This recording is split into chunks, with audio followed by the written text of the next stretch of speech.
Hello, good afternoon Tribuners. Welcome back with me Kusnola Syaifa in Indonesian News of Tribun Lampung. We will present you an updating and interesting information from every place in Indonesia. And here the complete news. The first news is in Gideon's Kamoro, women in the Mimika vote for a seat right in the Regional House of Representatives. Indigenous women of the Kamoro tribe, Mimika Regency, were member of the Kamoro Ingredients Consultative Council voice in the daybreak in the seat of Regional People Representative Council or DPRD. During a workshop at the Indigenous People Congress at the Archipelago 5, member of the Indigenous woman of the Kamoro tribe, Mariana Nakia, she said that the government has always prioritized women's rights. We advise that the women should be in DPRD seat because the 4 women have been counted and have no right to speak. According to the government is areas stigmatized and the women are considered incapable. However, according to the Morbin, it is not fair because indigenous women are fighting and holding hands to the advice of indigenous women.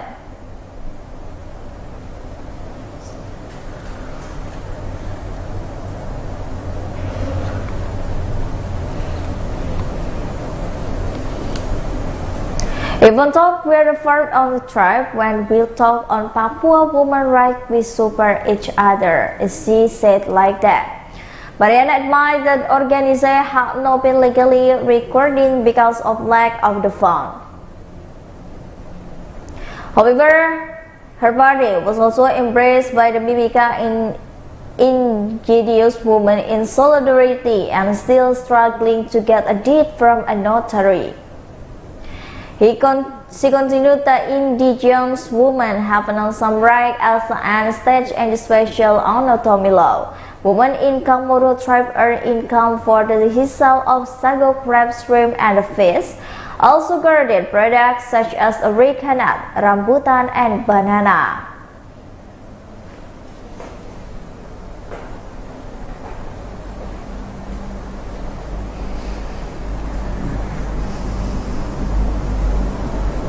The next news is Manpower football team ready to compete in the West Kalimantan Province 2022. Our preparation for Manpower against football have been 80% ready. Currently, they are still making improvement in the team organization and training how to transition players from defense attack.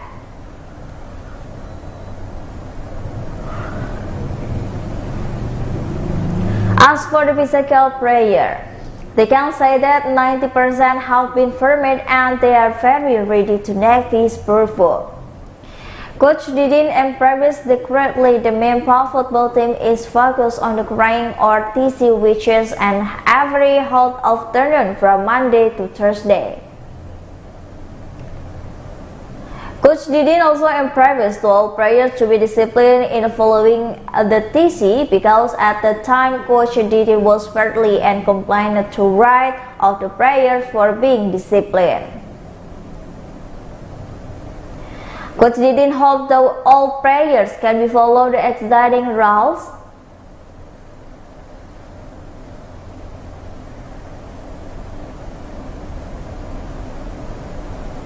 And this after constant race and to good team organization.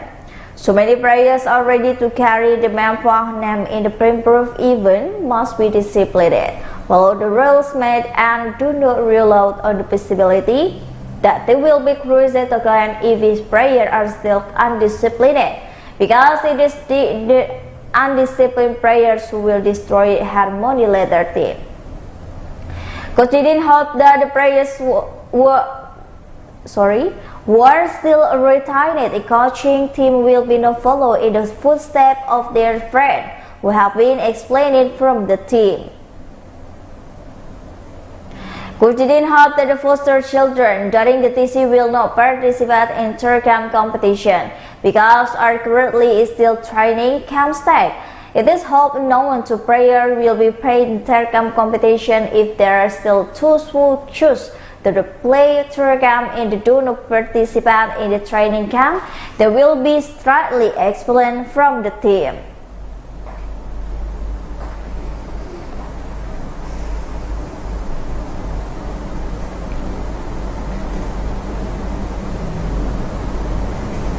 The next news is anti-Babylonia COVID-19 vaccine is sold. The stock of COVID-19 vaccine in number of the health facility in province of the Bangka Belitung Island is empty. It is including booster vaccine. As a result, many people have not been able to complete their vaccination. Responding to this problem, to the spokesperson for the COVID-19 vaccination of the Bangka Belitung Eastern Province, Dr. Bangun Cahya Utomo spoke about the limitation of the vaccination. He admitted that currently almost all health facilities in 7 city districts in the Bangka Belitung don't have vaccine in stock. Where this incident occurred national, not only the religion, Bangun Cahya said the vaccine, all type in vaccine, including Sinovac, AstraZeneca, Pfizer, and Moderna, had occurred about 2 weeks ago. This resulted in vaccination serving being temporarily suspended indefinitely. Even though there are only 3 districts that have vaccine stock, but there are only not many of them. It is only about 5 to 10 vials of the vaccine only of the course. This number has not been able to meet in the need for the vaccine in the community. It is on the other hand, the continued lack of the available of the COVID-19 vaccine in area could not double cause the contrary, especially the antibodies processed by the people of Bangka Belitung, especially with the American XBB subvariant coronavirus. The speed of the BB coronavirus infection to the infect in a person can be expected to the Delta variant or the TBA1 and BA2 subvariant, which are at the least 3 times faster. Even so, said Bangun Cahya, his own party routinely requests to apply for the additional COVID-19 vaccine to the central government. Likewise, with a SMILE application or the electron-based immunization logistic monitoring system. So, it is always up to central government to increase the pass of booster, especially with the new variant from of the village. So there is antibody are still formed and community expansion first will be tried to the country it no larger. The other can get additional novice still is waiting for the distributing and the vaccine for the Ministry of Health of the Republic of Indonesia. This is to speed to the achievement and the third dose of vaccination for the community. It is estimated that the vaccine will be come out later, can be second week of November 2022.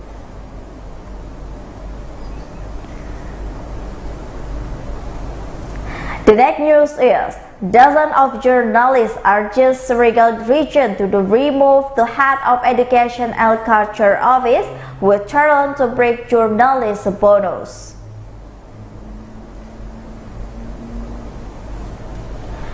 Dozens of journalists are in the Sragen region Dharma Wijaya to immediately remove the head of the Sragen Education and Education Office Suwanto, who have previously tried to break journalist bodies. The demand for the Suwanto removal was confirmed by the number of media crew went and took action at the Sragen region office. In his action, Jody Sitompul was invited to treat, said that the attitude shown by the head of the Sragen Education Office reflect at the badly of the official. Therefore, the need to be able to facilitate spiritual demonstration also included elements of print, online electronic journalists. The Secretary of Regional Legal Consultant, Forum Lombok Simbolon, said the head of the Sragai Education and Education Department Suwanto deserved to be replaced. Arrogance like to show will not be displayed by an official, especially by the head Education and Culture Sragai, and according to him, Suwanto's statement has been violent and press law number, and which is granting press freedom.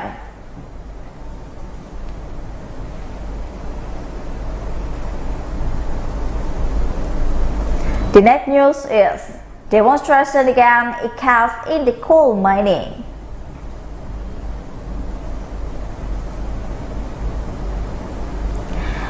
The Murakata Earth Rescue Movement and the hashtag Save Meratus Movement Alliance had a demonstration against coal mining of the Hulu Sungai Regency. The demonstration, which took place across from the head of the Hias region, DPRD also demanded law improvement by the Heat City Police. Led by Solimi as a spokesperson and Ali Fahmi as the person in charge of peaceful action, it was staged at the joint action. It started with playing and song Fight People. It involves a number of the protests under full to long red banners with the word Save Meratus, and meanwhile, the other of the police officer lighted up to secure the course of the action, Mr. Riza. The full coordination explained that apart from the gathering community support to protect Meratus forest from the legal and illegal mining, he also asked to the local official in this case he has the region and access to the consider reject attractive industries and demand the improvement both coal and ministry explanation, relax cow palm oil and illegal logging. However, Will Holwich, which had the loss in the first and second level court, was badly wounded by Walhi. And according to him, he supported the project from the trade and discrete mining industry because the Meratus forest has less forest and support South Kalimantan.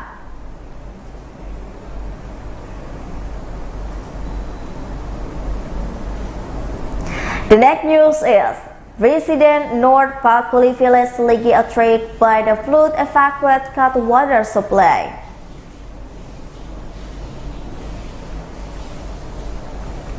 At least family people were affected by the flood North Pakuli village, Kembasa district, Sigi, Regency, Central Sulawesi Thursday.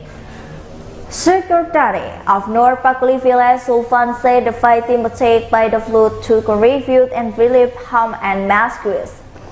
The Bakukulawi access route was demanded for the 18 meters and demand for the Pipali Council and supply of the clean water sanitary to be cut off as well as the distribution and the function of the public service and social facility included with the water and mud. A number of public facilities were also flooded, including the village office, meeting hall, village market building, and village stall, which were heavily damaged.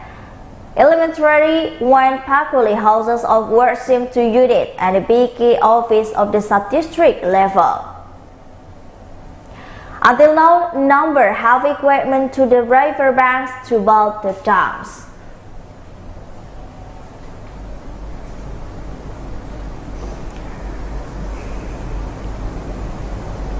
And the last news is Paiti.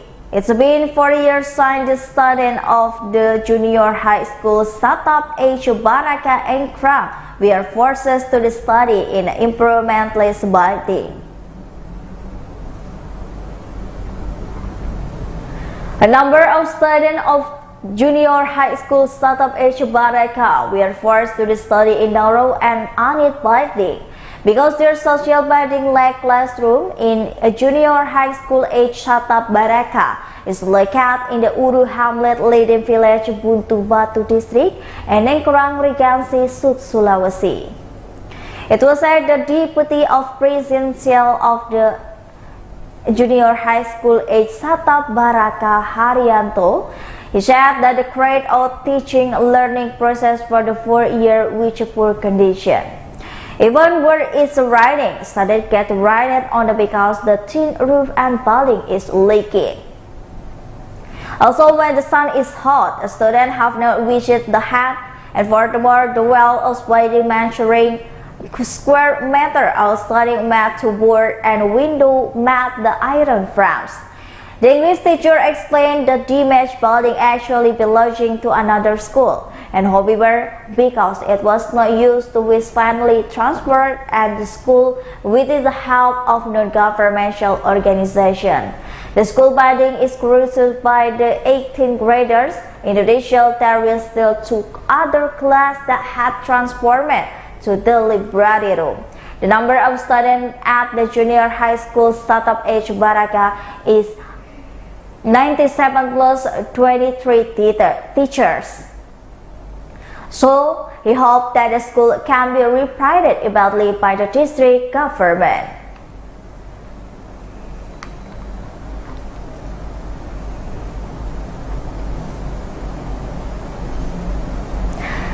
Well, I think that's all the news for today with me, Kusnul Asyaifa. Don't forget to follow us at the Tribun Lampung News video, Tribun Lampung TikTok, Tribun Lampung Instagram, and Tribun Lampung Facebook for more information. Thank you for watching and have a nice day.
Selamat siang Tribuners, Anda sedang menyaksikan live update Tribun News edisi Kamis 27 Oktober 2022.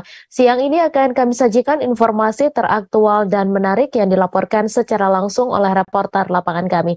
Bersama saya Meisa Sirait, inilah live update selengkapnya.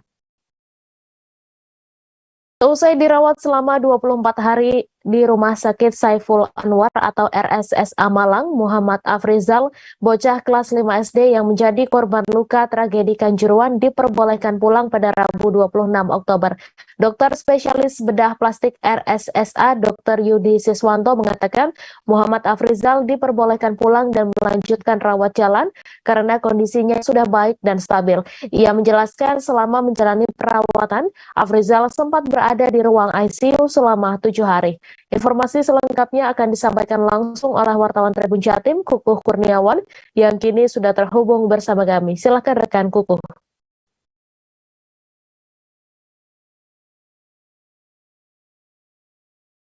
Jadi Muhammad Afrizal diperbolehkan pulang dari RSUD Malang usai dirawat selama 24 hari, dan selama perawatan di RSUD Afrizal sempat berada di ruang ICU selama 7 hari, dan pada saat awal dirawat Afrizal dalam kondisi penurunan kesadaran. Namun menurut dokter spesialis bedah plastik RSSA Malang, Dr. Yudi Siswanto, selama perawatan di ICU kondisinya secara bertahap membaik dan bisa pulih sadar 100%. Dan Dr. Yudi juga mengungkapkan bahwa Afrizal yang merupakan bocah asal desa Lumbang Sari, Kecamatan Bulawang ini telah menjalani operasi sebanyak 5 kali, di mana salah satunya yaitu operasi penanaman kulit. Operasi itu dilakukan karena terdapat kondisi luka di bagian kanannya. Usai diperbolehkan pulang, Afrizal akan belajar berjalan atau mobilisasi tubuhnya secara bertahap, sebab selama menjalani perawatan di rumah sakit dalam kondisi berbaring. Sementara itu, dokter spesialis anak RSUD Malang, Dr. Eri Olivianto, mengungkapkan bahwa Afrizal ini sempat mengalami gangguan di bagian paru-parunya akibat luka trauma yang dialaminya. Tetapi setelah menjalani perawatan di ICU, kondisinya berangsur membaik. Selain itu, Afrizal juga sempat mengalami kondisi stres pasca trauma. Namun, RSUD Malang sudah mengkonsultasikan dengan bagian psikiatri dan dilakukan pengobatan, sehingga kondisi untuk psikisnya sendiri sudah membaik, dan kondisinya stresnya pasca trauma tragedi Kanjuruhan sudah hilang. Begitu rekan Mei. Terima kasih rekan Kukuh Kurniawan atas laporan Anda. Selamat bertugas kembali. Kita beralih ke informasi selanjutnya, Tribuners. Keberadaan sejumlah petugas Komisi Pemberantasan Korupsi di Kabupaten Bangkalan ternyata masih bertahan hingga Rabu 26 Oktober. Sejak Senin 24 Oktober, sedikitnya 12 perkantoran, rumah dinas, bahkan rumah pribadi sejumlah pejabat menjadi sasaran kegiatan penggeledahan. Di hari ketiga, rombongan petugas KPK terbagi menjadi 2 tim untuk menyisir sasaran penggeledahan di 4 kantor organisasi pemerintahan daerah pemerintah Kabupaten Bangkalan. Untuk informasi selengkapnya akan disampaikan langsung oleh wartawan Tribun Madura Ahmad Faisal Edo yang kini sudah terhubung bersama kami. Silakan rekan Edo. Terima kasih Mai, rekan Tribuners dimanapun berada. Rombongan petugas KPK hingga hari ketiga Rabu 26 Oktober masih melakukan serangkaian penggeledahan di beberapa kantor pemerintahan, termasuk sejumlah rumah pribadi beberapa pejabat pemerintahan di Bangkalan. Catatan kami dalam 3 hari terakhir itu tercatat sekitar 12 titik terdiri dari perkantoran dan rumah pribadi dari pejabat. Namun kendati demikian, pihak KPK maupun pihak pejabat pemerintahan yang lokasinya dijadikan pemeriksaan atau penggeledahan masih belum melakukan keterangan terkait dengan KPK. Pada hari Rabu kemarin terdapat 2 kantor yang menjadi sasaran penggeledahan KPK. Pertama adalah kantor dinas perindustrian dan yang berada di Jalan PT. Di situ para petugas KPK membawa sejumlah 2 koper berisikan 2 dokumen penting. KPK sebelumnya telah menggeledah kantor pemerintah pemberdayaan masyarakat dan desa yang lokasinya tidak jauh dari lokasi kantor dinas perindustrian. Dari kantor Pemdes tersebut, KPK juga membawa 2 koper Kepala Dinas Pemdes Husin Jamili yang mendampingi penggeledahan tersebut memilih bungkam dari ketika para jurnalis mencoba menggali keterangan atas kegiatan KPK tersebut. Husin Jamili memilih langsung untuk pintu kantor dan berlalu meninggalkan para jurnalis. Hingga Kamis hari keempat hari ini, para petugas KPK masih melakukan serangkaian penggeledahan beberapa titik di kantor dinas perhubungan dinas pendidikan, termasuk sekarang masih berlangsung di kantor dinas perhubungan. Sementara itu bisa kami laporkan dari belakang. Baik, terima kasih rekan Faisal Edo atas laporan Anda. Selamat bertugas kembali. Kita beralih ke informasi selanjutnya, Tribuners. 3 jenazah di tempat pemakaman umum Desa Padangan, Kecamatan Ngantru, keluar dari liang lahat. Kejadian ini dipicu meluapnya Kali Boto dan menerjang area pemakaman. Derasnya air mengikis tanah di atas makam hingga membuat 3 jenazah terbawa arus pada Sabtu 22 Oktober lalu. Ketiga jenazah warga setempat itu adalah almarhum Soli, Mitun, dan Supiah. Informasi selengkapnya akan disampaikan langsung oleh wartawan Surya, David Yohanes, yang kini sudah terhubung bersama kami. Silahkan rekan David. Ya, terima kasih, Mei. Tribuners, 3 jenazah di tempat pemakaman umum Desa Padangan, Kecamatan Ngantru, Kabupaten Tulungagung, Jawa Timur, keluar dari liang lahat. Kejadian ini dipicu oleh meluapnya Kali Boto, sebuah sungai irigasi sekunder yang ada di desa ini yang menerjang kawasan pemakaman desa setempat. Jadi kejadian ini sebenarnya dipicu oleh cuaca buruk yang memang melanda wilayah Kabupaten Tulungagung sejak beberapa pekan lalu. Dan akibatnya salah satu dampak yang dirasakan adalah meluapnya sungai-sungai yang selama ini menjadi saluran pembuangan banjir, termasuk di Kali Boto yang ada di Kecamatan Ngantru ini. Pada hari Sabtu, luapan dari Kali Boto ini menerjang kawasan pemakaman desa setempat, mengikis lapisan tanah yang menutup liang lahat yang baru saja belum lama di jenazah yang dimakamkan, sehingga ada 3 jenazah yang keluar dari liang lahat, bahkan ada yang sampai hampir masuk ke aliran sungai. Namun karena saat itu debit air masih tinggi, warga tidak bisa melakukan evakuasi. Baru setelah pada hari Senin kemarin, pada tanggal 24 Oktober, air mulai menyusut, dan saat itulah warga bersama ahli waris melakukan penyisiran di area pemakaman ini, dan 3 jenazah itu sudah ditemukan. Dan dari yang sama juga dibantu oleh pemerintah desa setempat bersama TNI dan Polri, ketiga jenazah ini langsung dimakamkan. Dan setelah dimakamkan, untuk mencegah terjadinya kejadian serupa, makam-makam yang sebelumnya terkikis air ini dipasang sandbag atau karung-karung berisi pasir di atasnya. Harapannya ketika terjadi luapan lagi dari Kali Boto, air ini tidak mampu mengikis makam-makam yang sebelumnya terbuka ini. Dan kondisi ini memang tidak lepas dari bantaran atau tanggul Kali Boto yang memang sudah tidak mumpuni menampung air. Karena itu harapannya warga, tanggul Kali Boto bisa direvitalisasi, ya, ditinggikan kembali sehingga kejadian serupa tidak terulang. Karena ini bukan kejadian yang pertama. Beberapa tahun yang lalu ketika terjadi anomali cuaca, ketika terjadi cuaca buruk dan debit air dari Kali Boto ini meluap, juga menerjang kawasan pemakaman desa ini dan sampai mengikis tanah-tanah uruk dan mengakibatkan jenazah di dalamnya itu kelihatan, namun tidak sampai keluar seperti ini. Demikian yang bisa saya laporkan dari Kabupaten Tulungagung, Jawa Timur. Terima kasih rekan David atas laporan Anda. Selamat bertugas kembali.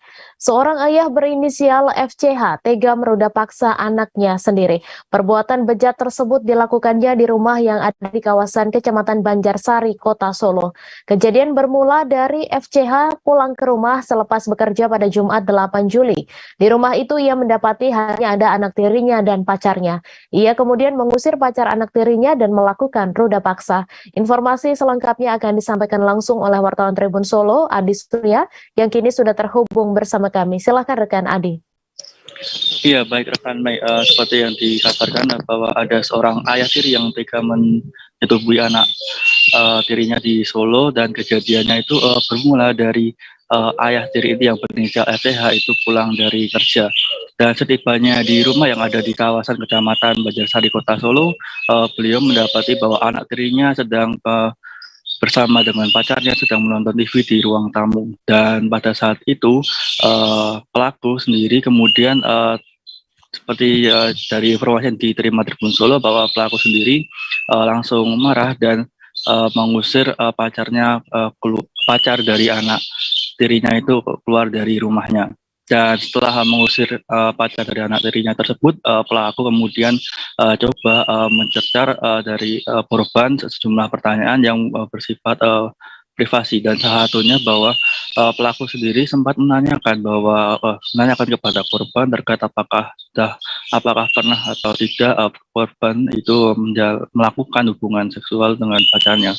Dan dari korban sendiri dia juga sudah menjawab bahwa tidak pernah. Meski demikian, jawaban dari korban itu tidak serta langsung meyakinkan pelaku, dan pelaku pun kemudian timbul rasa untuk nafsu berjaya untuk menyetubuhi anak tirinya sendiri, dan dia pun langsung menyetubuhi anak tirinya di rumahnya. Dan itu tidak hanya dilakukan sekali, namun sebanyak 2 kali, dan persetubuhan yang lain dilakukan sehari setelahnya. Dan anak tirinya tersebut kemudian melaporkan ke pamannya yang rumahnya tidak jauh dari rumah korban. Dan pamannya tersebut kemudian melaporkan ke ayah kandungnya dan langsung dilaporkan ke Polresta Solo. Dari pihak Polresta Solo kemudian melakukan tindakan penangkapan terhadap pelaku. Dan ketika ditanya apa yang kemudian menjadi landasan pelaku melakukan aksi tersebut, pelaku hanya mengatakan singkat bahwa beliau hanya ingin. Demikian bisa saya sampaikan, kembali ke rekan Mei. Terima kasih rekan Adi atas laporan Anda. Selamat bertugas kembali. Permohonan autopsi yang diajukan tim kuasa hukum korban tragedi Kanjuruhan masih belum menemui kejelasan, kendati tim telah bersurat ke pucuk pimpinan tertinggi Kepolisian Republik Indonesia. Kuasa hukum keluarga korban Devi Atok sekaligus Ketua Tim Advokasi Tragedi Kanjuruhan Imam Hidayat menyatakan berkas terbaru permohonan autopsi telah dikirimkan sejak 2 hari lalu. Imam menegaskan timnya tengah berjuang agar tindakan autopsi untuk mengetahui penyebab pasti kematian korban bisa lekas terwujud. Menurut Imam, keputusan dilakukannya autopsi hanya menunggu sikap dari kepolisian. Informasi selengkapnya akan disampaikan langsung oleh wartawan Surya Malang, Erwin Wicaksono, yang kini sudah terhubung bersama kami. Silakan rekan Erwin. Ya, baik, terima kasih Mei. Ya, kami dapatkan informasi bahwa jika tim advokasi tragedi Kanjuruhan atau TATAK terus mengupayakan agar tindakan evakuasi dari korban tragedi Kanjuruhan agar bisa dilakukan secepatnya begitu. Terbaru kami meminta keterangan dari Ketua Tim Advokasi Tragedi Kanjuruhan, yakni Imam Hidayat, yang mengaku telah mengirimkan berkas permohonan otopsi kepada kepolisian ataupun pucuk pemimpin tertinggi dari Kepolisian Republik Indonesia, Kapolri, agar dapat segera melakukan tindakan otopsi kepada keluarga yang telah mengajukan otopsi beberapa waktu lalu. Imam menegaskan bahwa berkas permohonan tersebut telah dikirimkan 2 hari lalu bersama dengan LPSK atau Lembaga Perlindungan Saksi dan Korban. Dan hingga kini Imam terus menunggu kejelasan dari pihak kepolisian apakah tindakan otopsi dari korban Aremania ini jadi dilakukan atau tidak.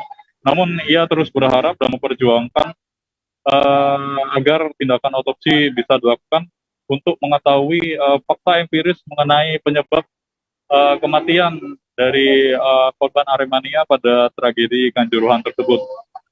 Sementara itu juga tim advokasi Kanjuruhan sendiri juga telah menyuarakan kepada pihak kepolisian agar dilakukan penyangkaan pasal 338 pada tragedi Kanjuruhan tersebut.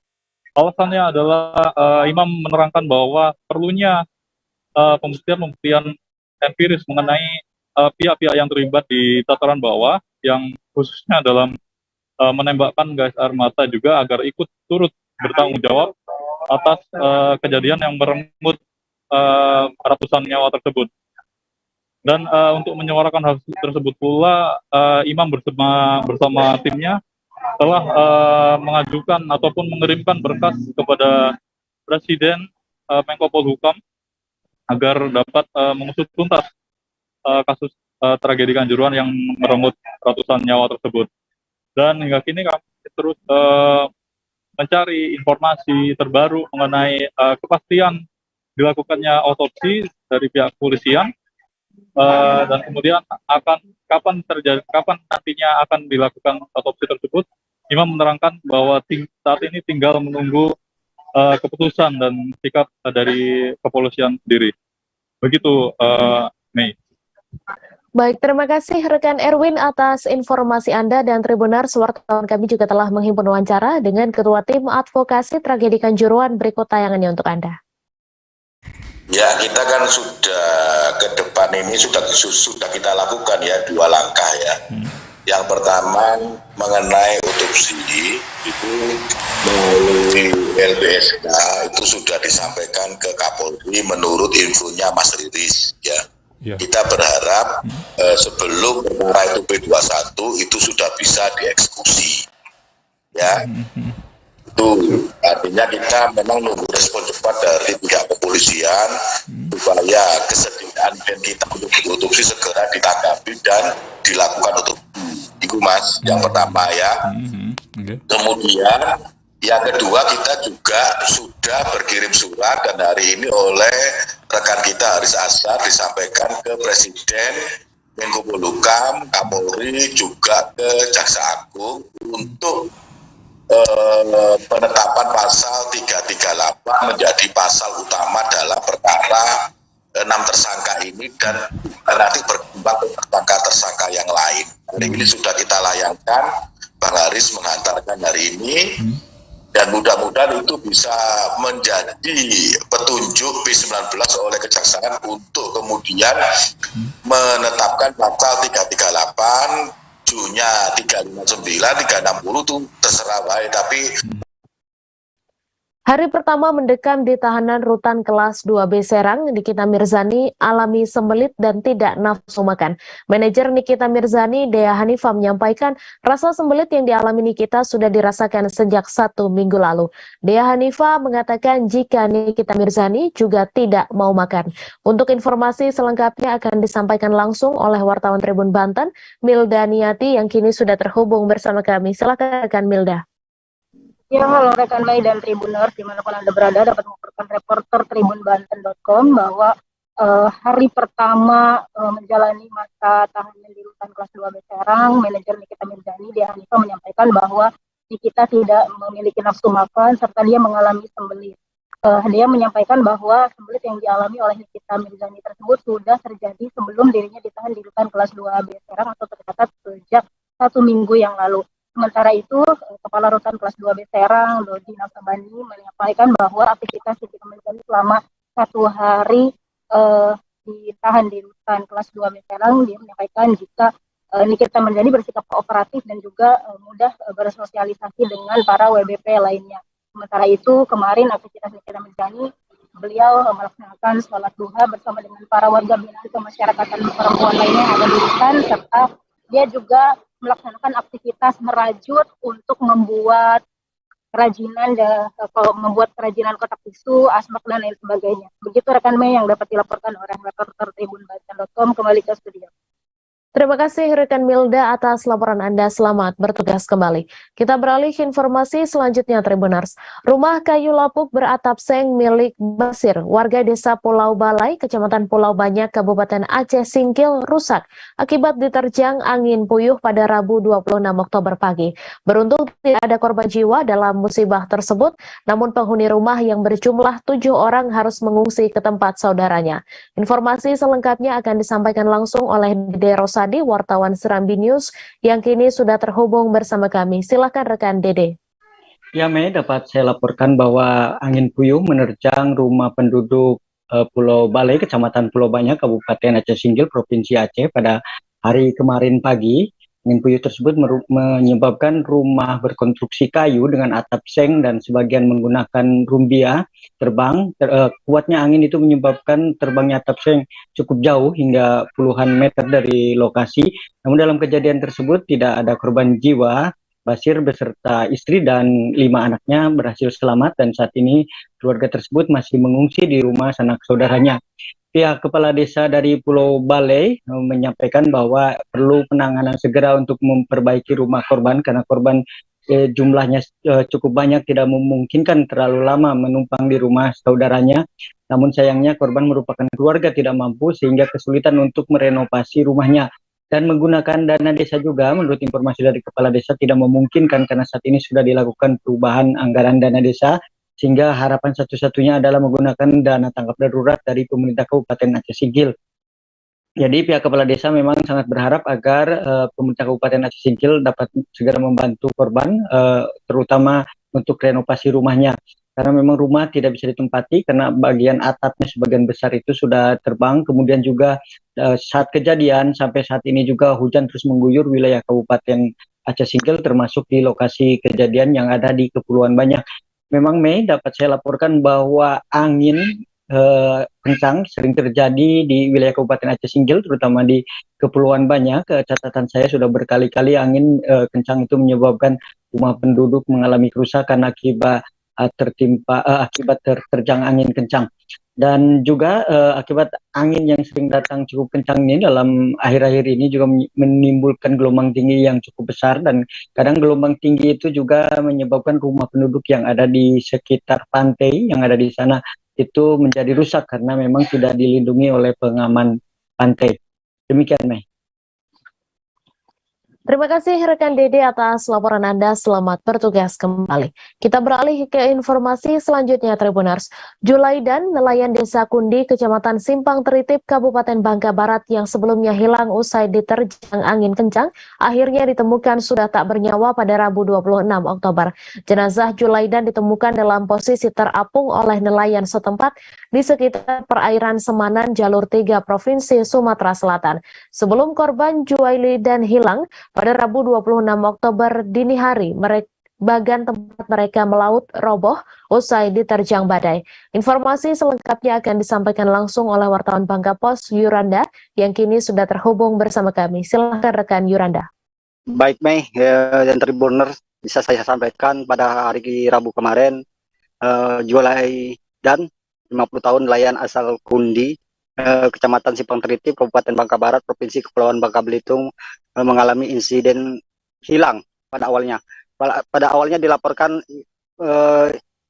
Julaidan ini hilang lantaran diterjang angin kencang di bagan miliknya. Dia bersama dengan kedua temannya diterjang angin itu hingga menyebabkan bagan miliknya roboh, dan kedua temannya berhasil menyelamatkan diri, dan dirinya tidak menghilang, kemungkinan tenggelam. Tak berapa lama tim SAR gabungan yang terdiri dari Satpol Air, Polres Bangka Barat, BPBD dan Basarnas melakukan pencarian. Beberapa kali tim gabungan melakukan penelusuran namun belum ditemukan korban yang jatuh ini. Tak berapa lama mereka dikabarkan oleh nelayan yang melintas di perairan Semanan, Provinsi Sumatera Selatan, mengabarkan mereka mendapatkan seorang lelaki yang diduga merupakan Julaidan yang tenggelam pada Rabu malam dini hari maksud kami kemarin. Kata Ayi, salah satu rekan korban, mengatakan korban ditemukan tak jauh dari perairan Bangka Belitung, tepatnya Bangka Barat sendiri. Dia ditemukan oleh nelayan yang melintas di sana, sehingga tim langsung melakukan evakuasi terhadap korban dan langsung mengantarnya ke rumah duka hingga langsung dikebumikan pada hari Rabu 26 Oktober 2002 pada sore kemarin. Begitu, Mei, yang bisa saya sampaikan. Terima kasih rekan Yuranda atas laporan Anda, dan Tribuners, wartawan kami juga telah menghimpun wawancara dengan rekan korban. Berikut tayangannya untuk Anda.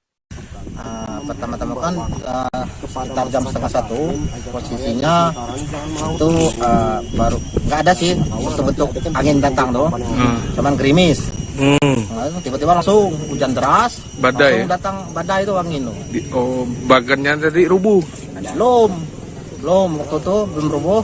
Jadi kami tadi masing-masing masuk ke dalam pondok kan, ya. Pondok rumah, pondok bagan kan. Ya. Setelah itu jam 3 paman kami keluar kan, nengok perahu, rupa perahu kami tenggelam. Nah, tenggelam, jadi kami teman tadi nyenter ke bagan-bagan lain, masih ada beri sinyal. Setelah itu kembali lagi ke dalam pondok kan. Nah, setelah itu tadi pas pagi tadi jam 5 lewatan kami keluar, kami tengok bagan-bagan itu udah lagi. Oh, pada rubuh. Lah rubuh semua, lah rate. Ya tiga kok yang lah rubuh. Lah selamat. Satunya hilang almarhum ini ya. Betul. Dicari ketemu jam berapa tadi, Bang? Kurang tahu juga sih, tapi infonya sekitar jam 10 jam setengah 11 ketemunya di laut nama apa? Alat berat sudah dikerahkan membersihkan material longsor di Desa Onang, Majene, Sulawesi Barat pada Kamis 27 Oktober. Hujan deras mengguyur Kabupaten Majene pada dini hari hingga pagi, membuat sejumlah daerah banjir dan longsor. Salah satunya di Desa Onang tersebut. Kegiatan belajar mengajar di puluhan sekolah di Kabupaten Majene, Sulawesi Barat terpaksa dihentikan sementara pada Kamis 27 Oktober. Para siswa diminta belajar di rumah karena sekolah mereka terendam banjir. Informasi selengkapnya akan disampaikan langsung oleh wartawan Tribun Sulbar, Habludin Hambali, yang kini sudah terhubung bersama kami. Silakan rekan Habludin.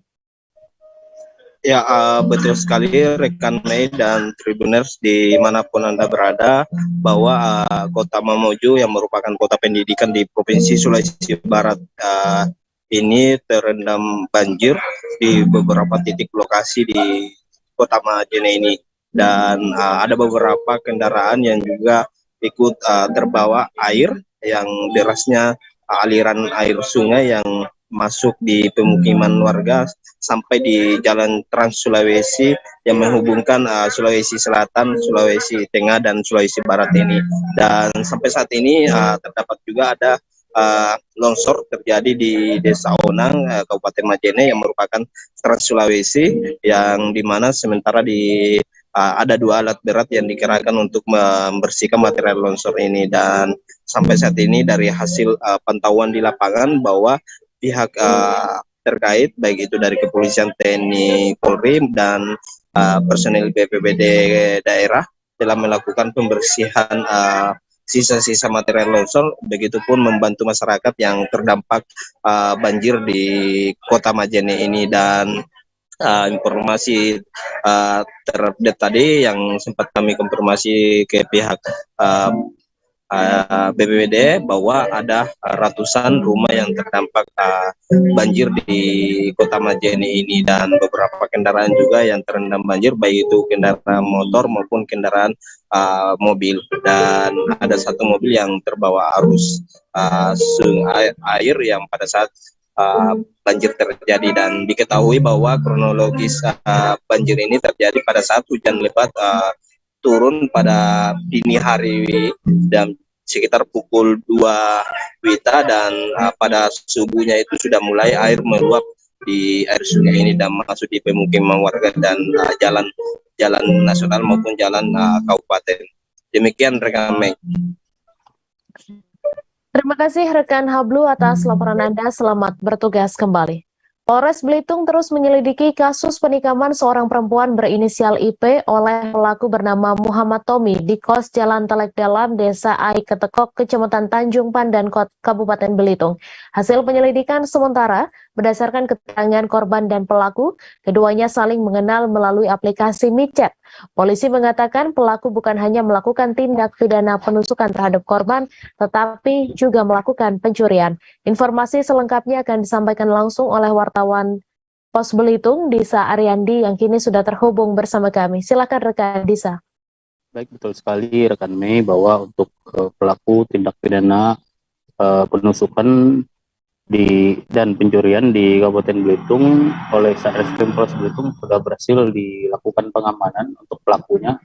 Untuk pelaku bernama Muhammad Tommy, 22 tahun, yang merupakan warga luar dari Pulau Belitung, di mana antara pelaku dan korban saling mengenal melalui aplikasi micet dan melangsungkan pertemuan di salah satu kos yang ada di Desa Air Ketekok, Tanjung Pandan, Belitung. Pada saat keduanya saling bertemu, mereka sepakat melakukan hubungan badan, dan kemudian saat setelah melakukan hubungan badan tersebut, pelaku secara tiba-tiba mengambil pisau yang ada di dalam kos tersebut yang terletak di sebelah tas berwarna hitam yang ada di meja kosan, dan langsung menusuk ke bagian perut korban. Tidak lama kemudian korban langsung meronta dan mendorong pelaku, dan sempat korban mengambil pisau tersebut dari tangan pelaku dan kemudian menyayat pada bagian dada pelaku. Namun tidak lama berselang kemudian pelaku kembali lagi mengambil pisau tersebut dan menyayat bagian punggung korban. Tanpa lama korban yang mendengar suara motor di area kosan sempat berteriak, dan pelaku langsung membungkam muka korban dengan bantal, dan pada saat itu korban yang sudah tidak berdaya lagi langsung meminta air putih kepada pelaku dan sempat diberikan oleh pelaku air putih. Tanpa lama pelaku yang sudah cemas pada saat itu langsung menggunakan pakaian dan meninggalkan lokasi area tempat kejadian perkara dan membawa ataupun mencuri handphone milik korban, yaitu handphone merek Oppo berwarna hitam. Setelah 2 hari kejadian tersebut, korban langsung diamankan oleh Satreskrim Polres Belitung, dan saat ini pelaku sudah berada di sel tahanan Polres Belitung, dan sejumlah barang bukti seperti pisau, mobil, kemudian handphone yang awalnya merupakan milik korban, ini sudah berada di tangan pihak penyidik Polres Belitung untuk sebagai barang bukti, dan atas kejadian tersebut pelaku dikenakan pasal 365 KUHP. Begitu, Mei, kembali ke studio. Terima kasih rekan Disa Ariandi atas laporan Anda. Selamat bertugas kembali. Kita beralih ke informasi selanjutnya, Tribuners. Gubernur Kalimantan Timur Isran Nur resmi menggantikan Anies Baswedan memimpin sebagai Ketua Asosiasi Pemerintah Provinsi Seluruh Indonesia atau APPSI. Sebelumnya, orang nomor 1 di Kalimantan Timur tersebut menjabat sebagai Wakil Ketua APPSI dengan masa bakti 2019-2023. Penetapan Isran Nur sebagai Ketua APPSI ini dilaksanakan dalam Rakernas APPSI di Hotel Novotel Balikpapan pada Rabu 26 Oktober malam. Informasi selengkapnya akan disampaikan langsung oleh wartawan Tribun Kaltim Ari Nindita yang kini sudah terhubung bersama kami. Silakan rekan Ari. Baik, terima kasih Mei dan Tribuners dimanapun Anda berada.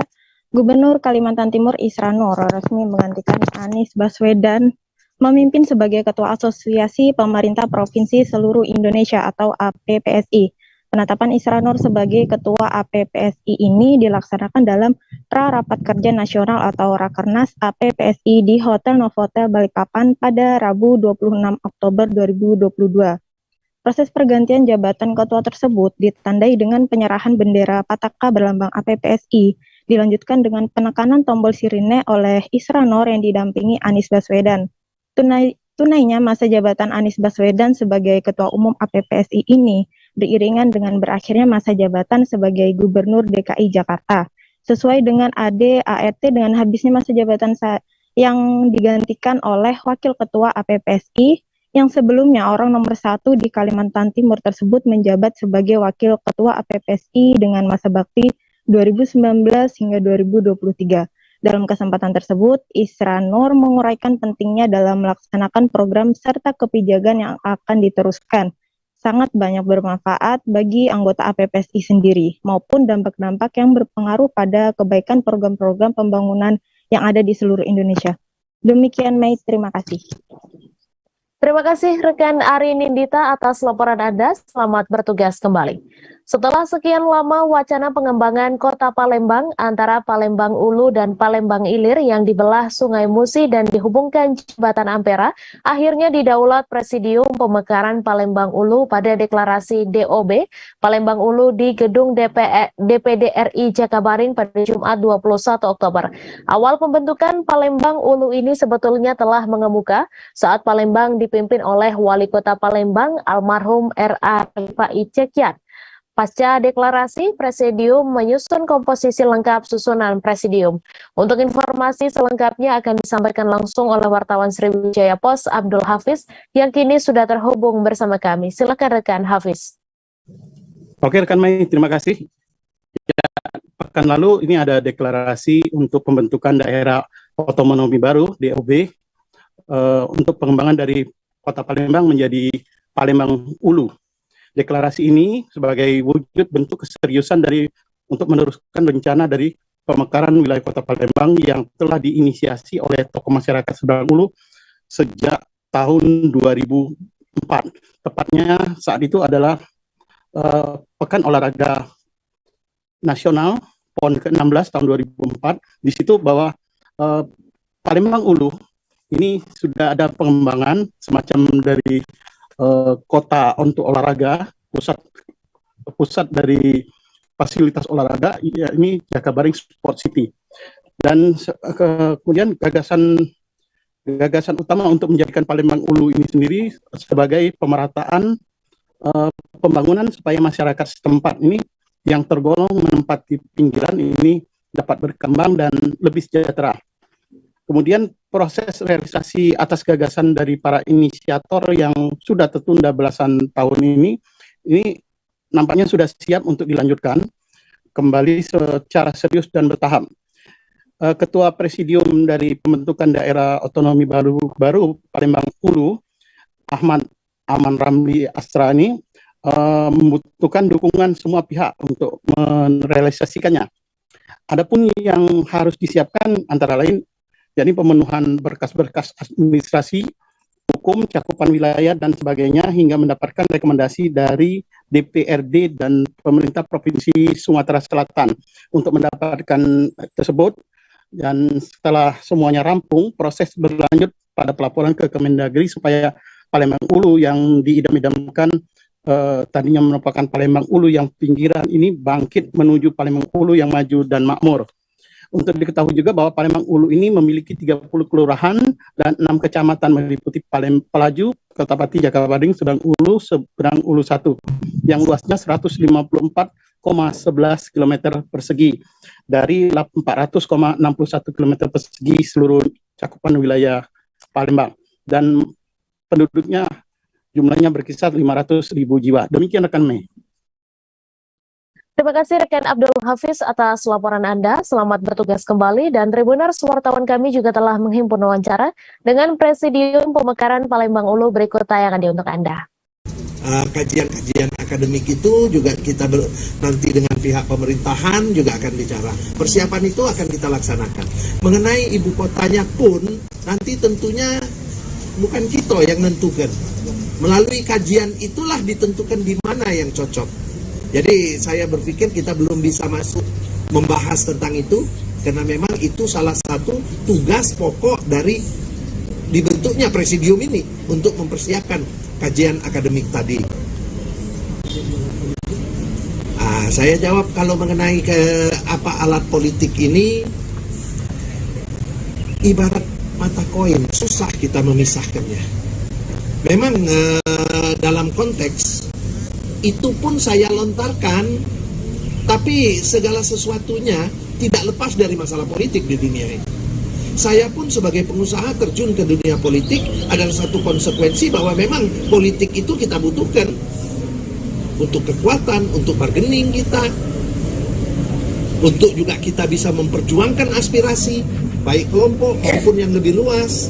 Nah, kalau disuarakan bahwa ini kepentingan politik, ya tahu baiklah, itu manu kagetnya lah kita nyingok bahwa dukungan ya pasti saya pun akan mengharapkan dukungan dari masyarakat Seberang Ulu ini.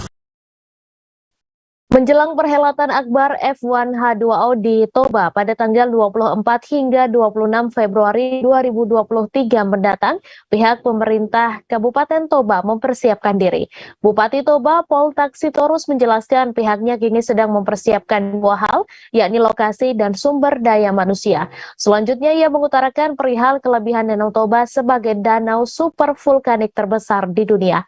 Informasi selengkapnya akan disampaikan langsung oleh wartawan Tribun Medan rekan Maurits yang kini sudah terhubung bersama kami. Silakan rekan Maurits. Terima kasih rekan Mei. Kita baru saja mendapatkan informasi bahwa perhelatan akbar F1 H2O di Kabupaten Toba akan diselenggarakan pada tanggal 24 hingga 26 Maret 2023.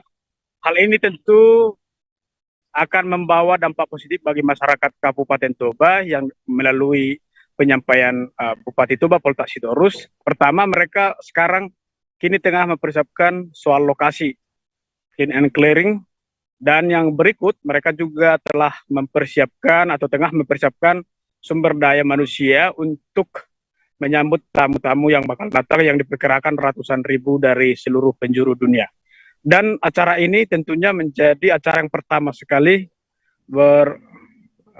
di kancah internasional ya untuk kawasan Danau Toba, yang kemungkinan besar akan memberikan efek positif bagi pariwisata kawasan Danau Toba yang sekarang dijadikan menjadi kawasan strategis pariwisata nasional.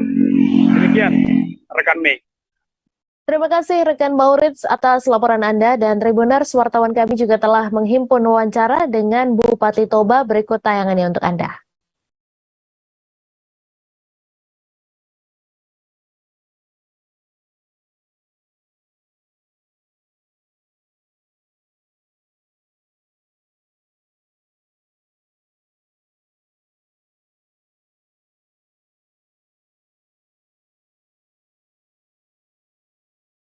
Kepala Dinas Perumahan Rakyat dan Kawasan Pemukiman Kota Ambon, Rustam Simanjuntak, membantah meminta bayaran 23 juta rupiah untuk memindahkan makam jenazah keluarga dari TPU COVID-19 Hunut, Kecamatan Teluk Ambon. Ia mengatakan bayaran untuk pemindahan jenazah itu bukan permintaan dari PRKP Kota Ambon.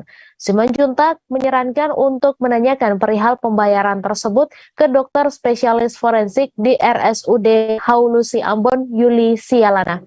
Untuk informasi selengkapnya akan disampaikan langsung oleh wartawan Tribun Ambon, Mesya Marasabesi, yang kini sudah terhubung bersama kami. Silakan rekan Mesya.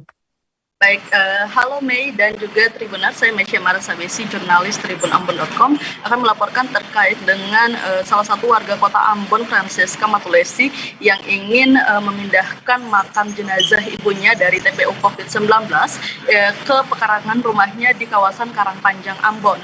Namun rencana itu, sebelum pemindahan itu berlangsung, ia mendengarkan informasi bahwa pemindahan makam jenazah dari TPU COVID-19 harus membayar 23 juta rupiah kepada pemerintah, dan mendengar informasi itu kemudian mengurungkan niatnya untuk memindahkan makam jenazah ibunya ke pekarangan rumahnya di Karangpanjang. Dia juga meminta untuk jumlah tersebut, bayaran tersebut harusnya dirincikan oleh pemerintah, itu diperuntukkan untuk apa saja, dan pembayarannya harus dilakukan secara transparan.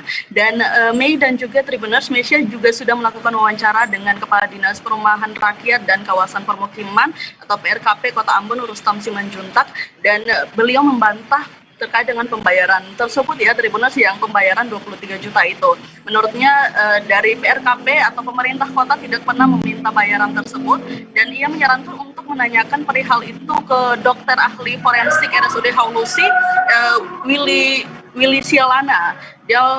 Karena menurutnya kemungkinan pembayaran itu diminta oleh Willy Sialana yang menangani proses pemindahan jenazah COVID-19 dari TPU ke TPU lainnya, Tribuners. Dan Mesya juga sudah melakukan, tadi Mesya sudah melakukan wawancara dengan Willy Sialana di kediamannya, dan Willy membenarkan bahwa memang untuk pemindahan proses jenazah, makam jenazah COVID-19 itu harus membayar 23 juta, itu nantinya diperuntukkan untuk misalnya untuk membayar tenaga kesehatan yang bertugas dalam proses pemindahan makam jenazah, dan kemudian untuk biaya operasional dan untuk pembelian APD, biaya makan dan lainnya. Seperti itu, Tribuners. Demikian.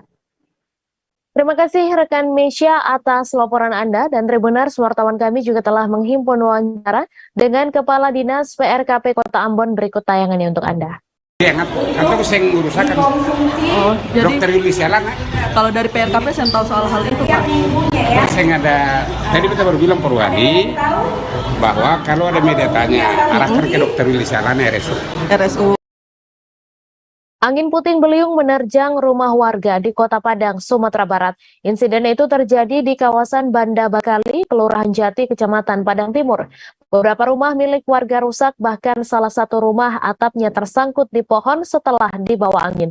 Informasi selengkapnya akan disampaikan langsung oleh wartawan Tribun Padang, Rezi Aswar, yang kini sudah terhubung bersama kami. Silakan rekan Rezi.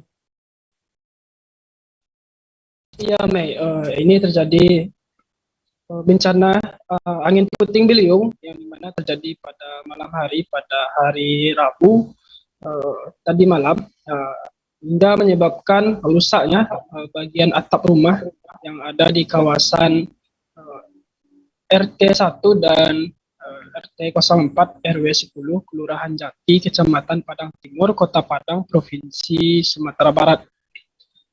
Kondisi ini dimana menurut keterangan warga pada malam hari berawal dari suara petir sehingga turun hujan ringan disertai dengan angin kencang. Angin kencang inilah menyebabkan atap rumah warga rusak, sebagian diterbangkan, dan ada satu rumah yang atapnya diterbangkan hingga hinggap di pohon. Jadi atap rumah warga ini saat ini berada di atas pohon dan tepatnya di bawah pohon tersebut berada di Jalan Banda Bakali. Saat ini kondisi jalan tersebut ditutup warga menunggu kedatangan petugas BPBD Kota Padang untuk melakukan evakuasi terhadap puing-puing bangunan yang diterbangkan oleh angin puting beliung semalam. Untuk kondisi saat ini pada siang hari ini, di mana tidak ada korban dalam kejadian angin puting beliung ini, namun untuk lokasi bencana ternyata bukan hanya terjadi di Kecamatan Padang Timur, namun juga terjadi di Kelurahan Alai Parakopi, Kecamatan Padang Utara, Kota Padang, Provinsi Sumatera Barat, di mana kejadian ini berdekatan dengan lokasi awal yang pertama di Kelurahan Jati. Untuk lokasi di Kelurahan Jati sendiri, ini ada sekitar 6 unit rumah untuk data sementara mengalami rusak pada bagian atapnya. Sedangkan untuk di Kelurahan Alai Parakopi, itu ada sebanyak 17 unit rumah mengalami rusak, 9 rusak parah, 7 unit rusak ringan, dan 1 rumah mengalami kerusakan akibat tertimpa pohon tumbang, yang diakibatkan pohon tumbang ini juga karena angin kencang yang terjadi sekitar pukul 10 tadi malam. Untuk kondisi saat ini, petugas BPBD Kota Padang masih berada di kawasan Kelurahan Alai Parakopi dan belum bergeser ke Kelurahan Jati, di mana di sana petugas sedang melakukan evakuasi terhadap 1 unit rumah yang tertimpa pohon, jadi dilakukan pemotong menggunakan mesin. Begitu, Mei. Terima kasih rekan Rezi atas laporan Anda, dan Tribuners, wartawan kami juga telah menghimpun wawancara dengan warga. Berikut tayangannya untuk Anda. Jam saya sebalik malam tadi berarti. Yo tiba angin kata tiba jalan hujan dari itu tiba. Abang saya satu lahan Pak kayu potong kayu sebelum balik situ. Anginnya berputar atau bang? Ibu dah nampak angin berputar, saya nampak berputar kayu. Oh, kayunya nampak berputar ya? Wah, itu tiba jadi kacau. Juga di kaca sih. Iya. Wahnya apa kalau jatuh ke bawah. Oh, jatuh kabel. Ya tenda tadi malam sampai kan orang. Petis, ini seng rumah nih yang sampai di pohon apa, Bu? Tabung di angin gitu. Seng rumah kontrakan Ibu? Tahu. Oh, rumah sebelah ya. Berarti ada seng sampai ke pohon ya? Iya. Hujan, Bu? Hujan kayak lah, mana hujan angin kencang. Anginnya kencang. Angin dari Beliung kencang. Kok ada barang rumah yang rusak? Nah, barang rumah rusak 5. 5 sekitar ke? Iya.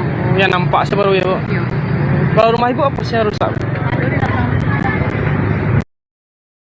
Seorang anak perempuan berusia di bawah 10 tahun meninggal dunia akibat mengidap gagal ginjal akut misterius saat tengah menjalani perawatan. Sebelum terkena gagal ginjal akut, korban tersebut diketahui tengah mengkonsumsi obat-obatan sirup karena sakit yang diderita. Korban berinisial FA berusia 7 tahun, buah hati dari pasangan Muhammad Rifai dan Romlah, warga Jalan Sarangbanggo, Marunda, Jakarta Utara. Informasi selengkapnya akan disampaikan langsung oleh wartawan Warta Kota, Rifki Ibnu Masih, yang kini sudah terhubung bersama kami. Silakan rekan Rifki. Selamat siang rekan Mei di studio dan Tribuners dimanapun Anda berada. Diinformasikan langsung dari wilayah Cilincing, Jakarta Utara, di mana kasus gagal ginjal akut sudah memasuki wilayah Jakarta Utara dengan korban bernama FA, yakni buah hati dari pasangan Muhammad Rifai dan Romlah. Diketahui sebelumnya bahwasanya FA tersebut meninggal dunia pada Sabtu 17 September 2022 lalu dan menjadi kasus pertama gagal ginjal akut khususnya di wilayah Jakarta Utara. Dari keterangan orang tua korban bahwasanya awalnya FA sendiri mengalami demam seperti biasa, namun saat demam tersebut mulai menyebar ke tubuh FA, dia memberikan obat sirup-sirup yang ia dapatkan dari klinik. Namun setelah mengkonsumsi obat sirup tersebut, FA bukan malah sembuh, malah kondisi FA semakin memburuk. Akhirnya orang tua korban yakni Rifai membawa FA ke klinik atau ke rumah sakit pekerja. Namun kala itu kasus gagal ginjal misterius belum setenar sekarang hingga pihak rumah sakit pekerja memberikan obat yang sama, yakni obat-obatan sirup hingga menyebabkan kondisi FA semakin parah. Alhasil pihak rumah sakit pekerja merujuk FA ke Rumah Sakit Cipto Mangkukusumo yang berada di Jakarta Utara. Akhirnya setelah mendapatkan perawatan di Rumah Sakit Cipto Mangkukusumo, kondisi FA juga tak kunjung sembuh, bahkan kondisinya semakin parah dan tak sadarkan diri. Menurut keterangan dari orang tua FA sendiri bahwasanya FA terakhir kali sebelum mengembuskan nafas terakhir kondisinya sangat mengenaskan, yakni di sekujur tubuhnya mengalami pembengkakan, khususnya pada bagian mata dan leher FA itu sendiri. Dan akhirnya FA dinyatakan meninggal dunia pada Sabtu 17 September 2022 dan menjadi pasien gagal ginjal akut pertama yang ada di wilayah Jakarta Utara. Demikianlah rekan Mei di studio. Terima kasih rekan Rifki atas laporan Anda, dan Tribuners, wartawan kami juga telah menghimpun wawancara dengan orang tua FA. Berikut tayangannya untuk Anda. Awalnya cuma demam, dikerokin sama dikasih obat Podrexin, obat warung pertama. Nah besoknya masih demam juga, ya saya bawa ke klinik BPJS. Nah diagnosa di sana cuman selulutis karena ada merah, timbul merah di kaki sebelah kanan di bawah betis. Cuma dikasih obat antibiotik puyer, paracetamol sirup, sama salep walaupun beli di luar. Dokter bilang kalau obat habis tapi belum sembuh, suruh balik lagi. Nah waktu minggu sore obat habis, malamnya itu anak saya itu ngeluh perutnya sakit, terus muntah sekali. Saya pulang kerja jam 1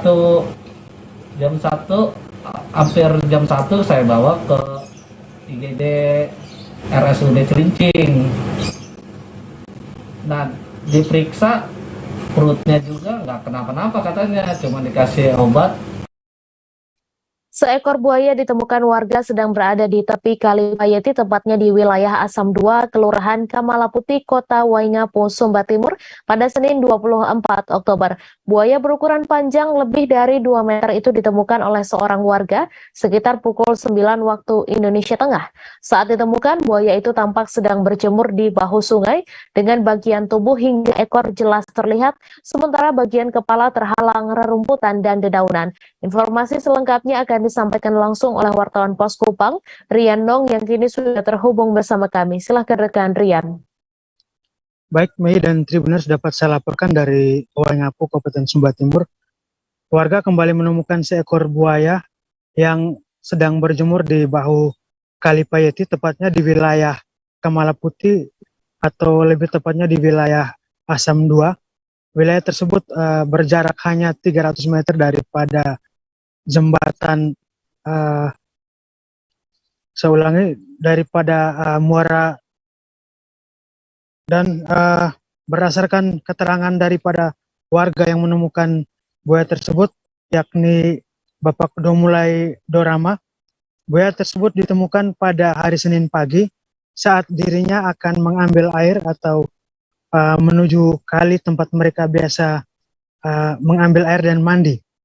Saat itu buaya berada di tepi kali dan tampak bagian belakang buaya, sedangkan kepala buaya tersembunyi di dalam semak-semak atau rumputan.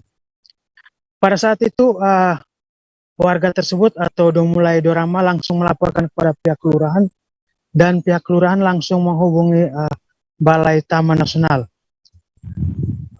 Dorama sendiri menceritakan bahwa sebelumnya pada hari Sabtu dirinya menjadi korban saat dirinya mandi di kali tersebut sekitar pukul 19 atau jam 7 malam. Dirinya ditabrak atau bersenggolan dengan ekor buaya sehingga menyebabkan luka di bagian perut, dan dirinya menyebut bahwa saat air surut, buaya tersebut kerap muncul, dan itu sudah berlangsung lebih dari 3 tahun. Warga berharap pemerintah Kabupaten Sumba Timur atau pihak terkait dapat mengkondisikan keadaan tersebut, karena lokasi ditemukannya buaya itu merupakan lokasi warga untuk mencari air dan juga untuk keperluan seperti mandi dan cuci. Pihak Kelurahan Kamala Putih sendiri menyebut bahwa mereka sudah berkoordinasi, namun dari pihak Balai Taman Nasional menyebut bahwa tidak bisa melakukan koordinasi karena tidak ada penangkaran di wilayah Sumba Timur, dan mereka harus berkoordinasi dengan pihak BKSDA di Provinsi NT, yakni di Kupang. Demikian Mei dan Tribuners dari Sumba Timur. Terima kasih rekan Rian atas laporan Anda, dan Tribuners, wartawan kami juga telah menghimpun wawancara dengan warga Kamala Putih serta Kasipem Kelurahan Kamala Putih. Berikut tayangannya untuk Anda. Baik Bapak, kapan Bapak lihat buaya ini keluar atau muncul di air ini, Bapak? Kalau dia sering muncul di air ketika air belum pasang, jadi dia berjemur di darat yang kering. Kalau sudah pasang berarti dia larinya menuju ke hulu, tapi dia sekitar situ saja, tidak sampai di jauh-jauh. Biasanya kalau ini juga dia cari makan, dia biasa lalu-lalang juga. Kami sebagai pemerintah kelurahan, saya atas nama Kepala Seksi Pembangunan, waktu itu setelah kami dapat informasi, kami turun langsung ke lokasi dan hasil konfirmasi kami dengan masyarakat di sekitar sini bahwa buaya itu sudah selalu ada di tempat ini. Dan sempat juga kami tentu sama Taman Nasional, dan sempat juga mereka turun, kita minta untuk mengevakuasi, tapi ternyata mereka juga masih minta untuk koordinasi dengan Taman Nasional Kupang punya, karena kita punya di sini Sumba Timur belum ada tempat penangkaran buaya. Jadi mereka masih koordinasi dengan pihak Taman Nasional Kupang. Nanti setelah apa hasilnya nanti akan dikonfirmasi kembali dari kelurahan. Tapi untuk sementara waktu bagi masyarakat yang pengguna air, kami juga sarankan untuk sementara waktu untuk waspada dulu. Tidak boleh dulu pakai ini kali. Nah kalau mau pakai nanti airnya ditimbas saja dari kali ke darat untuk mandi. Begitu juga hewan-hewan itu bisa juga ditimbang saja aja, atau solusi paling tepat itu ya balikan syarat untuk pakai dinamo. Jadi mungkin itu saja akan himbau kepada mereka, dan mereka juga terima syarat itu, tetapi untuk sementara itu mereka juga belum punya dinamo begitu. Nah, jadi mereka masih akan berusaha untuk setelah ini mereka akan berjuang untuk beli dinamo untuk datangkan air ke dalam. Gubernur Provinsi Maluku Utara Abdul Ghani Kasubah menyebut sudah mendapatkan sinyal dari Presiden Joko Widodo terkait dengan ditetapkannya Sofifi sebagai daerah otonomi baru di Maluku Utara. Menurut Gubernur, sinyal terkait Sofifi menjadi DOB ketika Presiden Joko Widodo mengunjungi Sofifi beberapa waktu lalu. Informasi selengkapnya akan disampaikan langsung oleh wartawan Tribun Ternate, Nur Hidayat Gani, yang kini sudah terhubung bersama kami. Silahkan rekan Gani. Ya, rekan Mei di studio. Saya akan melaporkan langsung dari Kabupaten Halmahera Selatan, Maluku Utara terkait dengan pernyataan Gubernur Maluku Utara yang telah mendapat sinyal dari Presiden Joko Widodo atas ditetapkannya Ibu Kota Sofifi sebagai daerah otonomi baru. Rekan Mei dan Tribuners, sedikit saya sampaikan bahwa ketika Provinsi Maluku Utara dimekarkan pada tahun 1999, hingga saat ini status Ibu Kota Sofifi sebagai Ibu Kota Provinsi Maluku Utara itu belum ada kejelasan yang pasti. Oleh sebab itu, hal ini sempat menuai polemik dari masyarakat hingga ke DPRD Provinsi Maluku Utara terkait dengan pengusulan Sofifi sebagai menjadikan Sofifi sebagai Ibu Kota definitif Provinsi Maluku Utara.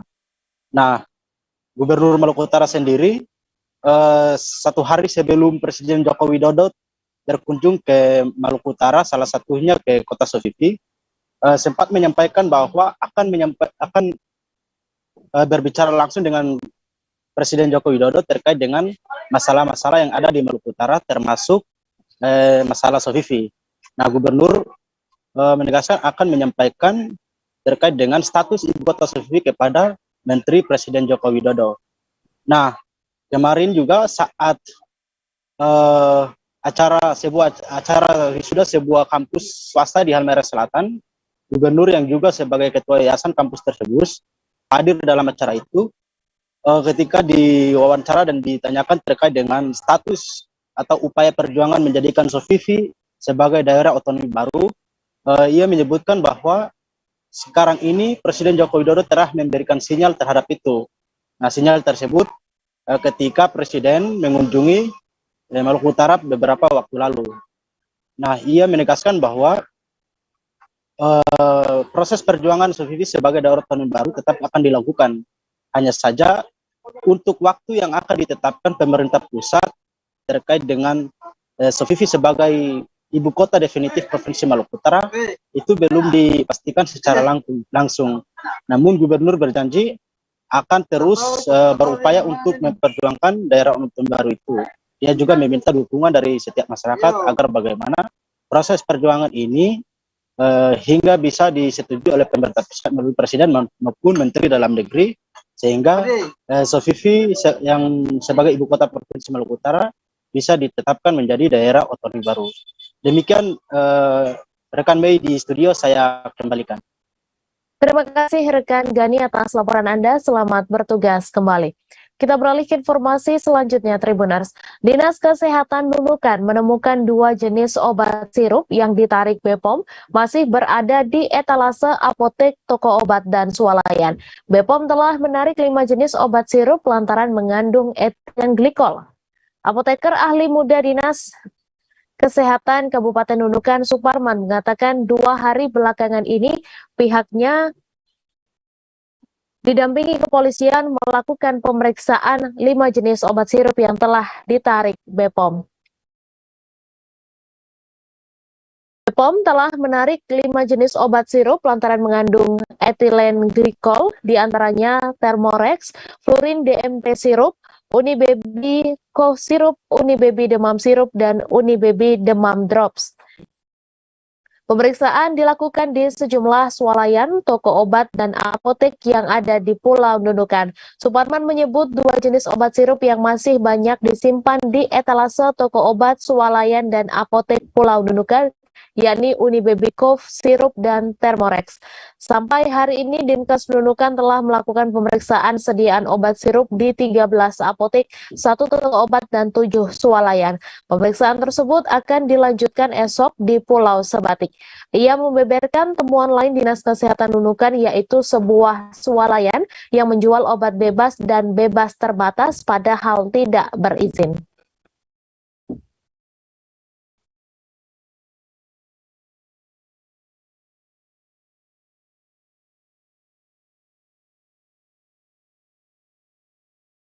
Informasi tadi sekaligus menutup perjumpaan kita dalam live update siang hari ini. Jangan lupa saksikan informasi terbaru lainnya hanya di kanal YouTube Tribun Network. Terima kasih atas kebersamaan Anda. Saya Misalnya Sirait beserta kru yang bertugas pamit undur diri dan sampai jumpa.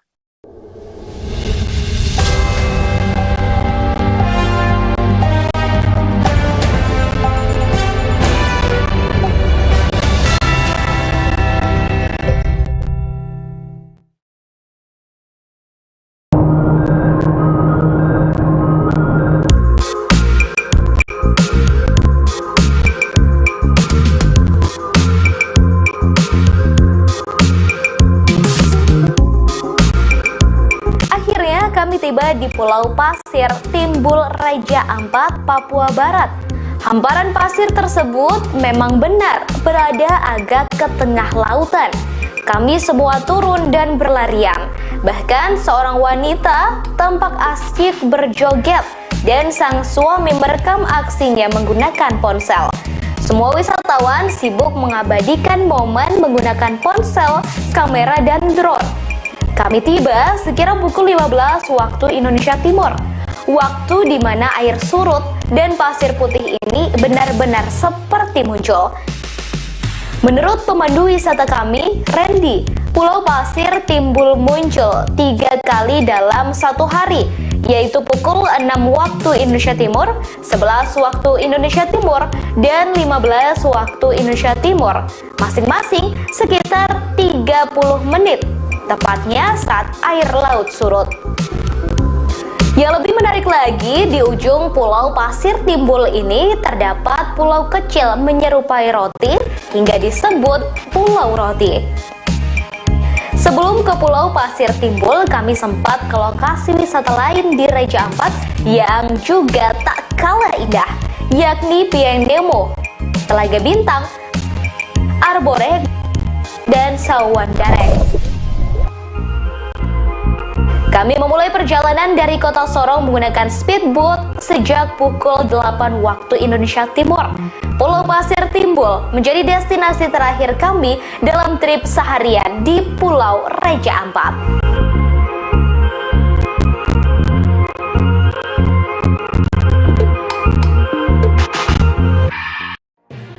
Tribun News Live Update. 21. Selamat siang Tribuners, selamat sore Tribuners, selamat petang Tribuners, Anda sedang menyaksikan live up. Informasi teraktual dan terupdate dari siang hingga petang kami sajikan untuk Anda. Menewaskan 2 orang penumpang, yang mana kedua penumpang. Kami perdalam dengan laporan langsung dari lokasi kejadian dan narasumber terpercaya. Benar-benar menghukum mereka-mereka yang menghentikan terduga pelaku yang ingin laporan terkait peristiwa pompong hilang kontak menabrak sejumlah pemotor yang melintas tepat. Saksikan live update siang, sore, dan petang hanya di channel YouTube Tribun News.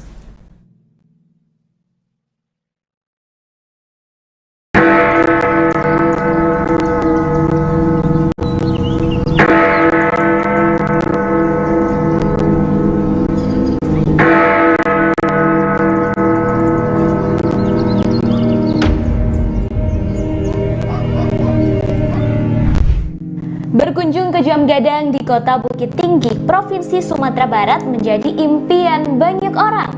Sebagai bangunan bersejarah yang menjadi ikon pariwisata Indonesia, hampir tak banyak orang yang tak kenal dengan menara itu. Terkadang berpose di depan jam gadang menjadi sebuah keharusan bila berkunjung ke Sumatera Barat, terutama kota Bukit Tinggi. Tak hanya bagi pelancong dari luar Sumber, namun juga bagi warga Sumber sendiri yang tak pernah bosan berfoto dan menikmati jam gadang. Bangunan jam gadang terdiri dari 4 sisi seperti persegi panjang yang berdiri dengan lantai dasar mirip tapak bangunan beranjung. Sepintas dari luar bangunan jam gadang, setelah tapak bangunan hanya terlihat 4 tingkat. Namun aslinya dari dalam terdapat 6 tingkat. Hal itu karena pandangan mengikuti tiang bangunan yang berjumlah 4 buah setelah tapak dan jendela kaca yang ada pada keempat sisinya. Sebelum menaiki menara ini, terdapat 2 tangga yang berada di samping kiri pintu masuk menara. Pintu masuk menghadap ke arah barat. Setiap tingkat bangunan dihubungkan dengan tangga melingkar yang kian ke atas, kian kecil karena mengikuti pola bangunan yang mengerucut ke atas. Di bagian atas terdapat atap bergonjong 4 yang semuanya berbahan kayu dan penuh ukiran khas Minangkabau. Ruangan paling menakjubkan tentu ruangan yang berisikan mesin-mesin jam gadang. Mesin yang disebut-sebut hanya ada 2 di dunia. 1 di jam gadang dan 1 lagi dipakai untuk menggerakkan jam raksasa menara Big Ben di London, Inggris yang juga menjadi kebanggaan negara itu. Beranjak ke bagian puncak menara, terdapat sebuah lonceng berukuran besar. Di tengah-tengah lonceng terdapat tulisan B. Fortman, Rellinghausen, dan Iwe Germany. Diketahui Fortman adalah nama belakang Bernhard Fortman, si pembuat jam, dan Recklinghausen, nama kota di Jerman, tempat mesin jam ini diproduksi pada 1892. Lonceng ini selalu berbunyi setiap waktu menunjukkan menit ke 00. Misal pukul 8 waktu Indonesia Barat dan sebagainya.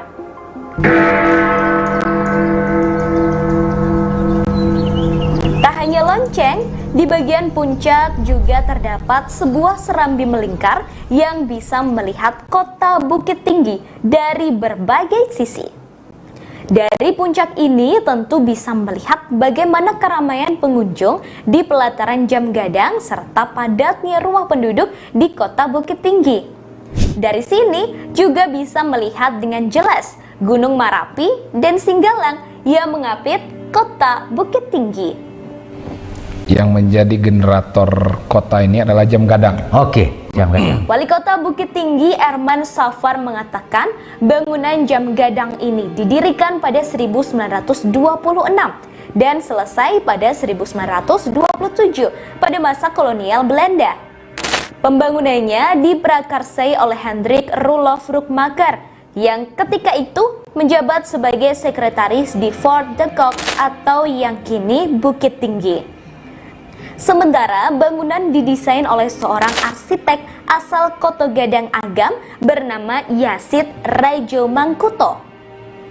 Erman mengatakan pembangunannya memakan biaya 21.000 gulden, 15.000 untuk bangunannya dan 6.000 untuk pekerja.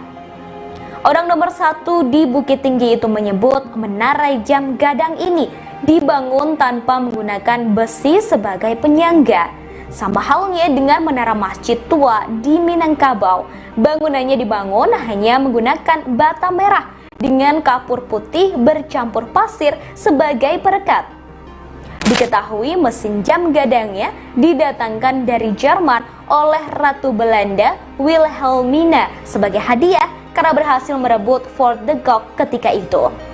Setelah dibangun, jam gadang ini pernah mengalami perubahan bentuk saat pendudukan Jepang dengan bangunan khas negeri Sakura.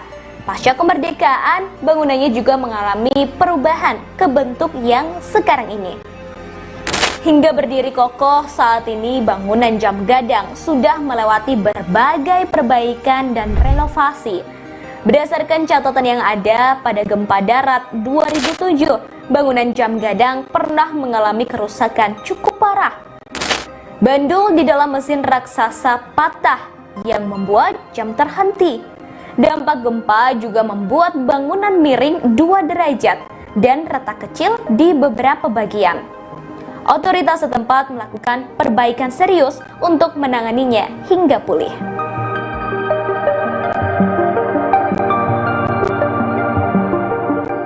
Terima kasih sudah nonton. Jangan lupa like, subscribe, dan share ya.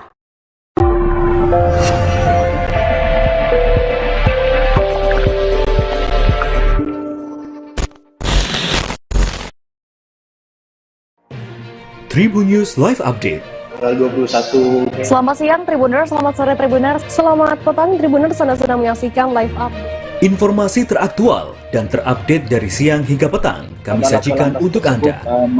Menewaskan 2 orang penumpang, yang mana kedua penumpang Kami perdalam dengan laporan langsung dari lokasi kejadian dan narasumber terpercaya. Benar-benar menghukum mereka-mereka yang terlibat menghentikan terduga pelaku yang ingin Laporan terkait peristiwa pompong hilang kontak menabrak sejumlah pemotor yang melintas tepat. Saksikan live update siang, sore, dan petang hanya di channel YouTube Tribun News.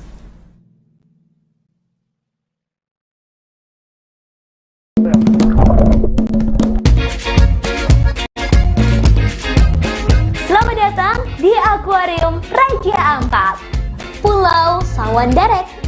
Begitu teriakan dokumentator wisata kami, Putu, saat speedboat tiba di Pulau Sawandarek, Raja Ampat, Papua Barat, Minggu 3 Juli 2022. Tanpa turun ke daratan, kami langsung bersiap dari dalam kapal untuk melakukan snorkeling. Bahkan seorang wisatawan bernama Edward sepertinya sudah tak tahan ingin melihat indahnya dalam laut. Dia pun langsung melompat. Sang pemandu menyiapkan peralatan snorkeling seperti jaket, masker, dan kacamata snorkeling. Sungguh indah melihat dalam laut pesisir Pulau Sawandarek. Yap, benar, seperti melihat akuarium. Air yang jernih membuat mata kita bahkan tanpa kacamata snorkeling bisa melihat jelas keindahan dalam laut Raja Ampat.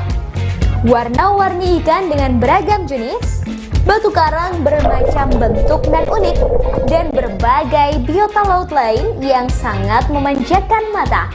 Tak hanya snorkeling, sejumlah wisatawan juga melakukan diving hingga ke dasar laut. Pulau Sawandarek merupakan satu dari sejumlah tempat terbaik untuk snorkeling dan diving di Raja Ampat. Keindahan Raja Ampat yang berlokasi di ujung barat Papua ini dikenal hingga berbagai pelosok dunia. Untuk bisa mencapai pulau ini, Anda harus menggunakan transportasi laut yang ditawarkan oleh sejumlah travel perjalanan wisata Raja Ampat di Kota Sorong. Jadi, bagi Anda yang ingin berwisata, cukup di Indonesia aja.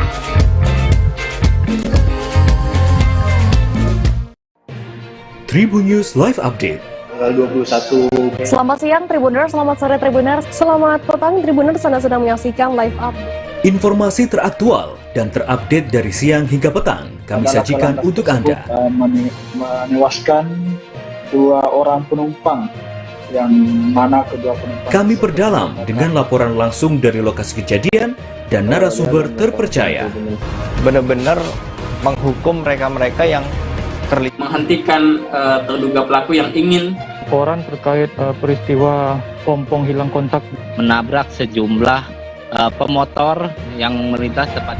Saksikan live update siang, sore, dan petang hanya di channel YouTube Tribun News.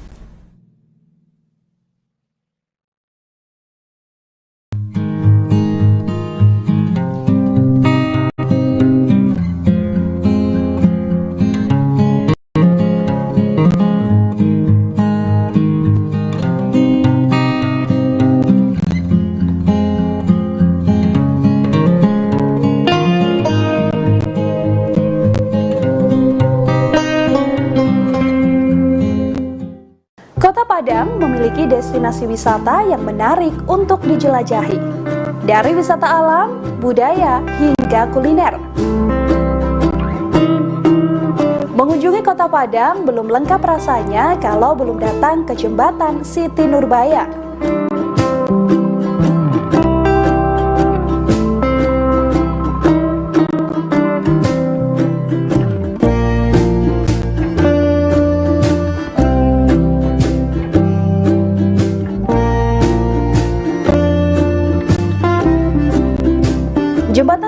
Nurbaya terletak di kawasan Padang Selatan, Kota Padang, Sumatera Barat. Menghubungkan antara Gunung Padang dan kawasan Kota Tua. Jembatan Siti Nurbaya, salah satu ikon wisata Kota Padang.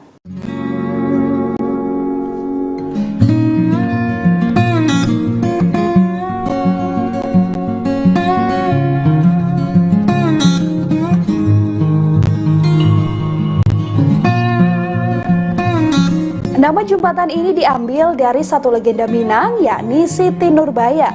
Untuk jembatan Siti Nurbaya ramai dikunjungi saat sore hingga malam harinya. Di sisi kiri dan kanan jembatan Siti Nurbaya ada penjual jagung bakar dan pisang bakar.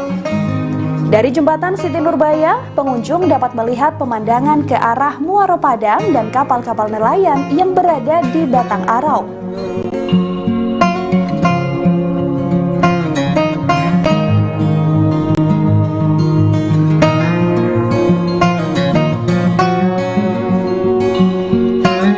Bagi yang ingin mengunjungi jembatan Siti Nurbaya, dapat memesan transportasi online karena untuk transportasi umum seperti angkot tidak tersedia rute ke sini.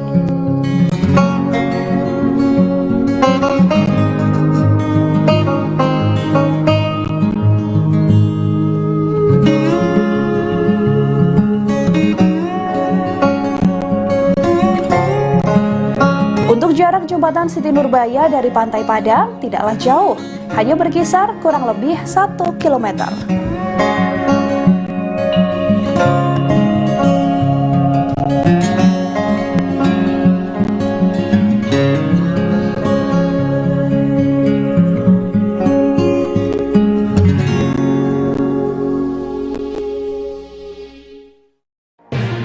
Tribun News Live Update. 21. Selamat siang Tribuners, selamat sore Tribuners, selamat petang Tribuners, Anda sedang menyaksikan live update. Informasi teraktual dan terupdate dari siang hingga petang kami sajikan untuk Anda. Menewaskan 2 orang penumpang, yang mana kedua penumpang Kami perdalam dengan laporan langsung dari lokasi kejadian dan narasumber terpercaya. Benar-benar menghukum mereka-mereka yang terlibat, menghentikan terduga pelaku yang ingin Laporan terkait peristiwa pompong hilang kontak menabrak sejumlah pemotor yang melintas tepat. Saksikan live update siang, sore, dan petang hanya di channel YouTube Tribun News.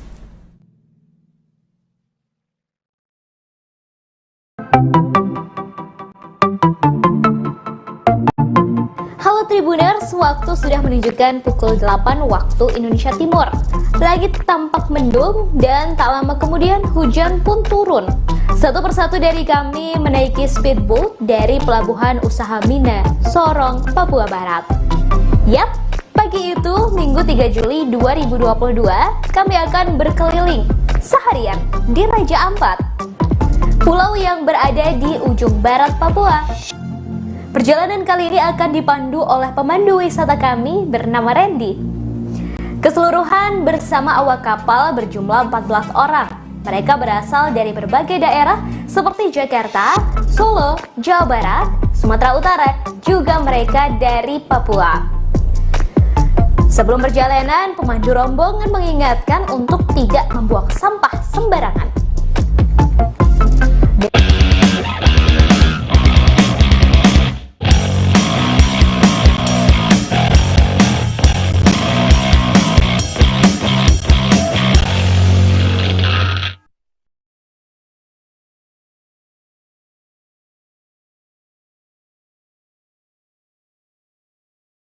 Sport kembali hadir menjumpai Anda pada siang hari ini, Kamis 27 Oktober 2022.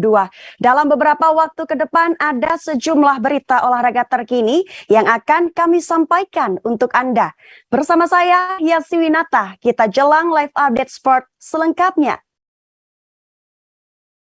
Berikut adalah jadwal French Open 2022 babak 16 besar. Jonathan Christie akan menghadapi musuh lama, sedangkan perwakilan Indonesia sektor ganda putra akan menjadi tumpuan di French Open 2022 kali ini.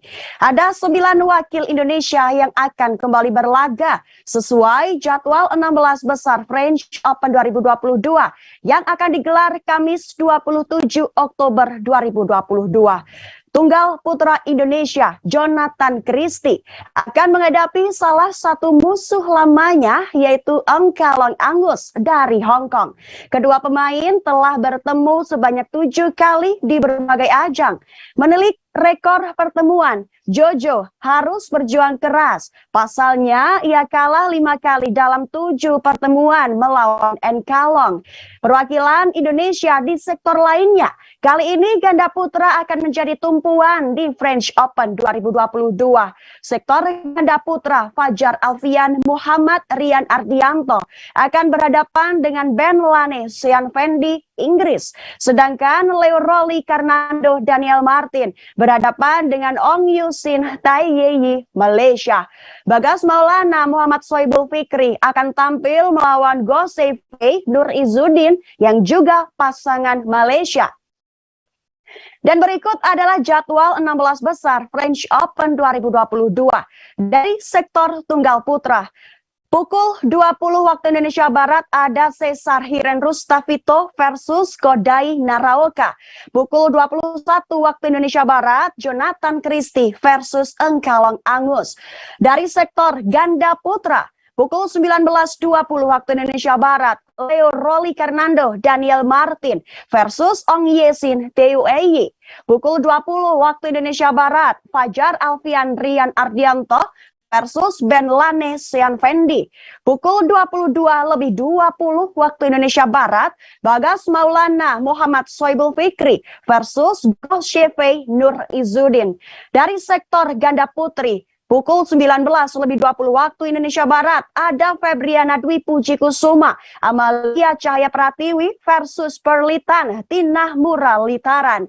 Sektor ganda campuran, pukul 18.40 waktu Indonesia Barat, ada Zakaria Josiano Hediana Juli Marbella versus Mark Lampus Isabel Lohau. Rehana Falco Sarianto Lisa Ayu versus Heyong Tai Terry Tan Weihan Jessica. Rino Rivaldi Pita Haning Tias versus Seo Sung Jae Chai Yujung.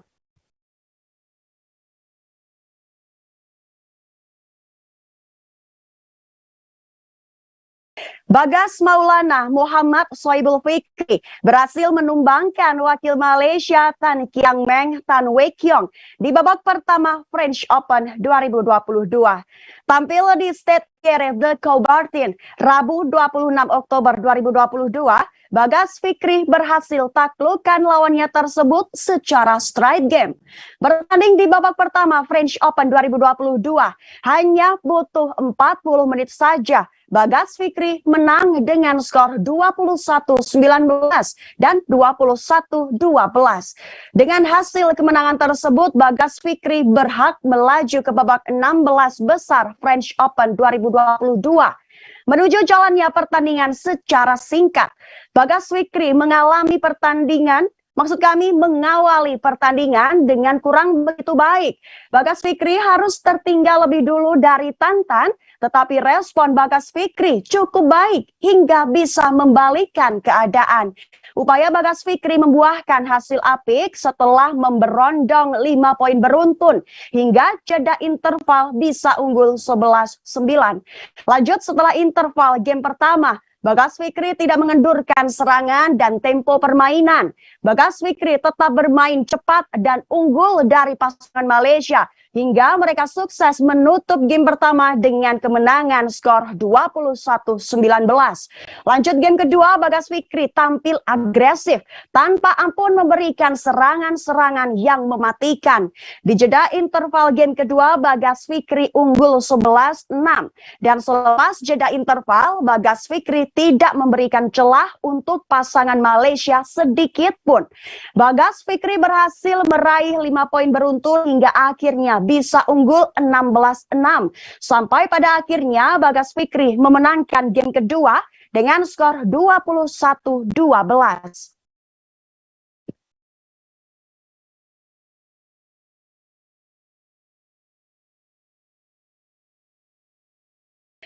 Fajar Alfian Muhammad Rian Ardianto berhasil mengalahkan wakil India MR Arjun Dhruv Kapila di babak pertama French Open 2022. Rabu 26 Oktober 2022 di Stade Pierre de Coubertin, Paris, secara straight game Fajarian berhasil menumbangkan wakil India dengan skor 21-15 dan 21-16. Masuk pada jalannya pertandingan secara singkat, Arjun Kapila sangat bernafsu sejak awal laga untuk memimpin pertandingan atas Fajarian. Upaya mereka membuahkan hasil manis karena mampu unggul lebih dulu dari Fajarian. Tetapi Fajarian segera merespon serangan dari lawannya tersebut dan bahkan berhasil membalikkan keadaan di angka 5-4. Sempat terkejar di poin 7 sama, beruntung Fajarian masih bisa mengatasi hal tersebut dan unggul jeda interval dengan skor 11-7. Tidak mengendurkan serangan selepas jeda interval, Fajarian terus mendulang banyak poin menjauhi raihan skor dari wakil India. Sampai akhirnya game pertama berhasil dimenangkan oleh Fajarian dengan skor 21-15. Berlanjut game kedua, Fajarian masih menunjukkan penampilan impresif dengan terus memimpin pertandingan hingga jeda interval dengan torehan skor 11-6. Selepas jeda interval, Fajarian langsung menjauhi perolehan skor dari wakil India tersebut dan berhasil mengamankan kemenangan dengan skor 21-16.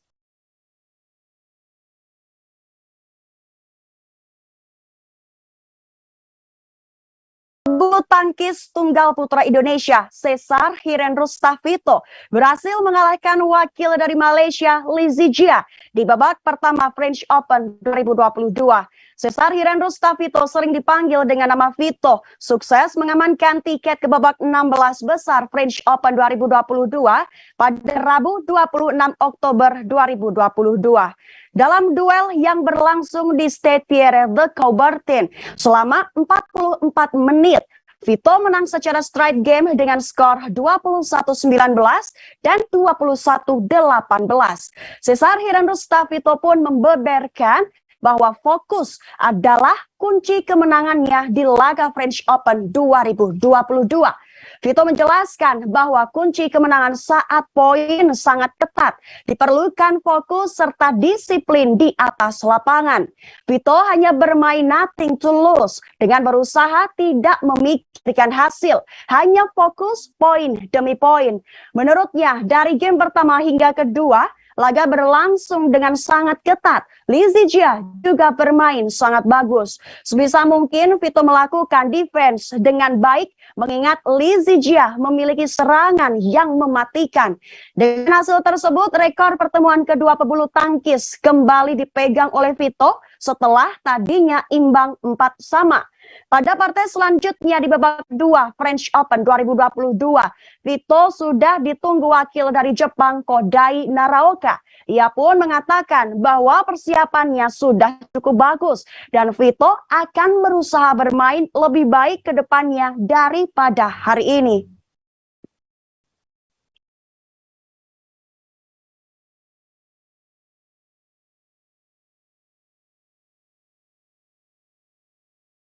Kita masuk pada Liga Champions. Update klasemen Liga Champions 2022-2023 yang telah menyelesaikan matchday kelima, Kamis 27 Oktober 2022 dini hari waktu Indonesia Barat. Real Madrid dan PSG menjadi 2 dari 12 tim yang sudah memastikan diri lolos ke babak 16 besar Liga Champions 2022-2023. Hanya saja Madrid dan PSG masih perlu berjuang untuk bisa menyegel status juara di grupnya masing-masing. Real Madrid saat ini masih belum aman di posisi puncak grup F karena kekalahan melawan RB Leipzig pada matchday kelima. membuat Real Madrid rawan kena gusur. Hal yang sama juga terjadi dengan PSG yang masih belum bisa mengunci kelolosan dengan status juara di grup H. Dengan perolehan 11 poin, PSG mengoleksi jumlah poin yang sama dengan Benfica di grup H. PSG masih berhak memimpin lantaran unggul produktivitas gol. Dan berikut adalah update klasemen grup Liga Champions Matchday kelima per Kamis 27 Oktober 2022. Di posisi grup A ada Napoli dengan 15 poin, Liverpool 12 poin, Ajax 3 poin, dan Rangers 0 poin. Lalu di posisi grup B ada Klub Brugge dengan 10 poin, FC Porto 9 poin, Atletico Madrid 5 poin, dan Bayern Leverkusen 4 poin. Kemudian di posisi grup C ada Bayern Munchen dengan 15 poin, Inter Milan 10 poin, Barcelona 4 poin, dan Victoria Pilsen 0 poin. Di grup D ada Tottenham Hotspur dengan 8 poin, Sporting CP 7 poin, Frankfurt 7 poin, dan Marseille 6 poin. Lalu di posisi grup E ada Chelsea dengan 10 poin, AC Milan 7 poin, Salzburg 6 poin, dan Dinamo Zagreb 4 poin. Kemudian di posisi grup F ada Real Madrid dengan 10 poin, RB Leipzig 9 poin, Shakhtar Donetsk 6 poin, dan Celtic 2 poin. Di posisi grup G ada Manchester City dengan 11 poin, Borussia Dortmund 8 poin, Sevilla 5 poin, dan FC Copenhagen 2 poin. Terakhir di posisi grup H ada PSG dengan 11 poin, Benfica 11 poin, Juventus 3 poin, dan Maccabi Haifa 3 poin.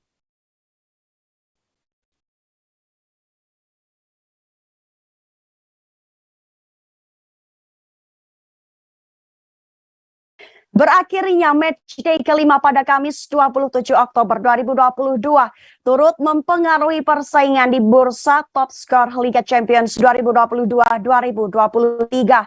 Pada daftar top skor Liga Champions 2022-2023, Kylian Mbappe sebagai pemain depan PSG tidak lagi sendirian berada di puncak.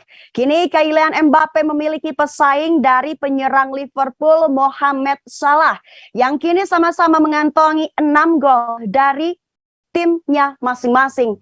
Di posisi selanjutnya ada Erling Haaland Manchester City dan Robert Lewandowski Barcelona. Kedua pemain tersebut sama-sama mengoleksi 5 gol di Liga Champions musim ini.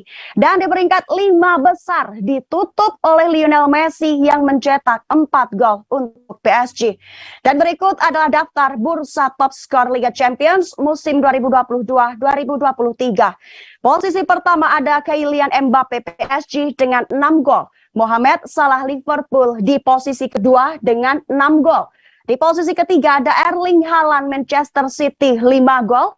Robert Lewandowski Barcelona di posisi 4 dengan 5 gol. Lalu di posisi 5 ada Lionel Messi PSG dengan 4 gol. Leroy Sané Bayern Munchen 4 gol, dan Jude Bellingham Dortmund 4 gol. Kemudian 3 terakhir di 10 besar ada Gianluca Raspadori Napoli 4 gol, Ataremi FC Porto 4 gol, dan Giovanni Simeone Napoli dengan 4 gol.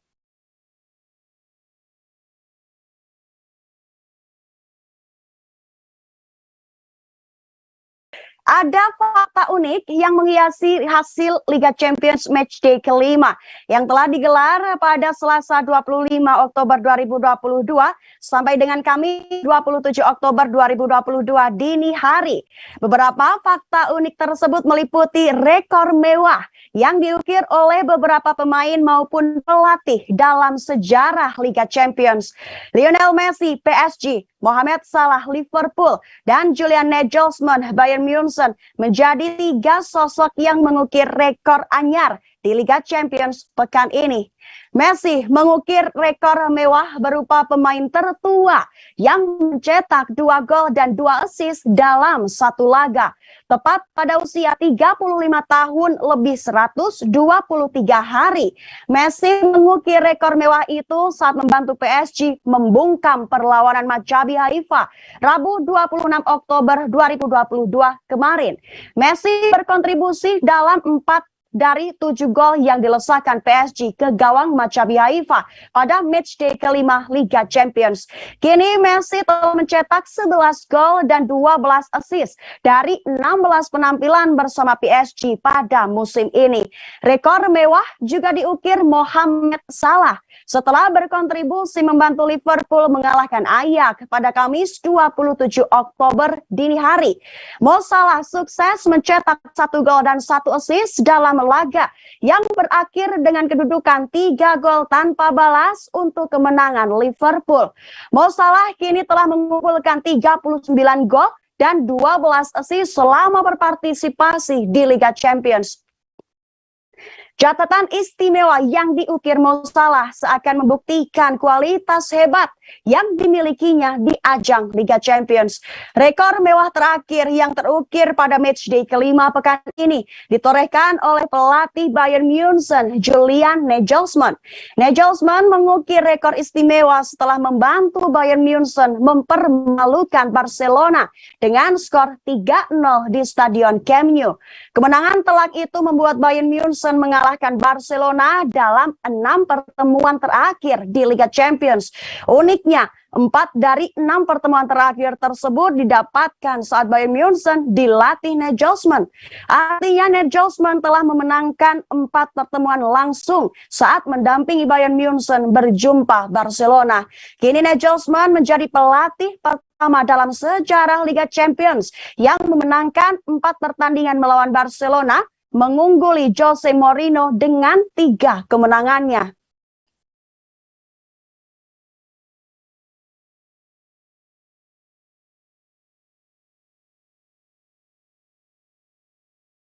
Berikut adalah profil Giovanni Simeone, pemain asal klub Napoli yang ternyata putra dari pelatih sekaligus legenda sepak bola Atletico Madrid.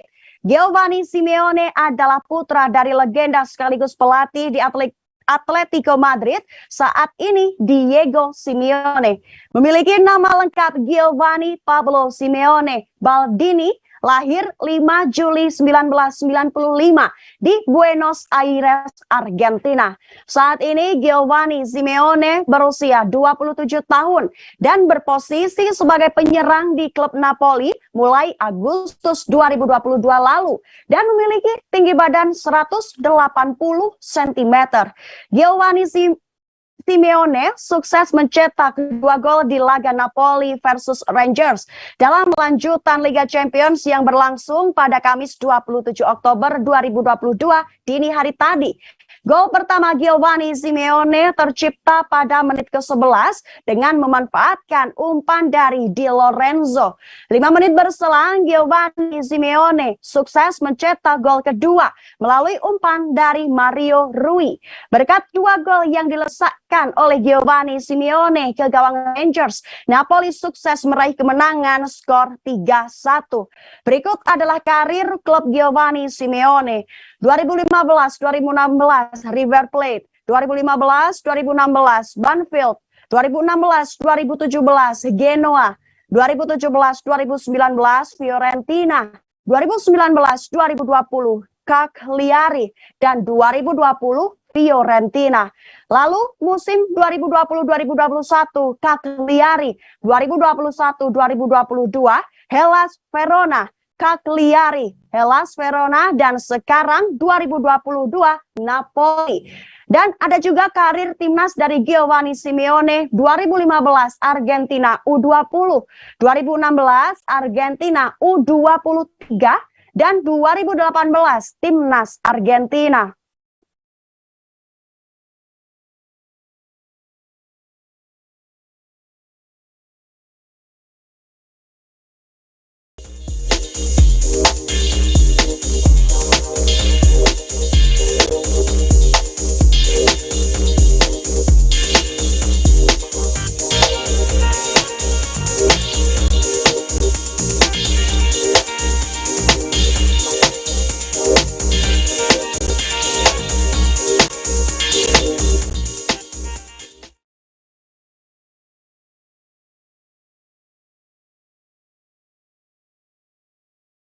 Liverpool, Inter Milan, dan FC Porto berhasil melaju ke babak 16 besar Liga Champions 2022-2023. Sedangkan klub Spanyol hanya mengirimkan satu wakil di fase grup.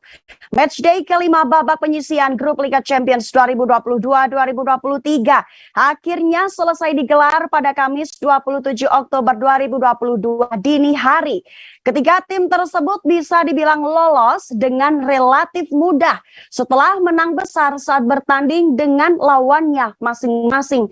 Liverpool lolos setelah bertandang ke kandang Ajax Amsterdam di Johan Cruyff Arena dengan skor telak 3-0 atas Ajax.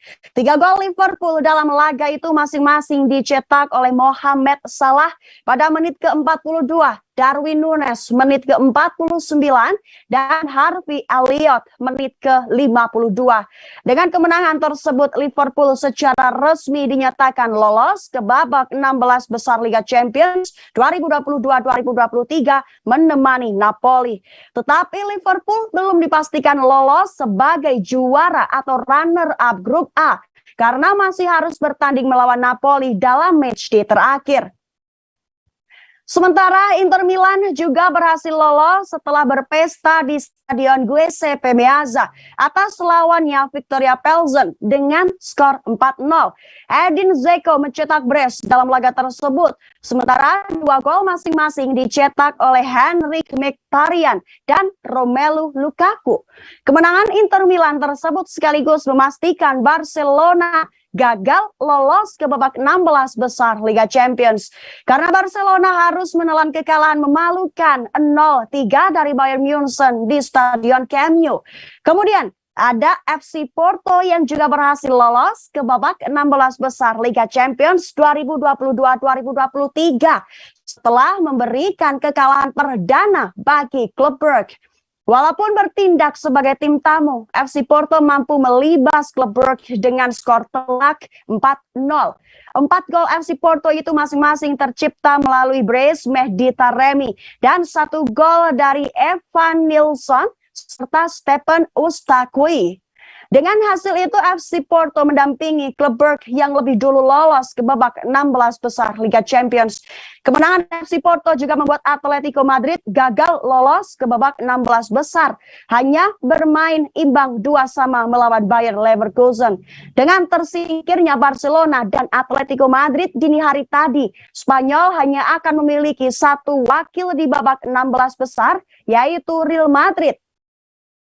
Dan berikut daftar tim yang sudah dipastikan lolos ke babak 16 besar Liga Champions 2022-2023. Bayern Munchen, Benfica, Chelsea, Klub Brugge, Borussia Dortmund, Manchester City, Napoli, Paris Saint-Germain, Real Madrid, Liverpool, Inter Milan, dan FC Porto.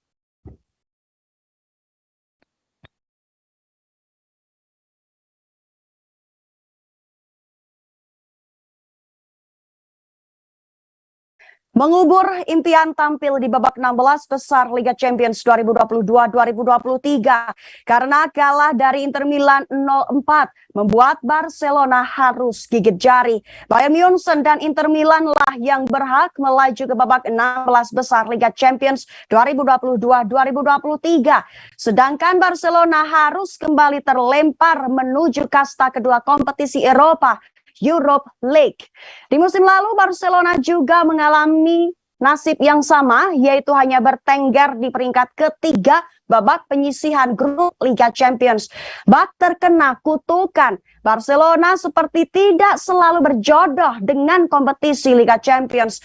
Apa yang menjadi keterpurukan Barcelona dalam ajang Eropa sejatinya sudah dirasakan sejak terakhir kali mereka menjuarai Liga Champions tahun 2015 silam. Di era kepelatihan Luis Enrique dengan trio Messi, Suarez, Neymar, Barcelona mampu tampil perkasa. Tetapi setelah itu Barcelona tampil angin-anginan, kian memburuk dan mengkhawatirkan. Pada tahun 2018, Barcelona secara mengejutkan menelan kekalahan melawan AS Roma dalam perempat final Liga Champions. Belum move on dari kekalahan menyakitkan, Barcelona kembali terkena comeback di musim selanjutnya. 2 kekalahan secara mengejutkan dalam kurun waktu 2 tahun beruntun membuat Barcelona mulai dipandang sebelah mata. Apalagi setelah mereka menelan kekalahan memalukan 8-2 dari Bayern Munchen di babak perempat final Liga Champions tahun 2020. Payahnya lagi, pembelian pemain yang dilakukan Barcelona tidak pernah mencapai kata berhasil. Justru dana ratusan juta dolar yang Barcelona gelontorkan berakhir sia-sia. Para pemain yang Barcelona beli dengan harga selangit pun tidak mampu memberi kontribusi maksimal. Padahal pemain-pemain yang Barcelona beli bukanlah nama sembarangan. Mereka berhasil tampil impresif di tim sebelumnya. Tapi saat membela Barcelona, kemampuan terbaik justru terkubur. Sebut saja Philippe Coutinho, Ousmane Dembele, Malcolm, sampai Antonio Griezmann. Nama yang disebutkan terakhir pun tidak mampu memberi kontribusi maksimal untuk Barcelona dan memilih hengkang ke Atletico Madrid. Sedangkan Philippe Coutinho dan Ousmane Dembele lebih banyak menghabiskan waktunya di ruang perawatan Barcelona dan nama pertama dipinjamkan ke Aston Villa.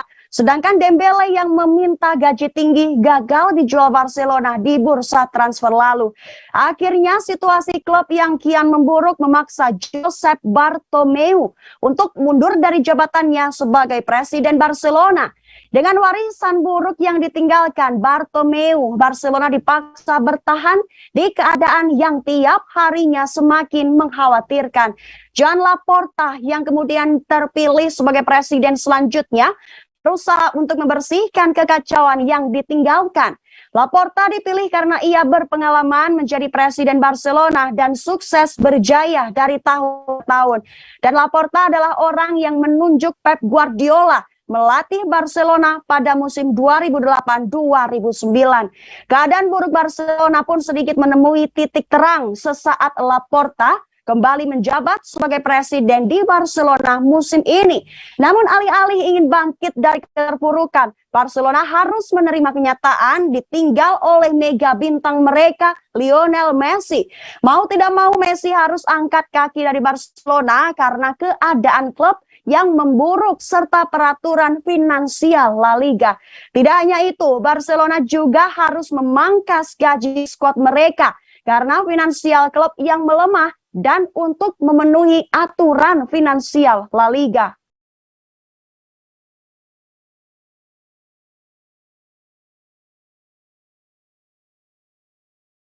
Kita beralih ke Liga Spanyol.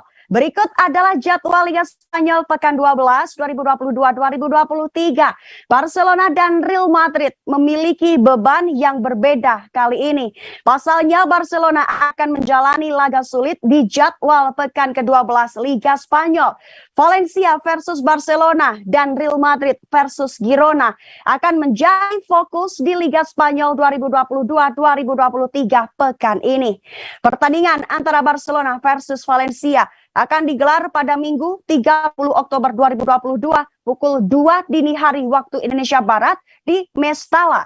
Sementara laga Real Madrid versus Girona akan dilangsungkan pada Minggu 30 Oktober 2022 pukul 22:15 malam waktu Indonesia Barat di Santiago Bernabeu. Saat ini Real Madrid masih memimpin klasemen sementara Liga Spanyol dengan raihan 31 angka. Sementara Barcelona ada di peringkat 2 klasemen sementara Liga Spanyol dengan 28 poin. Berikut adalah jadwal Liga Spanyol pekan 12 2022-2023.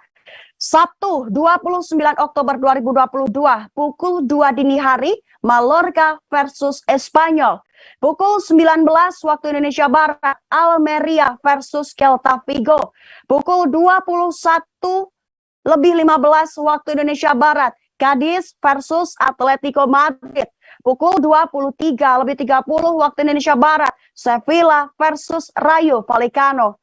Minggu 30 Oktober 2022 pukul 2 dini hari waktu Indonesia Barat Valencia versus Barcelona. 20 waktu Indonesia Barat Osasuna versus Valladolid. Pukul 22:15 waktu Indonesia Barat ada Real Madrid versus Girona. Senin 31 Oktober 2022, pukul 30 waktu Indonesia Barat, ada Athletic Bilbao versus Villarreal. Pukul 3 dini hari waktu Indonesia Barat, ada Real Sociedad versus Betis.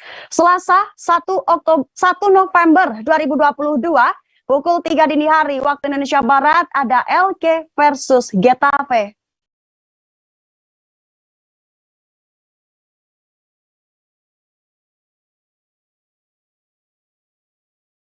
Kita beralih ke Liga Eropa. Berikut adalah jadwal siaran langsung bola malam ini yang menggelar kompetisi Liga Eropa Matchday kelima. Kamis 27 Oktober 2022 sampai dengan Jumat 28 Oktober 2022 dini hari. Arsenal, Manchester United, dan AS Roma menjadi 3 tim besar yang akan beraksi di matchday kelima Liga Eropa malam ini. Arsenal akan bertindak selaku tim tamu saat berjumpa PSV di Philips Stadium pukul 23:45 waktu Indonesia Barat. Sementara Manchester United akan bermain sebagai tim tuan rumah saat meladeni Sheriff Tiraspol di Stadion Old Trafford pukul 2 dini hari waktu Indonesia Barat. Lalu AS Roma akan bertandang ke markas HJK pukul 2 dini hari di grup C. Berbagai keseruan Liga Eropa malam ini dapat disaksikan secara langsung live di salah satu stasiun televisi nasional dan streaming pukul 23:45 waktu Indonesia Barat hingga 2 dini hari waktu Indonesia Barat. Kamis 27 Oktober 2022 malam, AEK Larnaca versus Dinamo Kiev, Fenerbahce versus Rennes, Lazio versus Midtjylland, Ludogorets versus Real Betis, Malmo FF versus Royal Union, PSV versus Arsenal, Union Berlin versus Braga, Zurich versus Bodo Glimt. Jumat 28 Oktober pukul 2 dini hari, Manchester United versus Sheriff Tiraspol, Crvena Zvezda versus Trabzonspor, Ferencvaros versus AS Monaco, Freiburg versus Olympiakos, HJK versus AS Roma, Nantes versus Karabakh, Omonia versus Real Sociedad, dan Sturm Graz versus Feyenoord.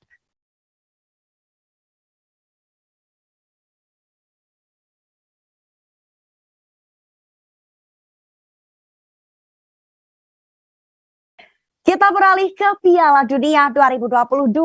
Lionel Messi menjadikan pergelaran Piala Dunia 2022 sebagai pertandingan terakhir dalam sejarah karirnya. Dan Luka Modric mengikuti jejak Lionel Messi tersebut dan telah mengkonfirmasi jika Piala Dunia 2022 juga akan menjadi yang terakhir bagi karir sepak bolanya. Piala Dunia 2022 mungkin akan menjadi kesempatan terakhir bagi sebagian mega bintang sepak bola dunia. Sebelumnya, mega bintang Paris Saint-Germain Lionel Messi telah mengumumkan kalau Piala Dunia 2022 akan menjadi yang terakhir baginya. Oleh karena itu, Lionel Messi akan berusaha sebaik mungkin untuk bisa memberikan yang terbaik bagi timnas Argentina. Tapi nyatanya tidak hanya Lionel Messi yang ada juga mega bintang lain yang telah mengumumkan jika Piala Dunia 2022 akan menjadi yang terakhir baginya. Bintang sepak bola yang dimaksud adalah gelandang andalan Real Madrid sekaligus kapten timnas Kroasia Luka Modric. Luka Modric mengkonfirmasi jika Piala Dunia 2022 akan menjadi Piala Dunia terakhir di sepanjang karirnya. Luka Modric sadar jika usianya saat ini telah menginjak 37 tahun dan sudah terlalu tua untuk bersaing di Piala Dunia edisi berikutnya. Tidak hanya mengkonfirmasi soal rencana pensiun, Modric juga menyampaikan bagaimana perasaannya bisa bermain untuk timnas Kroasia. Modric mengaku sangat terhormat dan bahagia bisa menjadi kapten dari tim sepak bola negaranya sendiri. Sebagai informasi, Luka Modric sudah ikut membela timnas Kroasia sejak ajang Piala Dunia 2006 yang diadakan di Jerman. Setelah itu, Luka Modric selalu menjadi bagian dari skuad timnas Kroasia yang lolos ke Piala Dunia 2014 dan 2018. Prestasi terbaik Luka Modric adalah ketika membawa timnas Kroasia melaju hingga ke babak final Piala Dunia 2018. Pada Piala Dunia 2022 nanti, Luka Modric akan memimpin timnas Kroasia untuk bersaing di grup F bersama dengan timnas Belgia, timnas Maroko, dan timnas Kanada.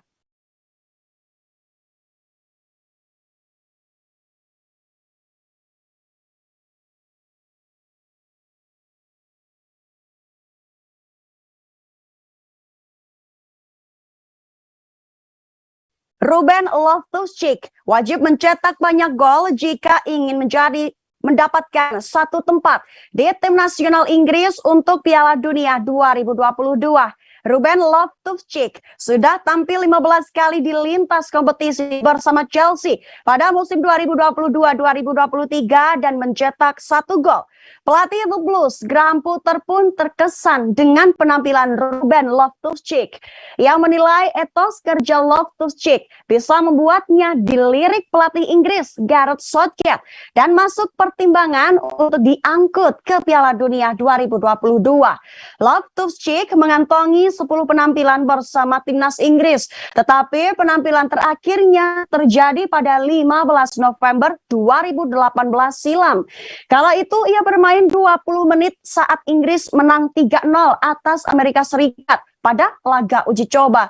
Dalam wawancara terpisah, mantan bek Inggris Stuart Pearce menilai kans Loftus-Cheek untuk berangkat ke Piala Dunia 2022 sangatlah tipis. Tetapi Loftus-Cheek bisa meyakinkan Gareth dalam tempo kurang dari 1 bulan sebelum Piala Dunia dengan mencetak sebanyak-banyaknya gol.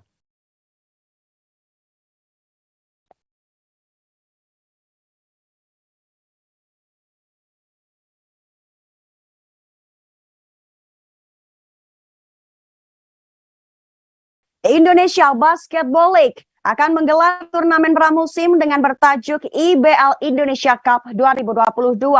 IBL Indonesia Cup 2022 akan berlangsung di Gor Sritek Arena Solo pada 4 hingga 14 November 2022 mendatang. Sebanyak 15 tim yang terbagi dalam 4 grup akan adu taktik untuk memperebutkan gelar pramusim sekaligus uang pembinaan sebesar 150 juta rupiah. IBL Indonesia Cup 2022, seluruh tim yang berlaga hanya diperbolehkan memakai pemain lokalnya saja. Dan itu berarti 2 pemain asing yang sudah bergabung dengan IBL Draft beberapa waktu lalu harus menepi sesaat. Menatap kompetisi IBL Indonesia Cup 2022, pemain Satria Muda Avan Saputra menargetkan timnya menjadi juara. Satria Muda pun dapat dikatakan sukses pada gelaran IBL musim lalu setelah mengalahkan Pelita Jaya Bakri di partai final. Sementara pemain basket Rans PIK Basketball Oki Wirasanjaya pun optimis timnya bisa mengarungi kompetisi ini walau tergabung dengan tim-tim kawakan. Rans PIK Basketball sendiri pada IBL musim 2022 menjadi satu di antaranya 8 tim yang bisa lolos ke babak playoff. Nantinya 2 tim dari tiap grup yang berstatus sebagai juara dan runner-up akan melaju ke babak perempat final dan saling berhadapan dengan perwakilan grup lainnya. Sekedar informasi, IBL Indonesia Cup 2022 juga akan terdiri dari lomba dance, cheerleaders, hingga lomba skill untuk pelajar.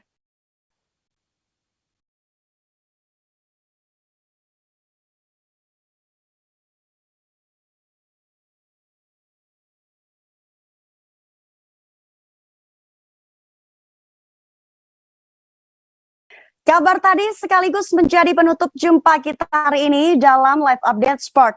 Jangan lupa untuk saksikan Live Update Sport hanya di kanal YouTube Tribun Network. Saya Yelsi Winata beserta kru yang bertugas pamit. Terima kasih dan sampai jumpa.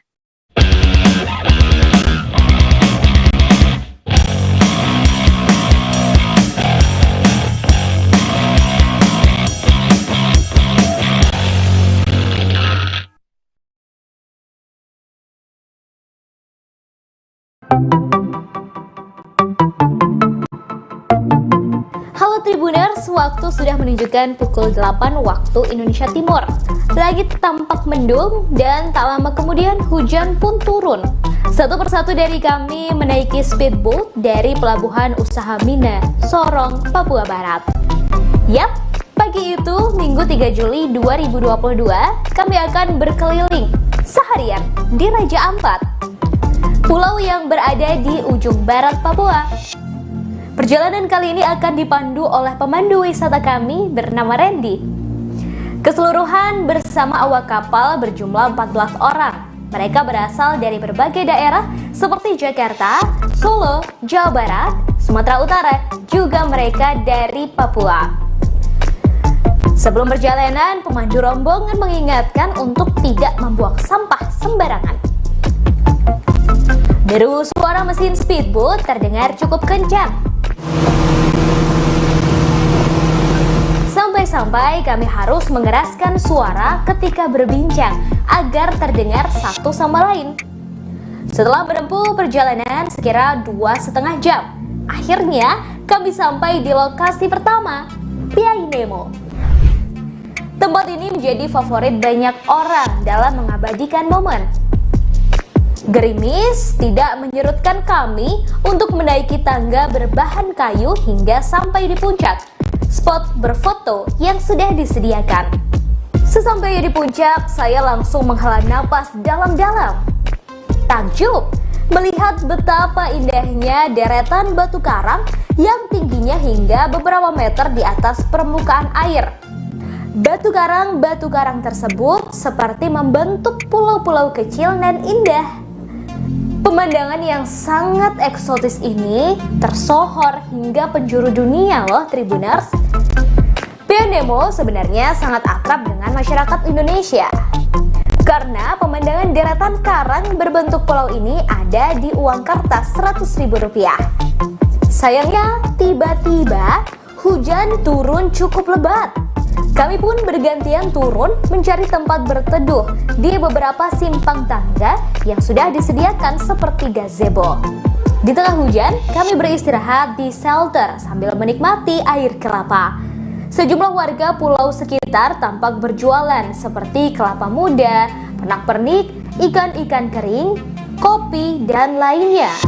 Kemudian kami kembali ke kapal untuk melanjutkan perjalanan. Syukurlah hujan pun reda sebelum sampai di lokasi kedua Tribuners. Kami tiba di Telaga Bintang. Untuk meraih puncak pun tidak sejauh Piai Nemo, namun medannya cukup berat. Kami harus menaiki batu-batu karang yang keras dan tajam. Harus bergantian lantaran jalurnya hanya cukup untuk satu orang. Sampai di atas, kami bisa melihat batu karang tinggi yang membentuk seperti pulau-pulau kecil. Dan seperti namanya, kami bisa menyaksikan telaga berbentuk bintang. Di bawah airnya terlihat sangat jernih. Kami bisa melihat batu karang serta ikan-ikan dengan mata telanjang. Tak lama rombongan melanjutkan perjalanan menggunakan kapal, yaitu ke kampung wisata Arborek. Menurut Putu, fotografer wisata kami, lokasi ini adalah kampung wisata pertama yang ada di Raja Ampat loh. Arborek masuk 10 besar desa wisata terbaik di Indonesia. Daya tarik lain tempat ini adalah memiliki dasar laut yang sangat menawan. Anda bisa bersnorkeling, melihat karang, dan berbagai biota laut.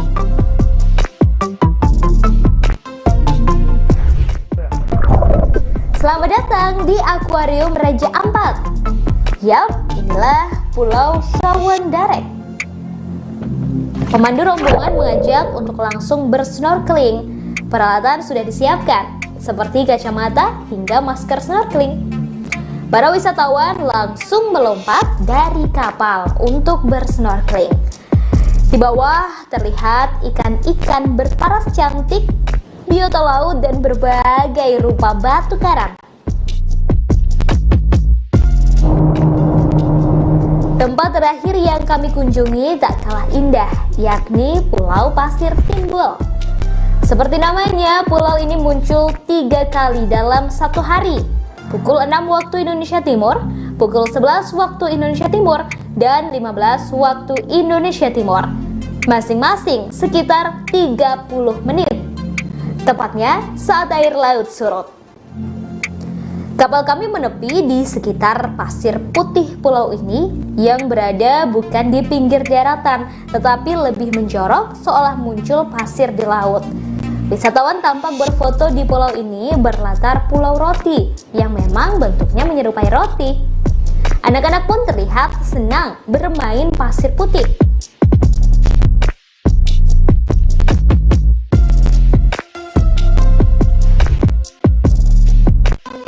Sayangnya hari sudah semakin sore, air mulai pasang dan Pulau Pasir Timbul akan kembali hilang tertutup air.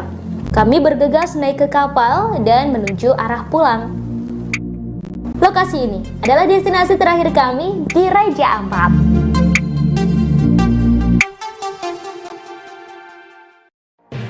Tribun News Live Update. 21. Selamat siang Tribuners, selamat sore Tribuners, selamat petang Tribuners, Anda sedang menyaksikan live up. Informasi teraktual dan terupdate dari siang hingga petang kami sajikan untuk Anda.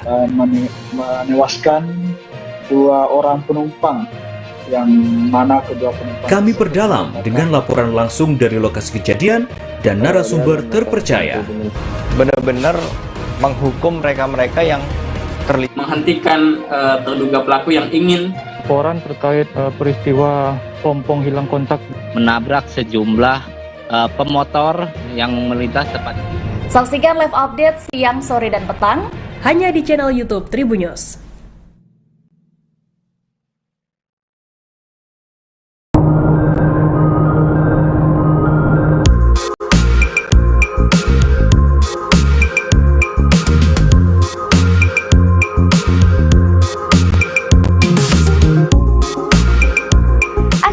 Kami tiba di Pulau Pasir Timbul, Raja Ampat, Papua Barat.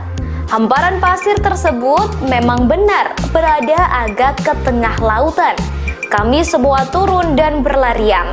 Bahkan seorang wanita tampak asyik berjoget dan sang suami merekam aksinya menggunakan ponsel. Semua wisatawan sibuk mengabadikan momen menggunakan ponsel, kamera, dan drone. Kami tiba sekira pukul 15 waktu Indonesia Timur, waktu di mana air surut dan pasir putih ini benar-benar seperti muncul. Menurut pemandu wisata kami, Randy, Pulau Pasir Timbul muncul 3 kali dalam satu hari, yaitu pukul 6 waktu Indonesia Timur, 11 waktu Indonesia Timur, dan 15 waktu Indonesia Timur, masing-masing sekitar 30 menit. Tepatnya saat air laut surut. Yang lebih menarik lagi, di ujung Pulau Pasir Timbul ini terdapat pulau kecil menyerupai roti hingga disebut Pulau Roti. Sebelum ke Pulau Pasir Timbul, kami sempat ke lokasi wisata lain di Raja Ampat yang juga tak kalah indah, yakni Pieng Nemo, Telaga Bintang, Arbore, dan Sawandareng. Kami memulai perjalanan dari Kota Sorong menggunakan speedboat sejak pukul 8 waktu Indonesia Timur. Pulau Pasir Timbul menjadi destinasi terakhir kami dalam trip seharian di Pulau Raja Ampat.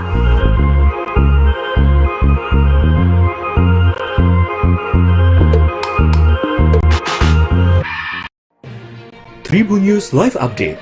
21. Selamat siang Tribuners, selamat sore Tribuners, selamat petang Tribuners, Anda sedang menyaksikan live up. Informasi teraktual dan terupdate dari siang hingga petang kami sajikan untuk Anda. Menewaskan 2 orang penumpang, yang mana kedua penumpang kami perdalam dengan laporan langsung dari lokasi kejadian dan narasumber terpercaya. Benar-benar menghukum mereka-mereka yang terlibat, menghentikan terduga pelaku yang ingin laporan terkait peristiwa pompong hilang kontak menabrak sejumlah pemotor yang melintas tepat. Saksikan live update siang, sore, dan petang hanya di channel YouTube Tribunnews.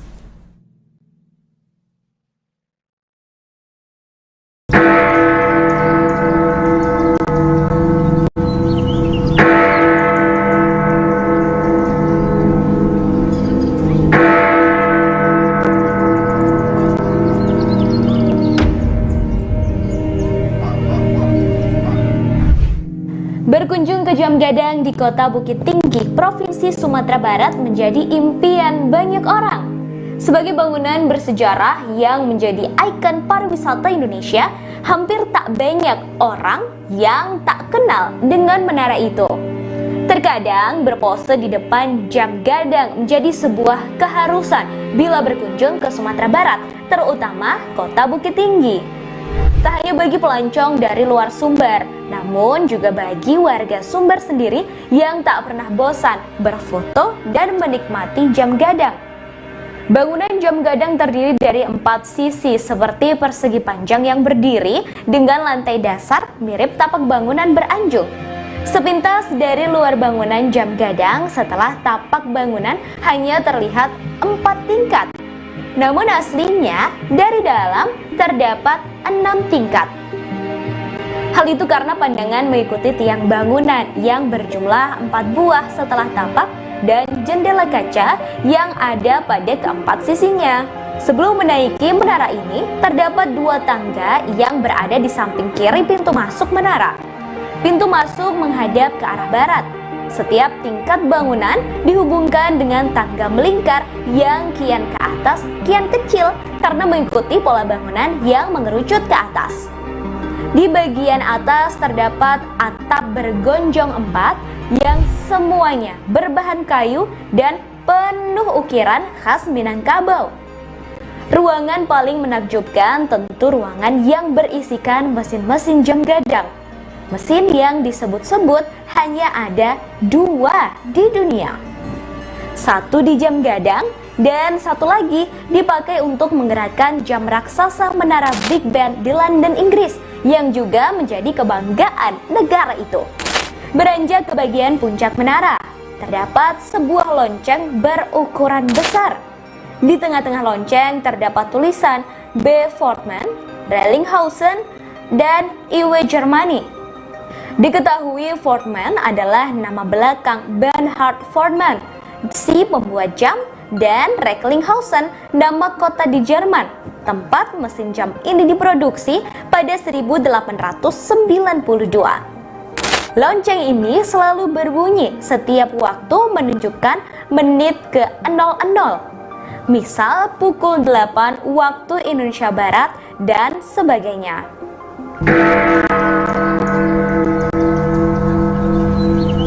Tak hanya lonceng, di bagian puncak juga terdapat sebuah serambi melingkar yang bisa melihat kota Bukit Tinggi dari berbagai sisi. Dari puncak ini tentu bisa melihat bagaimana keramaian pengunjung di pelataran Jam Gadang serta padatnya rumah penduduk di kota Bukit Tinggi. Dari sini juga bisa melihat dengan jelas Gunung Marapi dan Singgalang yang mengapit kota Bukit Tinggi. Yang menjadi generator kota ini adalah Jam Gadang. Oke, Jam Gadang. Wali Kota Bukit Tinggi Erman Safar mengatakan bangunan Jam Gadang ini didirikan pada 1926 dan selesai pada 1927 pada masa kolonial Belanda. Pembangunannya diprakarsai oleh Hendrik Roelof Roekmaker yang ketika itu menjabat sebagai sekretaris di Fort de Kock atau yang kini Bukit Tinggi. Sementara bangunan didesain oleh seorang arsitek asal Koto Gadang Agam bernama Yasid Raijo Mangkuto. Erman mengatakan pembangunannya memakan biaya 21.000 gulden, 15.000 untuk bangunannya dan 6.000 untuk pekerja. Orang nomor 1 di Bukit Tinggi itu menyebut menara Jam Gadang ini dibangun tanpa menggunakan besi sebagai penyangga. Sama halnya dengan menara masjid tua di Minangkabau, bangunannya dibangun hanya menggunakan bata merah dengan kapur putih bercampur pasir sebagai perekat. Diketahui mesin jam gadangnya didatangkan dari Jerman oleh Ratu Belanda Wilhelmina sebagai hadiah karena berhasil merebut Fort de Gogh ketika itu. Setelah dibangun, jam gadang ini pernah mengalami perubahan bentuk saat pendudukan Jepang dengan bangunan khas negeri Sakura. Pasca kemerdekaan, bangunannya juga mengalami perubahan ke bentuk yang sekarang ini. Hingga berdiri kokoh saat ini, bangunan jam gadang sudah melewati berbagai perbaikan dan renovasi. Berdasarkan catatan yang ada, pada gempa darat 2007, bangunan jam gadang pernah mengalami kerusakan cukup parah. Bandul di dalam mesin raksasa patah yang membuat jam terhenti. Dampak gempa juga membuat bangunan miring 2 derajat dan retak kecil di beberapa bagian. Otoritas setempat melakukan perbaikan serius untuk menanganinya hingga pulih.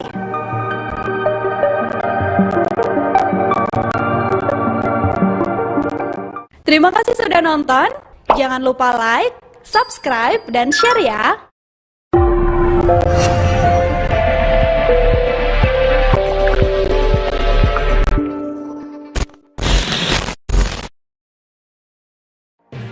Tribun News Live Update. Tanggal 21. Selamat siang Tribuners, selamat sore Tribuners, selamat petang Tribuners, Anda sedang menyaksikan live update. Informasi teraktual dan terupdate dari siang hingga petang kami sajikan untuk Anda. Menewaskan 2 orang penumpang, yang mana kedua penumpang kami perdalam dengan laporan langsung dari lokasi kejadian dan narasumber terpercaya. Benar-benar menghukum mereka-mereka yang menghentikan terduga pelaku yang ingin Laporan terkait peristiwa pompong hilang kontak menabrak sejumlah pemotor yang melintas tepat. Saksikan live update siang, sore, dan petang hanya di channel YouTube Tribun News.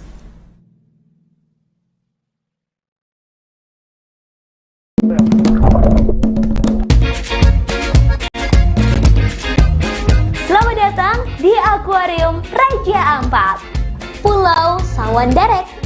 Begitu teriakan dokumentator wisata kami, Putu, saat speedboat tiba di Pulau Sawandarek, Raja Ampat, Papua Barat, Minggu 3 Juli 2022. Tanpa turun ke daratan, kami langsung bersiap dari dalam kapal untuk melakukan snorkeling. Bahkan seorang wisatawan bernama Edward sepertinya sudah tak tahan ingin melihat indahnya dalam laut. Dia pun langsung melompat. Sang pemandu menyiapkan peralatan snorkeling seperti jaket, masker, dan kacamata snorkeling. Sungguh indah melihat dalam laut pesisir Pulau Sawandarek. Yap, benar, seperti melihat akuarium. Air yang jernih membuat mata kita bahkan tanpa kacamata snorkeling bisa melihat jelas keindahan dalam laut Raja Ampat. Warna-warni ikan dengan beragam jenis, batu karang bermacam bentuk dan unik, dan berbagai biota laut lain yang sangat memanjakan mata. Tak hanya snorkeling, sejumlah wisatawan juga melakukan diving hingga ke dasar laut. Pulau Sawandarek merupakan satu dari sejumlah tempat terbaik untuk snorkeling dan diving di Raja Ampat. Keindahan Raja Ampat yang berlokasi di ujung barat Papua ini dikenal hingga berbagai pelosok dunia. Untuk bisa mencapai pulau ini, Anda harus menggunakan transportasi laut yang ditawarkan oleh sejumlah travel perjalanan wisata Raja Ampat di kota Sorong. Jadi, bagi Anda yang ingin berwisata, cukup di Indonesia aja.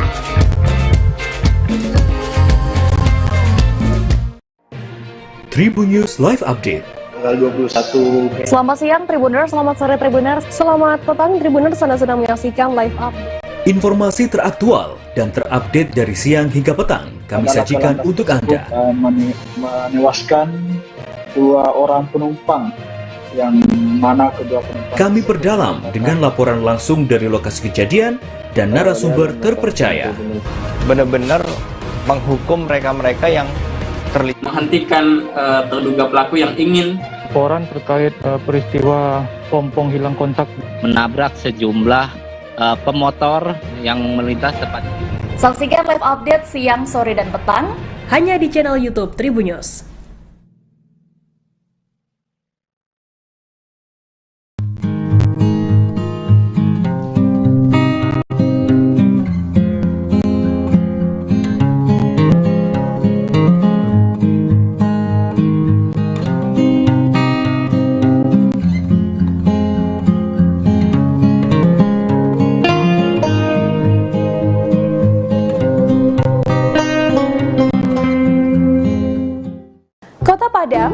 menjadi destinasi wisata yang menarik untuk dijelajahi.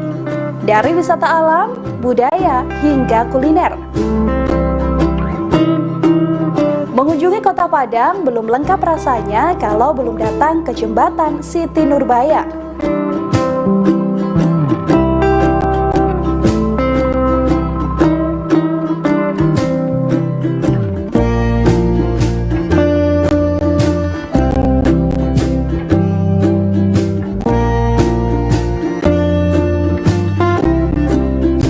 Jembatan Siti Nurbaya terletak di kawasan Padang Selatan, Kota Padang, Sumatera Barat. Menghubungkan antara Gunung Padang dan kawasan Kota Tua. Jembatan Siti Nurbaya, salah satu ikon wisata Kota Padang.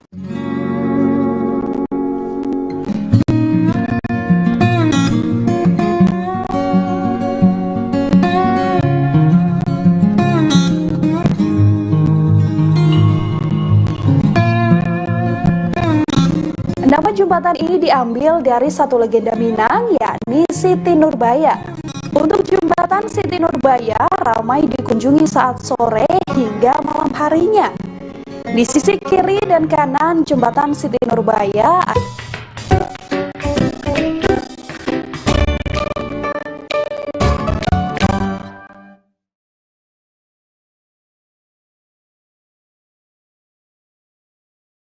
Selamat sore Tribuners, hari ini Ariska kembali hadir menemani Anda dalam live update travel edisi Kamis 27 Oktober 2022. Seperti biasa, Ariska akan memberikan informasi.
Halo Tribuners, jumpa lagi bersama dengan saya Mutiara dalam tayangan berita selebritis di Tribun Lampung. Kami akan menyajikan informasi menarik dan terupdate seputar selebritis tanah air untuk Anda. Dan inilah berita selebritis selengkapnya.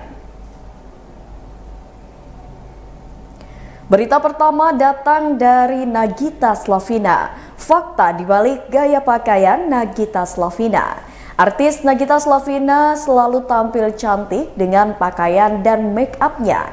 Meskipun sudah berusia 34 tahun, tapi gaya dan fashion istri Raffi Ahmad itu selalu terlihat segar dan menarik.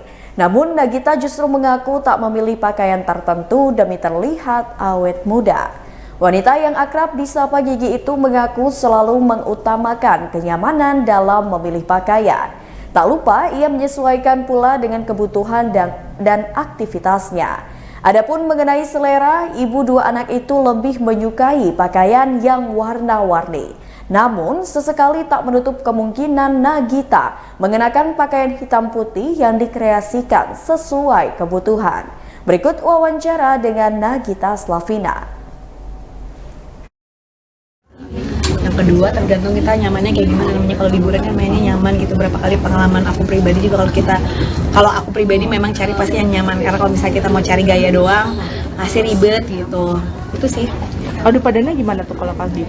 Padu padannya itu balik lagi tergantung. Biasanya kalau pergi lama ya pasti kita kan gimana caranya bisa mix and match. Tapi kalau pergi sebentar, karena aku juga pengen explore juga, jadi bisa bawaannya lebih banyak. Kita tergantung bagasi lah. Lebih yang ke one set atau yang lebih ke acak aja nih? Kalau aku sih biasanya tergantung kebutuhan sih gitu. Kadang-kadang kita ada pergi yang memang benar-benar liburan atau mungkin memang ada kerjaan juga gitu. Jadi memang biasanya aku campur gitu. Jadi menurut pengamatan Kak Gigi, kira-kira fashion di 2023 itu akan style seperti apa? Kalau aku lihat dari beberapa pagelaran challenge sebelumnya sih kayaknya mungkin akan lebih berwarna ya gitu di tahun depan.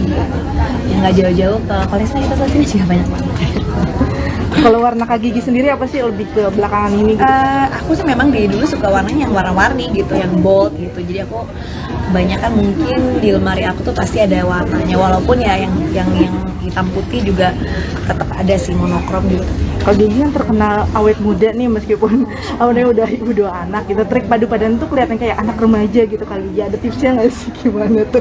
Nggak ada sih sebenarnya. Aku pakai yang aku suka gitu. Yang paling penting kalau buat aku sih, kita tuh kalau mau mau dandan itu yang penting kan buat diri sendiri dulu ya, bukan buat orang lain sih. Buat dirinya Kak Gigi sendiri kan emang sering kali warnanya tuh yang cerah-cerah gitu, karena tabrak juga. Nah untuk kedepannya apa tetap akan menonjolkan warna itu atau mengikuti tren? Siapa tahu di tahun depan akan jadi warna kalem-kalem lagi.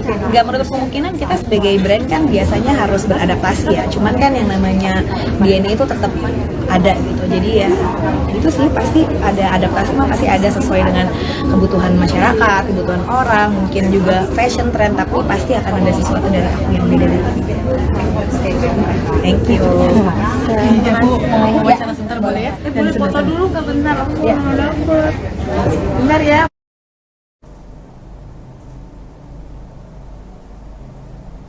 Berita selanjutnya datang dari Nikita Mirzani, alami sakit lambung di tahanan. Manajer Nikita Mirzani, Dea Hanifah, mendatangi Rutan Serang, Banten pada Rabu 26 Oktober 2022 kemarin. Kedatangan Dea Hanifah awalnya untuk menjenguk Nikita Mirzani yang saat ini menjadi tawanan. Akan tetapi Dea Hanifah tak bisa bertemu Nikita Mirzani dan hanya menitipkan barang yang dipesan artisnya untuk dibawakan. Salah satu barang yang dibawa oleh Dea Hanifah yaitu obat yang memang diminta oleh Nikita Mirzani. Obat tersebut merupakan obat asam lambung, penyakit yang dikeluhkan Nikita Mirzani. Menurutnya penyakit asam lambung itu memang sudah lama dirasakan oleh Nikita. Bahkan Nikita yang meminta agar Dea membelikan obat itu untuknya. Seperti diketahui, Nikita Mirzani ditahan di Rutan Serang, Banten terkait kasus dugaan pencemaran nama baik yang dilaporkan oleh Dito Mahendra. Sebelum menjalani penahanan, Nikita Mirzani juga sempat melakukan wajib lapor ke Polres Serang Kota. Berikut wawancara dengan manajer Nikita Mirzani. Bawa baju, bawa buku, bawa kacamata, bawa obat. Itu permintaan semua dari Kaniki semua. Iyalah Kak. Iya. Sempat ketemu nggak sih? Ketemu dalam juga nggak lihat kondisinya seperti apa nih kita? Nggak di sini, karena udah sore kan. Berarti nggak bisa ke dalam ya? Hanya nitipin barang-barang. Iya, di mana? Kondisi anak jadi Anak sekarang biasa aja Mas, mereka masih sekolah. Ya kalau ditanya sedih nggak sedih ya namanya anak ya. Cuman kan kalau yang dua belum ngerti. Cuman kalau Loli kan udah ngerti. Cuman Loli memang lagi fokus buat sekolah ke London kan.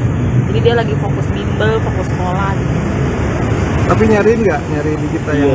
Kalau nyariin udah pasti namanya juga ibu ya. Apalagi anaknya yang paling kecil tuh, yang kecil kan dari zaman kapan juga dia nggak bisa lepas dari ibunya kan. Kalau tidur harus deket kakinya lah apa gitu-gitu. Jadi maksudnya ya dia pasti nyariin gitu. Sampai tadi malam aja tuh anak itu nggak tidur.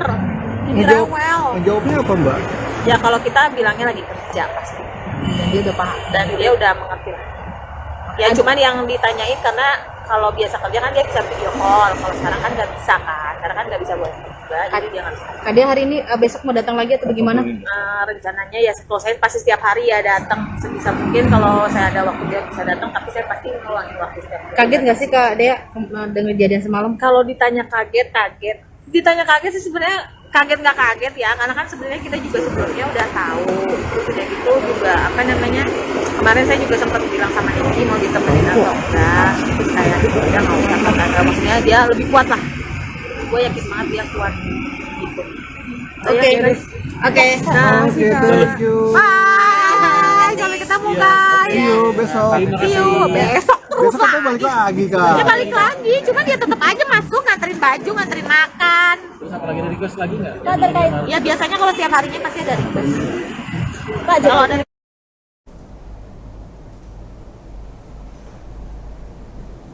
Berita selanjutnya datang dari Vincent Verhaak, tolak damai dengan Steven. Vincent Verhaak, suami Jessica Iskandar, meradang saat sidang perkara gugatan perdata perbuatan melawan hukum digelar di Pengadilan Negeri Jakarta Selatan pada Rabu 26 Oktober 2022 kemarin. Vincent Verhaak dan Jessica Iskandar digugat perdata oleh Christopher Stefanus Budianto alias Steven, mantan partner bisnis mereka. Agenda sidang adalah melakukan mediasi antara Vincent Verhaak dan Jessica Iskandar dengan Steven. Menurut Vincent Verhaak, Steven sebagai penggugat takut bertemu dengannya. Vincent Verhaak dan Jessica Iskandar melaporkan Steven ke polisi terkait kasus dugaan penipuan dan penggelapan bisnis hingga merugikan 9,8 miliar rupiah. Bisnis rental mobil pasangan selebritas yang menjalani bersama Steven justru membuat mereka kehilangan 12 mobil. Sebaliknya, Steven menawarkan Vincent Verhaak dan Jessica Iskandar untuk menyelesaikan perkara ini dengan meminta maaf dan membayar biaya ganti rugi senilai 1 miliar rupiah. Vincent Verhaak pun menolak permintaan Steven tersebut. Berikut wawancara dengan pihak Vincent Verhaak.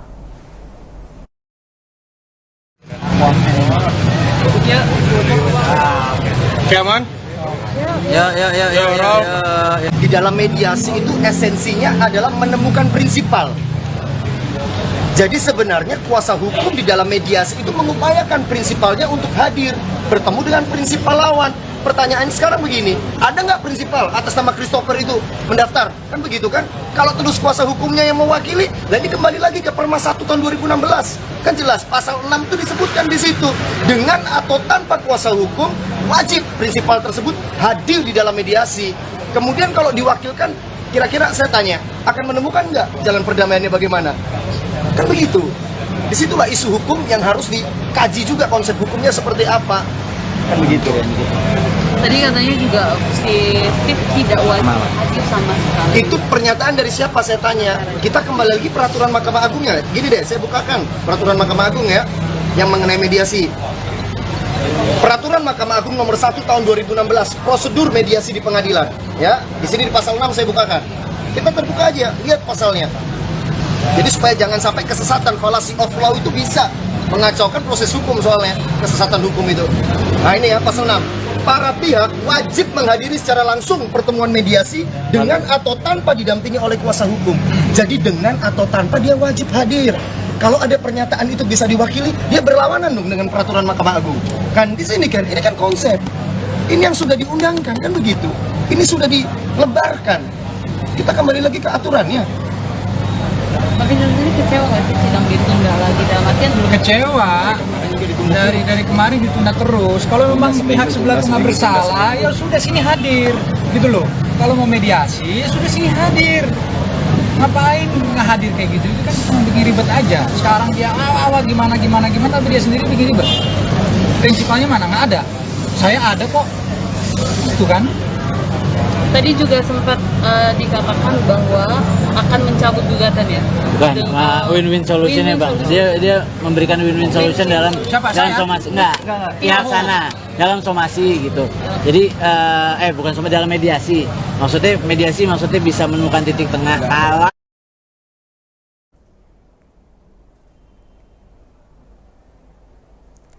berita selanjutnya datang dari grup band Slank ajak supporter Arema FC dan Persebaya dalam konsernya.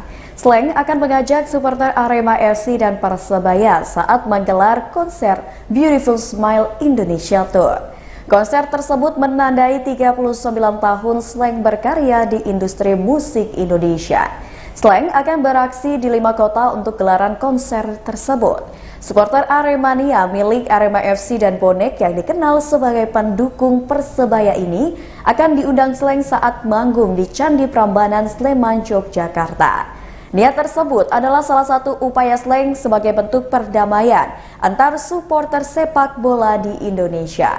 Menurut kakak, upaya perdamaian itu dilakukan menyusul tragedi di Stadion Kanjuruhan, Kabupaten Malang, Jawa Timur. Konser 39 tahun Slank ini digelar di beberapa kota seperti di Palembang, Makassar, Banjarbaru, Kalimantan Selatan, Surabaya, dan Yogyakarta. Rencananya, sederet musisi Indonesia akan tampil menjadi pembuka konser Slank. Berikut wawancara dengan grup band Slank. Bubar kedua. Ini bubar kedua. Ya, mudah-mudahan nanti tahun depan kita bisa mengikuti tour world-nya ya ke 40. Tidak hanya di Indonesia tapi juga di beberapa negara. Ya. 40 titik. Mudah-mudahan semua berjalan sukses, aman, dan tidak ada lagi pandemi yang lain. Walaupun terakhir saya dengar ada gangguan gagal ginjal. Iya, betul. Mudah-mudahan pemerintah kita bisa mengatasi dengan baik sehingga ini tidak menghantui kehidupan kita lagi. Kita baru selesai bergeliat, ekonomi kita baru mulai tumbuh, tapi kemudian kita dihantui lagi dengan isu dan kejadian peristiwa gagal ginjal. Mudah-mudahan jadi halangan bagi kita untuk terus-menerus menjalankan kegiatan-kegiatan ekonomi yang bisa menumbuhkan ekonomi rakyat. Sekali lagi selamat pada Slank. Ya. Lagu yang saya paling senang dengan Slank adalah Balikin Lagi. Oke, kita dengarkan satu lagu dari Pak Bamsud. Oh enggak ya? Enggak. Balikin, balikin. Tepuk tangan dong semuanya. Gue Slank. Ya. Terus there's no reason untuk kami tidak. It's an honor buat kami untuk bisa bergabung di. I've been doing it. Patut untuk di start. Terus artinya kan mungkin ada latihan khusus atau apa? Silakan. Iya, assalamualaikum warahmatullahi wabarakatuh. Waalaikumsalam. Kebetulan emang kalau saya pribadi dari kita tetanggaan, saya dari lahir udah jadi tetangganya Mas Bibi memakarkan. Loh, gimana? Di Duren 3 saya dulu. Oh, gitu. Jadi udah kayak abang sendiri, udah kayak saudara sendiri, dan bisa terlibat di acara ini kita udah lama sekali ya. Terakhir saya ngedukung acara ulang tahun Slank itu waktu di Lebak Bulus, Mas. Tahun berapa tuh? Ya sekitar 2004, 2003. Oke. Untuk acaranya Slank sendiri. Terus kalau terakhir. Berita selanjutnya datang dari Adinda Azani. Perilaku unik Adinda Azani usai menikah. Adinda Azani langsung pisah rumah dengan orang tuanya usai resmi dinikahi oleh Arman Zahari. Namun, Adinda dan Arman memang sengaja memilih rumah yang tak jauh dari rumah orang tua agar mudah untuk berkunjung. Uniknya, Adinda malah merasa aneh ketika tinggal berdua saja dengan Arman yang sudah resmi menjadi suaminya. Adinda pun sejak awal sudah meminta izin kepada suaminya jika sewaktu-waktu rindu orang tuanya ia ingin pulang sementara waktu. Adinda Azani resmi menikah dengan Arman pada 26 Juni lalu. Keduanya merupakan teman semasa kecil yang kembali bertemu dan menikah. Berikut wawancara dengan Adinda Azani.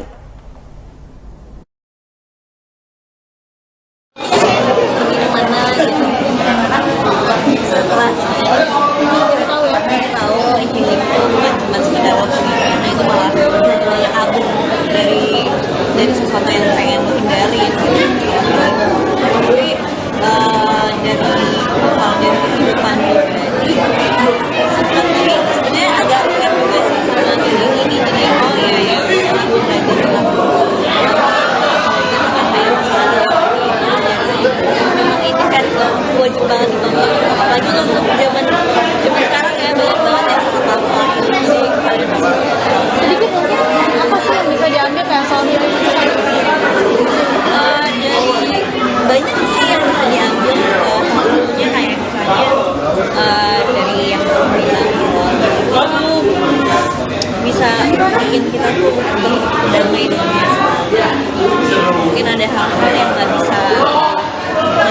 bisa lo lupain karena lo itu belum memaafkan kejadian itu gitu. Jadi banyak nih pokoknya yang banyak banget bagus banget apalagi dialog yang itu bagus banget bahkan cerita dari setiap karakter itu bagus banget. Punya cerita tentang healing pernah ada ya masalah setiap manusia ya kan entah itu tentang keluarga tentang percintaan teman udah pasti ada jadinya ini tuh benar-benar healing kalau temen kali ya jadinya seru aja jadi kayak main format sih karena kita pun aku pun nikah sama dia pun gak pernah nuntut apa-apa jadinya kita saling berbagi tugas misalnya beresin ini, bersihin ini atau masak siapa gitu. Tapi pas jadi suami gimana beda nggak sih pas jadi suami sama teman gitu? Lebih perhatian dan alhamdulillahnya ya awalnya anaknya emang cuek banget nih pas udah nikah perhatian banget. Jadi care banget jadi biasanya kan dari positif ke negatif ya udah ini jadi kayak lebih ke nilai pasti baik. Bahkan pastinya langsung program ya. Apakah mungkin mengurangi pekerjaan gitu deh supaya langsung jos gitu? Enggak gitu, habis nikah tuh nggak langsung series ini yang syutingnya tuh 2 bulan dan berapa hari sekitar 2 minggu atau berapa hari kita nginep di sini.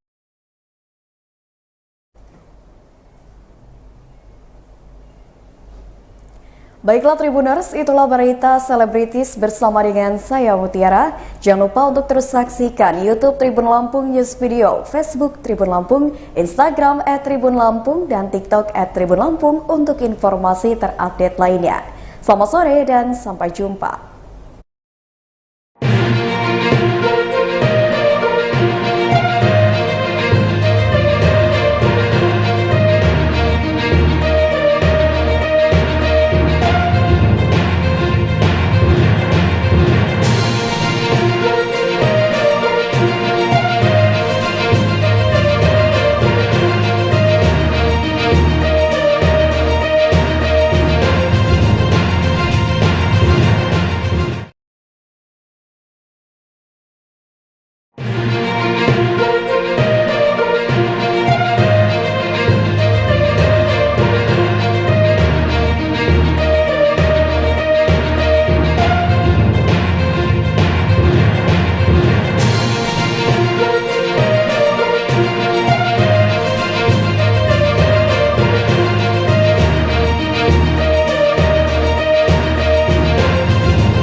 Selamat sore Tribuners, hari ini Ariska kembali hadir menemani Anda dalam live update travel edisi Kamis 27 Oktober 2022.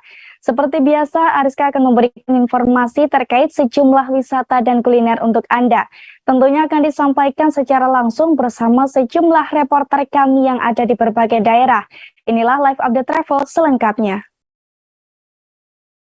Tribuners, untuk menyambut Halloween, Trans Studio Bandung menghadirkan wahana baru, yakni Escape Room House of Terror yang telah dibuka sejak 24 Oktober lalu, Tribuners. Pasalnya, rumah hantu yang satu ini bercerita tentang sebuah rumah yang ditempati oleh seorang penyihir Belanda. Selain penyihir Belanda, rumah hantu ini juga menghadirkan hantu-hantu legendaris dari seluruh dunia, Tribuners. Dan bagaimana keseruan mencoba wahana ini akan disampaikan oleh rekan Putri Puspita dari Tribun Jabar. Silakan rekan Putri. Baik, terima kasih Ariska. Tribuners, jadi dalam menyambut Halloween hari ini, nanti tanggal 31 Oktober, Trans Studio Bandung memiliki wahana terbaru yaitu House of Terror. Nah, House of Terror ini memang berbeda dengan wahana rumah hantu pada umumnya karena House of Terror ini menghadirkan berbagai jenis hantu yang berasal dari berbagai belahan dunia, dan tentunya juga bukan sekedar rumah hantu yang hantunya muncul tiba-tiba menakut-nakuti pengunjung yang datang, tetapi wahana House of Terror ini membantu pengunjung untuk memecahkan teka-teki.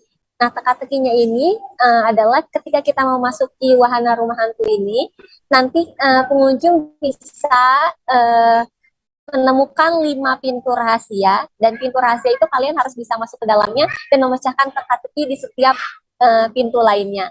Nah, untuk sampai ke final, kita harus berhasil dulu nih menyelesaikan teka-teki di setiap satu pintu dan pintu lainnya. Dan yang menariknya lagi yaitu teka-teki di setiap wahana di pintu 1 hingga ke 5 itu berbeda-beda. Dan dari mana nih kita bisa tahu apa saja sih rahasia dari tiap pintu-pintu ini?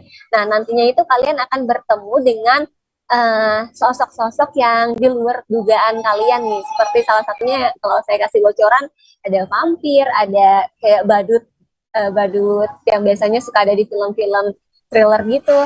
Setelah itu juga ada sosok yang cukup mengejutkan tentunya, dan ini akan menjadi hal yang cukup menarik ya, karena biasanya kalau Halloween itu kan kalau di Indonesia lebih banyaknya hantu Indonesia nih, tapi yang ini justru lebih memberikan pengalaman adrenalin yang lebih terpacu, karena juga ketika kita tidak berhasil menyelesaikan misi ini, nantinya akan ada kejutan yang tidak terduga nih. Nah, tapi kalau misalnya di perjalanan Tribuners ketakutan ketika memasuki wahana House of Terror ini, kalian bisa berteriak sekencang-kencangnya karena ruangannya memang cukup tertutup sekali nih, dan ruangannya cukup kecil, jadi kalian harus berhasil menyelesaikan misi, atau kalau tidak berhasil kalian harus berteriak sekencang-kencangnya dan berteriak untuk menyerah saja karena kalian tidak bisa menyelesaikan misi ini. Setelah itu juga di pintu akhir kalian akan mendapatkan kejutan yang sangat luar biasa, karena kalian akan memasuki labirin yang kalian harus menemukan jalannya sendiri karena tidak ada cahaya. Di ruangan tersebut gelap, dan kita sebagai pengunjung tidak diperbolehkan untuk menggunakan flash atau apapun supaya adrenalinnya semakin terpacu. Nah, selain itu juga di masa akhir Oktober ini, Trans Studio Bandung menghadirkan tiket yang dengan harga yang cukup murah, yaitu 200.000 untuk setiap hari Senin sampai Jumat, dan juga 300.000 sehari Sabtu sama Minggu, dan transaksinya ini dibayar dengan menggunakan Alobank. Ini sedang dalam masa promo di Tribuners. Dan untuk memasuki wahana House of Terror ini juga hanya ada sejak tanggal 24 sampai 31 Oktober saja. Jadi untuk Tribuners yang sedang liburan ke Bandung atau nanti weekend nanti ingin liburan ke Bandung, bisa langsung saja kunjungi House of Terror di Trans Studio Bandung. Demikian Ariska. Baik rekan Putri Puspita dari Tribun Jabar, terima kasih atas informasi Anda. Tribuners, selanjutnya kami akan ajak Anda untuk menuju ke Bekasi. Di sana ada rumah produksi kerupuk yang telah dirintis sejak tahun 2008 silam, Tribuners. Namanya Rumah Produksi Kerupuk Alfanas. Dalam rumah produksi ini ada sekira 20 jenis kerupuk yang bisa disebar ke berbagai wilayah di Bekasi. Dan bagaimana proses produksi kerupuk di tempat ini akan disampaikan oleh rekan Yolanda Putri dari Warta Kota. Silahkan rekan Yolanda. Ya baik Ariska dan selamat sore Tribuners. Memang terdapat rumah produksi pembuatan kerupuk yang berada di kawasan Babelan Kota Bekasi, di mana nampak satu persatu pedagang kerupuk eceran masuk ke bangunan di kawasan Kebalen, Kabupaten Bekasi, yang berada sekiranya tidak terlalu jauh dari pusat kota. Di bagian dalam bangunan terlihat para pekerja sedang menggoreng dan mengemas kerupuk di posisinya masing-masing. Bangunan di Jalan Balinda 1, Kecamatan Babelan, Kabupaten Bekasi, Jawa Barat itu adalah rumah produksi yang menyajikan 20 jenis kerupuk. Plastik-plastik berisi 20 jenis kerupuk tersebut kemudian nantinya akan menyebar ke wilayah Kota Bekasi. Zainuddin selaku pemilik rumah produksi kerupuk Alfanas menyebut usahanya sudah dirintis sejak tahun 2008. Sebelum merintis usahanya sendiri, Zainuddin sempat membantu saudaranya di kawasan Karang Satria untuk memproduksi kerupuk. Ia menuturkan bahwa dari awal ia tidak memiliki karyawan dan kini sudah memiliki karyawan sekiranya ada 15 orang. Untuk wilayah pengiriman hasil produksi itu juga belum terlalu luas. Dirinya hanya menjual ke kedua pasar di wilayah Kota Bekasi, yakni Pasar Baru dan Pasar Babelan. Dan saat turut terdampak, tetapi ia tak sampai menutup rumah produksi tersebut. Adapun sebanyak 20 jenis kerupuk yang dijual di tempatnya atau di rumah produksinya, mulai dari kerupuk mie, kerupuk kulit, kerupuk jengkol, kerupuk singkong, dan lain-lain. Dan harga yang dibanderol juga ecerannya Rp1.000 hingga Rp30.000. Kedepannya Zainuddin berharap harga bahan baku juga tetap stabil dan pemasaran rumah produksi yang ia miliki jangkauannya jauh lebih luas. Dan menurut pantauan saya di lokasi, rumah produksi kerupuk Alfanas yang berada di kawasan pemukiman warga itu tak jauh dari jalan besar. Di sana pembeli yang datang bisa langsung melihat aktivitas para pekerja yang tengah sibuk dengan tugasnya masing-masing. Nampak ada yang sedang mengemas, menggoreng, merapikan kerupuk ke dalam mobil untuk dikirim, dan ada juga yang sedang melayani pembeli. Di rumah produksi tersebut juga menggorengnya masih secara tradisional nih Tribuners, yakni dengan menggunakan tungku dan kayu bakar. Zainuddin mengatakan bahwa persediaan kayu bakar itu sendiri ia sudah memiliki stok yang banyak karena memang memiliki langganan atau pemasok kayu bakar itu sendiri yang berasal dari Kota Bekasi. Ia mengatakan bahwa dengan menggunakan kayu bakar jauh lebih ekonomis dan beragam. Selain kerupuk yang sudah matang, ia juga menjual kerupuk mentah yang nantinya bisa dibeli oleh para pembeli jika ingin menggoreng sendiri di rumah masing-masing. Begitu Ariska. Baik rekan Yolanda Putri dari Warta Kota, terima kasih atas laporan Anda.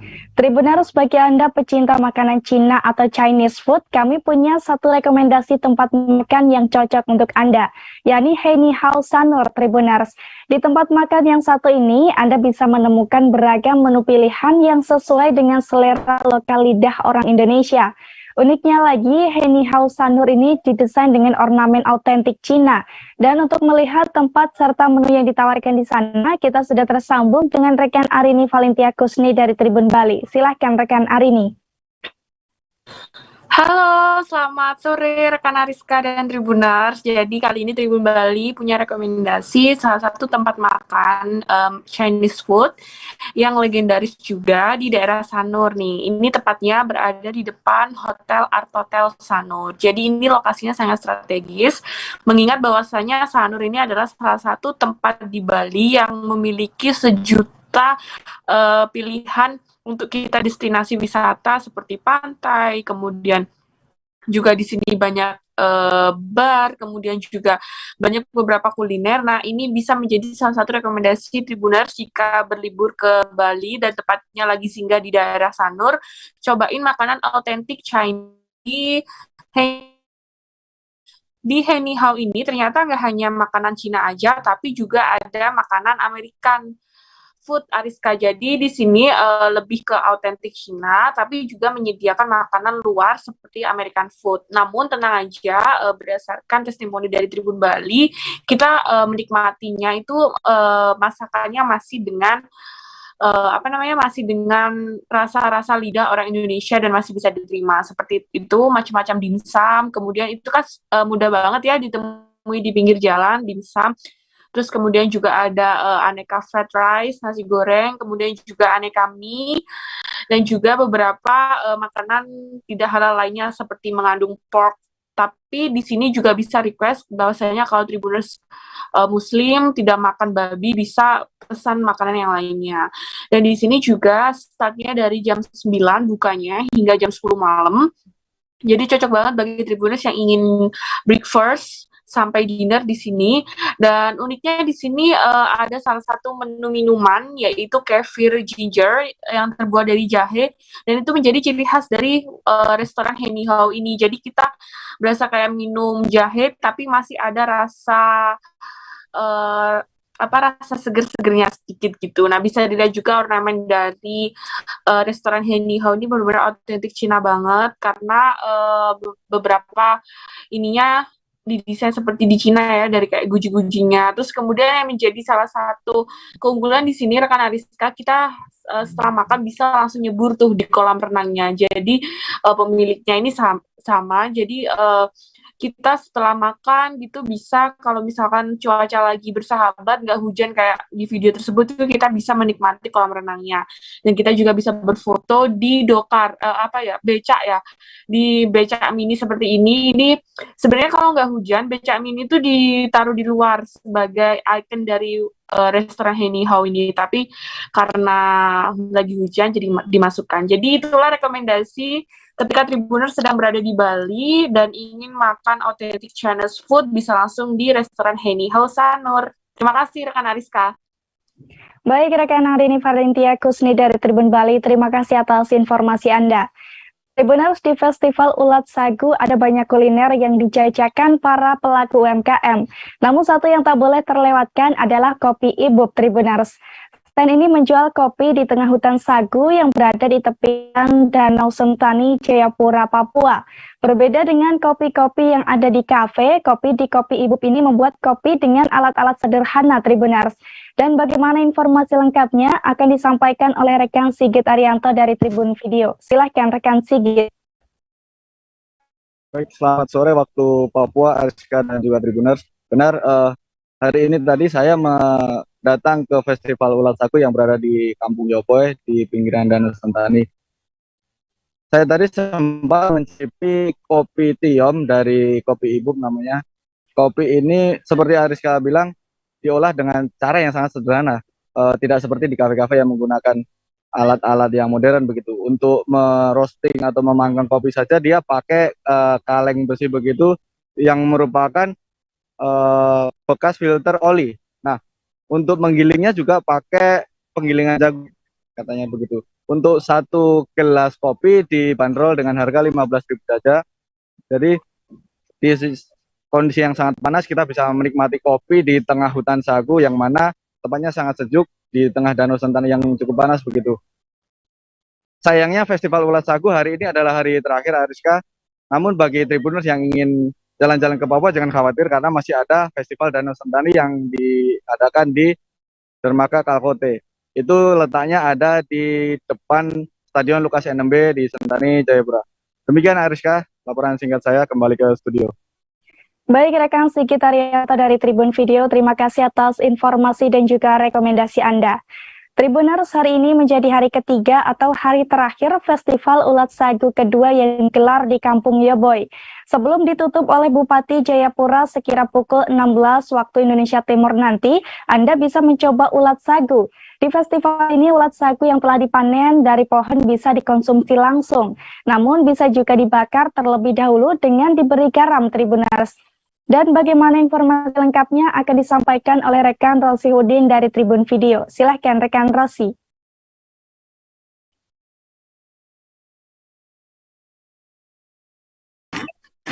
Baik, terima kasih rekan Ariska.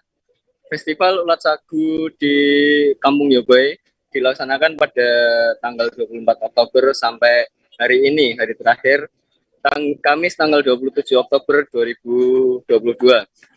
Tadi sekira pukul 16 waktu Indonesia Timur, festival tersebut resmi ditutup oleh Bupati Jayapura. Nah, perlu diketahui nih, Tribuners, asal ulat sagu ini ada di batang pohon sagu yang sudah mulai membusuk. Dan ulat sagu tersebut bisa dipanen sekira 3 bulan sekali. Kemudian untuk masyarakat setempat itu menjadikan ulat sagu sebagai konsumsi utama. Bisa dikonsumsi secara langsung ataupun dibakar. Nah, untuk dibakar cukup dibumbui sedikit garam agar terasa lebih gurih. Tadi saya mencicipi ulat sagu yang dibakar dan itu rasanya gurih dan sedikit manis. Bagi para Tribuners yang sedang berlibur ke Papua, jangan lupa untuk mampir ke Kampung Yoboy untuk menikmati sagu dan ulat sagu tentunya. Sekian rekan Ariska. Baik, terima kasih rekan Rasiudin dari Tribun Video dan selamat bertugas kembali. Tribuners, hari ini di Stadion Barabas Yowe Jayapura menjadi lokasi sidang pleno pertama Kongres Masyarakat Adat Nusantara.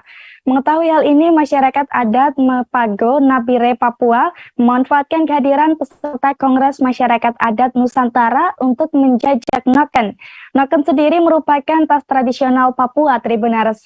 Pasalnya, mereka sengaja membawa puluhan hingga ratusan noken untuk perhelatan Kongres Masyarakat Adat Nusantara ini.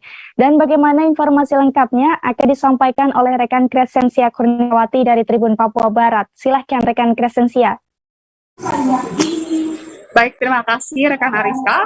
Betul sekali bahwa hari ini perdana di Stadion Barnabas Yowe, Sentani, Kabupaten Jayapura, Papua, masyarakat adat suku Mepago dari Kabupaten Nabire, Papua menjajalkan noken rajutan mereka di bawah tribun stadion. Karena mereka mengakui bahwa beberapa hari sebelumnya mereka fokus untuk mengikuti Kongres Masyarakat Adat Nusantara mulai dari pembukaan dan sarasehan 2 hari berturut-turut, sehingga pada hari ini barulah mereka mulai membuka karung berisi puluhan hingga ratusan noken yang dirajut yang berbahan dasar dari serat kayu, melinjo dan juga serat anggrek hutan. Untuk melinjo, dari serat kayu melinjo ini dijual mulai harga 100.000 hingga 1 juta rupiah, tergantung ukurannya. Sedangkan dari serat kayu anggrek hutan itu dijual dari harga 500.000 sampai 10 juta rupiah, tergantung dari ukuran dan juga corak motifnya. Dan mama-mama Papua dari masyarakat adat suku Mepago Nabire ini mengaku bahwa sengaja membawa begitu banyak noken karena di kampung halamannya itu kesulitan soal pemasaran dan sepi pembeli sehingga Kongres Masyarakat Adat Nusantara ke-6 di Jayapura ini dipandang sebagai suatu kesempatan emas untuk mereka untuk memasarkan produknya. Baik rekan Ariska, itulah yang dapat saya laporkan. Saya kembalikan. Terima kasih rekan Crescentia Kurniawati dari Tribun Papua Barat. Dan Tribuners, ada pula wawancara dengan Mama Meliana Badi, penjual noken dari Mepago Nabire. Berikut liputannya untuk Anda. Mama, noken terbuat dari kulit kayu apakah? Kayu yang tertentu, ada tertentu, kayu tertentu, tidak semuanya. Tidak semua. Tertentu ya, Kalau sampai bikin noken. Kalau dari kulit kayu begini harganya berapa biasa menjual? Tergantung noken. Tergantung besarnya. Besar kecil. Kalau segini? Kalau segini 300.000. Itu buat berapa lama kah? Kalau segini itu ini ada 3 hari, 2 hari, ada 1 hari untuk besar kecilnya itu. Mama kan mereka masyarakat adat Nabire yang ikut kongres ini. Itu Mama, mereka dari masyarakat adat Nabire berharap apa nih Mama dari kongres ini? Semoga masyarakat adat Nabire semakin apa, perjuangan di sana bagaimana, Ma? Perjuangan di sana itu dari lokal, dari kulit kayu itu saja mama-mama semua tahu. Tapi pembelinya itu yang tidak ada. Kalau ada pembelinya, itu kami jual sekian begini, baru kita biaya anak sekolah. Anak sekolah yang mereka tamat di yang tertinggi-tinggi itu hasil dari lokal. Tribuners, peningkatan ekonomi melalui sampah di desa-desa di Karawang terus ditingkatkan. Bahkan beberapa desa juga melakukan pengelolaan sampah secara mandiri, Tribuners, yakni melalui pengembangan bisnis lalat manggot BSF. Dan bagaimana informasi lengkapnya akan disampaikan oleh rekan Cikwan Suwandi dari Tribun Jabar. Silakan rekan Cikwan. Ya, Ariska. Jadi memang saat ini upaya dalam peningkatan ekonomi melalui sampah dilakukan di Kabupaten Karawang. Salah satu melalui kerjasama latihan dari kampus Fakultas Pertanian Singa Berbangsa Kabupaten Karawang. Jadi ini yang dilakukan oleh dosen Fakultas Pertanian bisa berada ini di desa Malangsari, Kecamatan Pedas, Kabupaten Karawang, bagaimana dia melakukan peningkatan ekonomi melalui sampah dengan melakukan budidaya lalat maggot BSF, yang dimana mencoba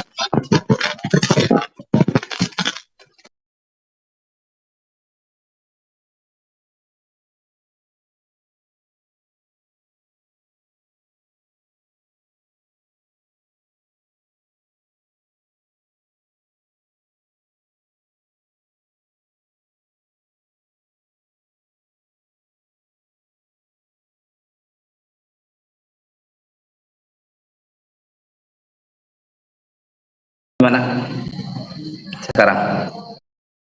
Silakan informasi Anda rekan Cikwan Suwandi dari Tribun Jabar.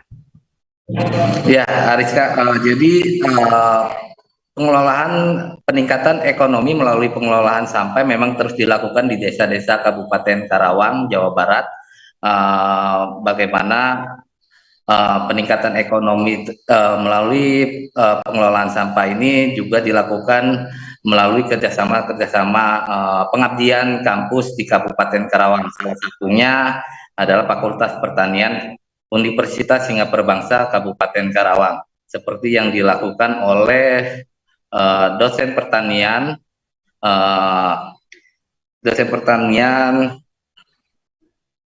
Rika Yayu Agustini yang melakukan pengabdian di wilayah Desa Malangsari, Kecamatan Pedas, di mana ia mencoba melakukan pengelolaan sampah dengan memanfaatkan lalat maggot BSF, di mana lalat maggot BSF ini ia coba praktekkan dalam melakukan pengolahan sampah organik, di mana selain memanfaatkan sampah organik, lalat maggot ini menjadi bisnis untuk pakan, di mana larva-larva lalat maggot ini bisa menjadi pakan untuk ternak, dijual. Selain nantinya hasil dari pengolahan sampah seperti menjadi pupuk organik itu pun bisa dijual. Jadi menurut Rika bahwa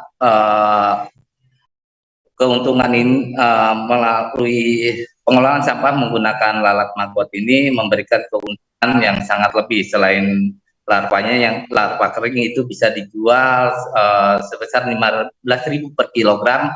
Kemudian untuk pupuk organiknya pun bisa dijual hampir 15.000 per kilogram. Dan biayanya pun cukup murah untuk masyarakat yang ingin melakukan pengelolaan sampah melalui lalat maggot sendiri, di mana masyarakat bisa memanfaatkan ember-ember bekas dan juga melakukan pembuatan kandang semi permanen yang bisa digunakan hanya menggunakan jaring dan bahan kayu bekas. Kemudian lalat maggot ini juga untuk biaya awal itu cukup murah, hanya 5.000, untuk telurnya itu hanya sekitar 5.000 per kilogram, dan saat ini terus dilakukan pengembangan di Kabupaten Karawang. Demikian Ariska. Baik, terima kasih rekan Ciwan Suwandi dari Tribun Jabar. Dan Tribuners, ada pula wawancara dengan dosen Fakultas Pertanian Unsika, Rika Yayu Agustini. Berikut liputannya untuk Anda. Soal program maggot di Desa Malangsari itu seperti apa sih? Ya, oke. Karena memang di Malangsari sebelumnya sudah ada budidaya maggot, nah, maka kita lanjutkan, setelah kita melanjutkan. Nah, sebelumnya itu adalah program mereka budidaya maggot tapi gagal karena hujan ya. Nah, di sini kita berpikir gimana caranya budidaya maggot supaya tidak terpengaruh cuaca. Nah, sehingga kita sarankan untuk membuat kandang maggot yang semi permanen. Nah, semi permanen begini di sini berarti bisa dipindahkan. Jadi bisa dipindahkan lokasinya ketika turun hujan, bisa dimasukkan ke dalam rumah.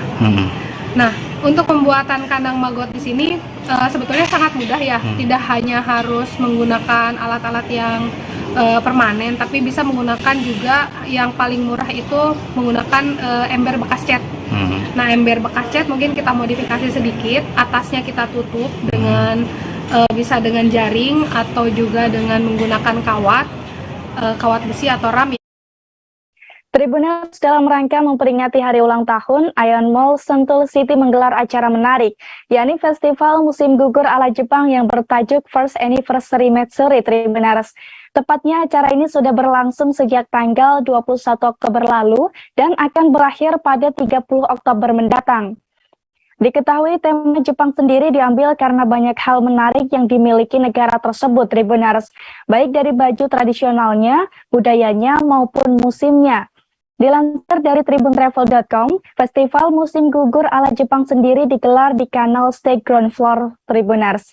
Dalam acara ini, pengunjung akan dimanjakan dengan beragam acara menarik, mulai dari cosplay competition, idol performance, Jepang Culture Workshop, dan exhibition, seperti onigiri workshop, origami workshop, dan juga yang lainnya, Tribuners. Terkait gelaran ini, manajer Ion Mall Sentul City, Bayu Tanggul Aji berharap Ion Mall Sentul City bisa memberikan pengalaman mengenai budaya Jepang yang menarik kepada seluruh pengunjungnya. Selain itu, pengunjung diharapkan dapat pengalaman menarik seputar budaya Jepang tanpa harus jauh-jauh pergi ke Jepang. Menurut penuturan Bayu, puncak acaranya akan menghadirkan cosplay competition pada tanggal 30 Oktober 2022 mendatang. Nantinya kompetisi cosplay ini akan berhadiah jutaan rupiah dan dinilai oleh para juri tingkat nasional. Di antaranya Ola Aphrodite, juga Asia dan juga Ibun selaku pemenang World Complete Summit 2018. Selain itu, acara ini juga akan dimeriahkan dengan kabuki, yaitu tayangan seni tradisional Jepang yang serat dengan riasan serta aksi penampilan dari para pemainnya. Adapun suguhan ini diyakini dapat memanjakan kerinduan para pengunjung akan hiburan asal negeri Sakura.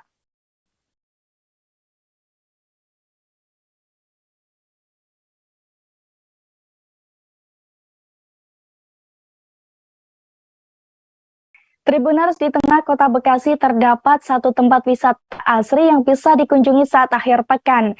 Namanya Jakarta Escape, Tribuners. Tepatnya tempat wisata yang berdiri di atas lahan seluas 7 hektar ini berada di Jalan Mabes 2 nomor 5, Jatimurni, Kecamatan Pondok Melati, Kota Bekasi. Lokasinya berada di perbatasan antara Jakarta Timur dan Bekasi, Tribuners. Saat berlibur ke tempat ini, Anda bisa memberi makan hewan di hutan bambu, main di rumah tape, piknik, dan juga ke pemancingan mini. Selain itu, Jakarta Escape juga menghadirkan Sunday Market alias bazar mingguan hingga menginap. Adapun hewan yang bisa Anda temukan di tempat ini diantaranya ada rusa, ayam mutiara, dan juga kambing pygmy. Di akhir pekan, hutan bambu juga akan mengundang komunitas hewan eksotis yang bisa dilihat oleh para pengunjungnya. Hal ini diungkapkan oleh Danang Tim Komunikasi Marketing Jakarta Escape, Tribuners. Dilansir dari kompas.com, Jakarta Escape ini memiliki ruang terbuka hijau yang luas dan menyegarkan mata. Tempat wisata ini juga ada pet friendly, sehingga Anda bisa membawa hewan pemeliharaan asal tetap bertanggung jawab. Tak sampai di situ saja, di Jakarta Escape ini juga ada Pengilon Resto yang merupakan cabang pertama dari sebuah restoran di Yogyakarta. Menariknya di resto ini makanannya dihidangkan dengan konsep balance food yang baik untuk tubuh Tribuners. Sementara bagi pengunjung yang ingin nyemil dan minum kopi, Jakarta Escape juga menyediakan Brinzi Coffee. Di kafe ini, pengunjung dapat menikmati kudapan dan juga kopi sambil melihat pemandangan hijau dan asri di sana. Untuk jam bukanya, Jakarta Escape ini buka setiap hari mulai pukul 8 hingga 20 waktu Indonesia Barat. Sedangkan untuk masuk ke tempat ini, pengunjung terlebih dahulu harus membeli voucher seharga Rp50.000 di gerbang masuk. Menurut penuturan Danang, voucher tersebut bisa digunakan untuk membeli makanan, minuman, serta melakukan berbagai kegiatan lainnya di dalam area Jakarta Escape.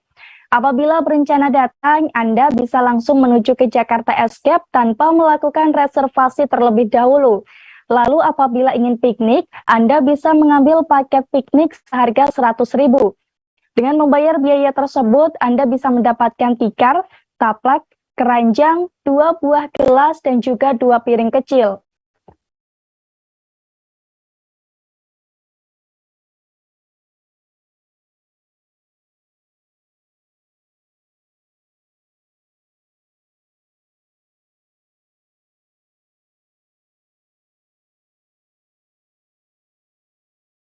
Benar, setelah dibangun sejak 2014 silam, Museum Batik Indonesia akhirnya resmi dibuka untuk umum. Tepatnya pada tanggal 12 Oktober 2022 lalu, bertepatan dengan Hari Museum Nasional Hari Museum Indonesia Tribuners.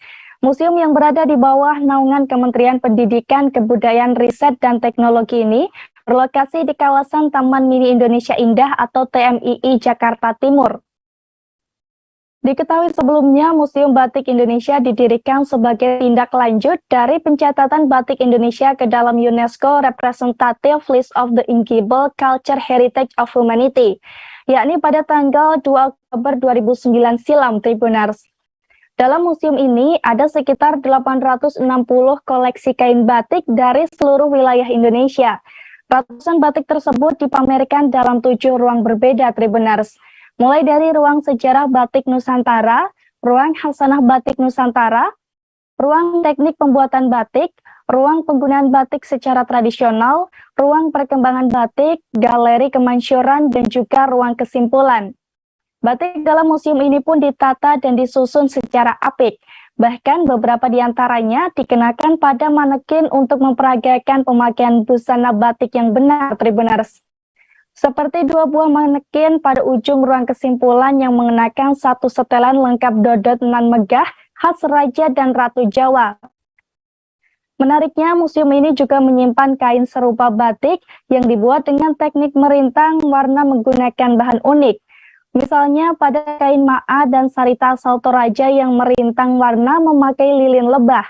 Kemudian ada pula kain sarimbut berwarna merah tua yang dibuat merintang warna mirip batik tetapi bahannya menggunakan bubur ketan. Saat berada di museum ini, pengunjung juga bisa melihat sejumlah corak batik khas keraton dan kesultanan di tanah air, Tribuners. Mulai dari Yogyakarta, Surakarta, Cirebon, Lasem hingga Pekalongan. Memasuki ruang teknik pembuatan batik, terdapat diorama seorang ibu sedang membuat batik tulis dan juga seorang bapak sedang membuat batik cap. Ditampilkan pula informasi terkait pewarna alam yang dipakai untuk pewarnaan batik.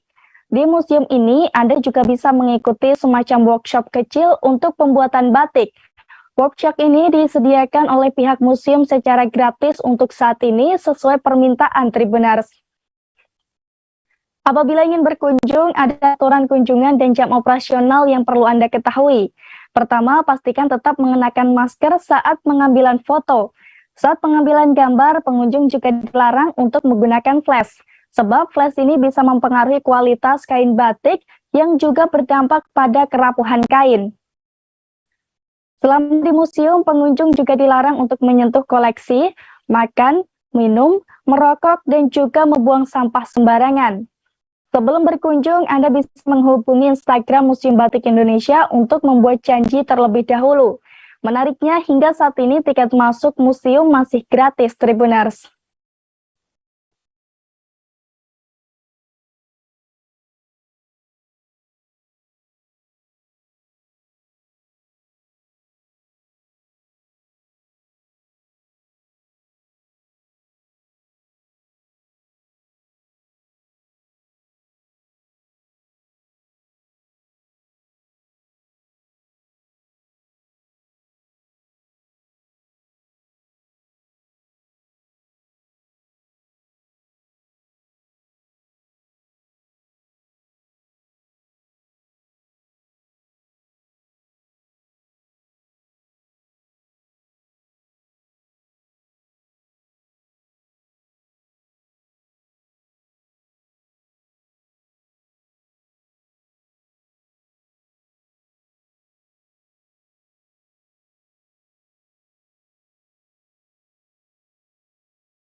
Tribuners, para pemuda Subang banyak yang kreatif dalam menciptakan suatu karya. Seperti diantaranya ada Alan Sahroni, warga kampung Cogodet, Desa Cikadu, Kecamatan Cijambe, Kabupaten Subang. Alan ini berhasil mengolah daun nanas menjadi kain, Tribuners. Menariknya, hasil karyanya ini bahkan sudah tembus ke pasar Singapura, Malaysia, dan juga Jerman. Lantas bagaimana kisahnya akan dilaporkan oleh rekan Ahya Nurdin dari Tribun Jabar. Silahkan rekan Ahya. Baik, terima kasih Ariska. Seperti diketahui, Subang ini kaya dengan sumber daya alam yang sungguh sangat luar biasa, sehingga banyak dimanfaatkan oleh para pemuda untuk membangun sebuah industri kreatif, seperti halnya yang dilakukan oleh Alan Sahroni dengan mengubah daun nanas menjadi serat, kemudian diubah menjadi sebuah kain yang sangat bagus, melebihi bagusnya seperti kain susah. Kegiatan tersebut sebenarnya awalnya di tahun 2013 hanya iseng belaka, namun lama-kelamaan ternyata banyak yang tertarik untuk membuat kain dari serat daun nanas ini, sehingga akhirnya Alan ini memberanikan diri untuk membuka industri rumahan dengan memproduksi kain dari serat nanas tersebut. Dan alhamdulillah dalam jangka waktu sekitar tahun 2015-an sudah banyak yang memesan, dan akhirnya sampai juga ke beberapa negara di Asia dan Eropa seperti di Jerman, Malaysia, dan Singapura sudah banyak yang memesan produk tersebut. Produk tersebut juga selain dipasarkan atau diekspor ke beberapa negara di Asia dan Eropa, juga di beberapa tempat wisata baik di Subang sendiri maupun hingga ke Bali dan sekitarnya. Hal itu menarik perhatian dari masyarakat, dan Alan pun telah berhasil membangun sebuah lapangan pekerja baru bagi warga setempat, sehingga saat ini banyak warga yang ikut bergabung untuk memproduksi kain dari serat nanas tersebut. Dan alhamdulillah hasilnya saat ini sudah bisa diekspor hingga ke beberapa negara di Asia maupun di Eropa. Demikian laporan langsung dari Subang, Jawa Barat. Baik, terima kasih rekan Ahya Nurdin dari Tribun Jabar. Dan Tribuners, rekan Ahya juga sempat melakukan wawancara dengan Alan Sahroni, pengusaha limbah daun nanas. Berikut liputannya untuk Anda. Sekolah lulusan tekstil, jadi saya mencoba untuk memanfaatkan daun nanasnya atau limbahnya untuk salah satunya untuk bahan baku tekstil. Dari lomba bisnis plan ini, alhamdulillah diapresiasi jadi salah satu pemenang, dan akhirnya mendapatkan satu unit mesin dekortikator yang kita gunakan sampai saat ini untuk awal usaha serat daun nanas ini. Penjualan sudah kemana aja? Untuk dalam negeri, daerah-daerah penghasil nanas rata-rata sudah pernah beli, mulai dari yang langganan paling banyak itu dari Padang, Jambi, Riau, Jakarta, Bandung, Surabaya, hampir ke berbagai daerah sih list di saya ada. Tapi kalau untuk daerah luar, pernah ke Singapura, Malaysia, Jepang, Jerman, ya ada. Omset sampai berapa sih Kang per bulan? Untuk saat ini karena ke Singapura kita lagi pending, ini 10 sampai 15 juta per bulan. Tapi kalau pas lagi kemarin Tribuners, penyanyi muda asal Indonesia Raisa Anggiani kembali menorehkan prestasi. Baru-baru ini wajahnya berhasil mejeng dalam Billboard New York Times Square. Tribuners, diketahui Raisa Anggiani ini sebelumnya terpilih ikut serta dalam kampanye global dari Spotify untuk Oktober 2022. Sehingga wajah penyanyi 18 tahun itu terpampang sebagai cover playlist untuk Equal Indonesia dalam Billboard di New York, Amerika Serikat. Dilansir dari tribuntravel.com, terpilihnya Raisa dalam kampanye global Spotify Equal ini karena Raisa dianggap konsisten mencetak prestasi. Mulai dari single pertama, If You Could See My Crying in My Room, yang sampai saat ini telah diputar sebanyak 93 juta kali di Spotify. Kemudian ada Love Us yang telah diputar lebih dari 17 juta kali. Kau Rumahku yang hampir menyentuh 10 juta players di Spotify, dan juga 17 yang telah dinikmati lebih dari 6 juta kali. Tribuners, Equal sendiri merupakan kampanye yang diinisiasi Spotify pada tahun 2021. Asalnya, kampanye ini sebagai bentuk dukungan bagi kesetaraan gender di industri musik. Tribuners, terkait prestasi ini, Menparekraf Sandiaga Salahuddin Uno juga memberikan apresiasi pada Raisa Anggiani. Selain itu, Sandiaga Uno berharap prestasi ini dapat memicu semangat generasi muda lainnya untuk menghadirkan karya-karya terbaik. Hal ini diungkapkan Sandiaga Uno dalam The Weekly Brief with Sandi Uno yang berlangsung secara hybrid di Gedung Sabta Pesona Jakarta pada Senin 24 Oktober 2022 lalu. Sementara itu, Raisa Anggiani yang turut hadir dalam kesempatan tersebut tidak dapat menyembunyikan rasa bahagianya. Sebagai penyanyi yang baru masuk ke dalam industri musik tanah air, Raisa menganggap hal ini sebagai representasi untuk yang sangat membanggakan. Dalam kesempatan itu, Raisa Anggiani juga memberikan pesan kepada generasi muda, agar generasi muda tidak takut melangkah dan memanfaatkan berbagai kemudahan khususnya dari sisi teknologi yang dapat menunjang proses berkarya.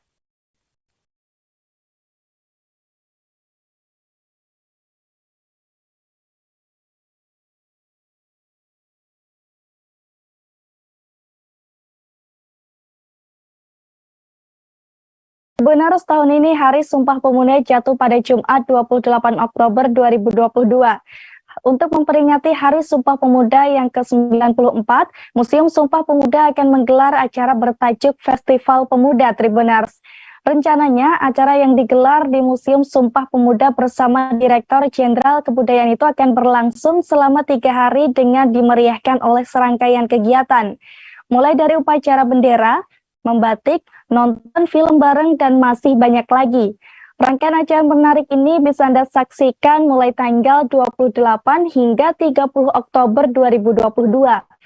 Tepatnya di Jalan Keramat Raya nomor 106, Kuitang, Kecamatan Senen, Jakarta Pusat, DKI Jakarta. Tribuners, pada hari Jumat 28 Oktober 2022, acara akan dimulai dengan upacara bendera Hari Sumpah Pemuda, pembukaan pameran suara ibu, dan juga bermain angklung.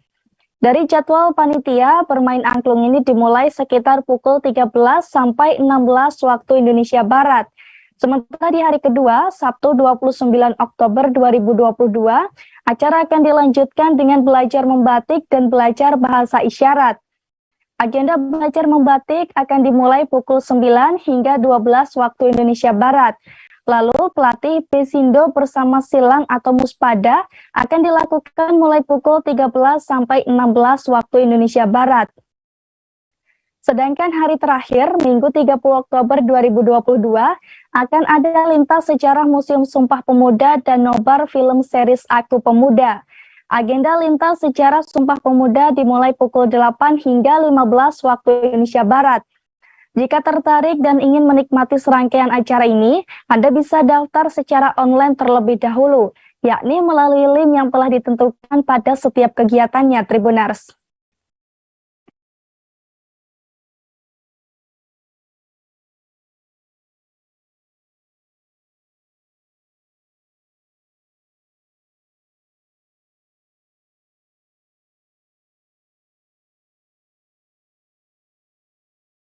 Tribuners, sejarah panjang perjuangan kemerdekaan Indonesia bisa Anda lihat di Museum Sumpah Pemuda.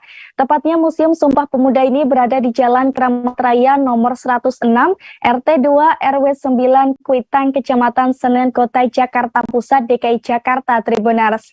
Dilansir dari tribuntravel.com, dalam museum ini ada beragam koleksi napaktilas sejarah Sumpah Pemuda yang bisa Anda temukan, seperti Monumen Persatuan Pemuda. Monumen ini memiliki bentuk tangan mengepal dengan 3 butir ikrar Sumpah Pemuda yang bertulis di bawah monumennya. Pasalnya, tangan mengepal ini merupakan perwujudan simbol dari persatuan dan kesatuan para pemuda dalam peristiwa Sumpah Pemuda. Selain monumen, di museum ini juga memiliki patung panitia Kongres 27 hingga 28 Oktober 1928. Di antaranya ada patung dengan beberapa tokoh penting seperti Muhammad Tabrani, Muhammad Yamin, Profesor Mr. Senario dengan W.R. Supratman, Tribuners. Para tokoh-tokoh tersebut memiliki peran krusial dalam penyelenggaraan Kongres Pemuda pada tanggal 27 hingga 28 Oktober 1928.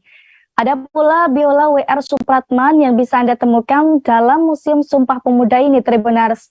Diketahui biola W.R. Supratman dulu pernah digunakan untuk mengiring lagu Indonesia Raya.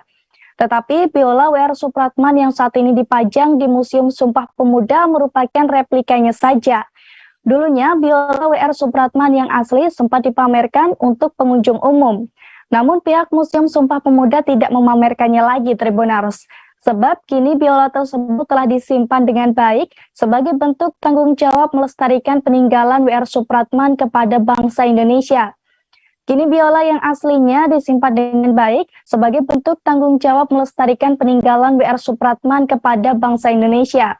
Beragam koleksi ini bisa Anda lihat dengan membeli tiket masuknya, mulai dari 1.000 untuk anak-anak dan 2.000 untuk dewasa, sementara 10.000 bagi turis asing, Tribuners.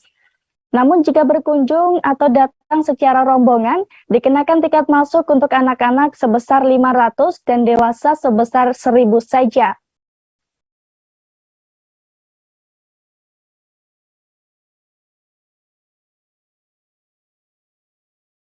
Tribuners, informasi tersebut sekaligus mengakhiri perjumpaan kita pada live update travel kali ini. Dan jangan lupa nantikan informasi lainnya hanya di kanal YouTube Tribun News. Saya Rizka Khairina beserta segenap kru yang bertugas pamit undur diri. Terima kasih dan sampai jumpa.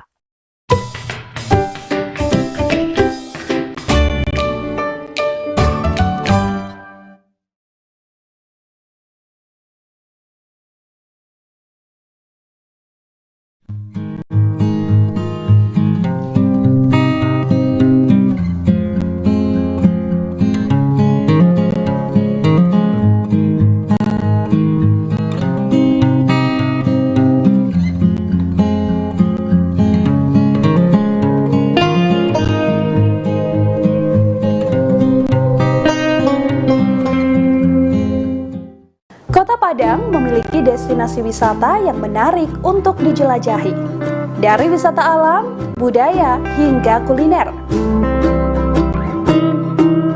Mengunjungi Kota Padang belum lengkap rasanya kalau belum datang ke Jembatan Siti Nurbaya.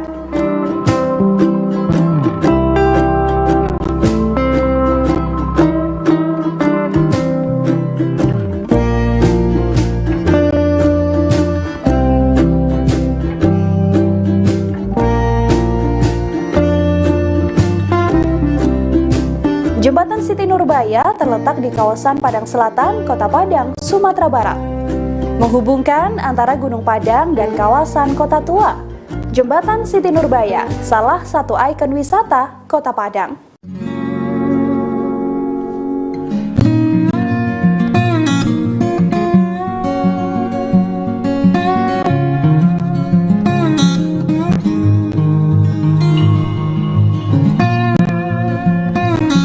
Nama jembatan ini diambil dari satu legenda Minang, yakni Siti Nurbaya.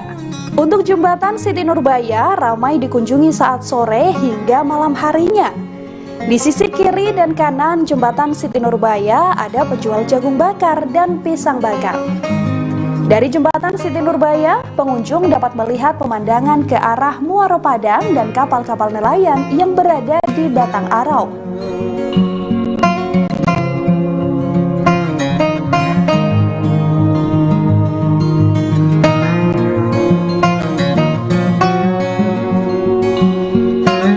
Bagi yang ingin mengunjungi jembatan Siti Nurbaya, dapat memesan transportasi online karena untuk transportasi umum seperti angkot tidak tersedia rute ke sini.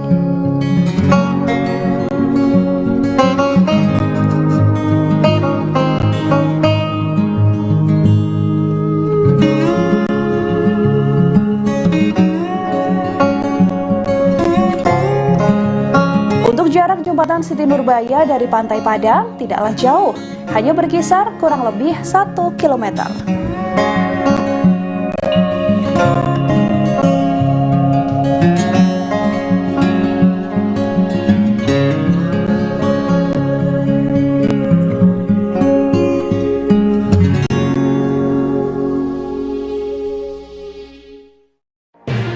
Tribun News Live Update.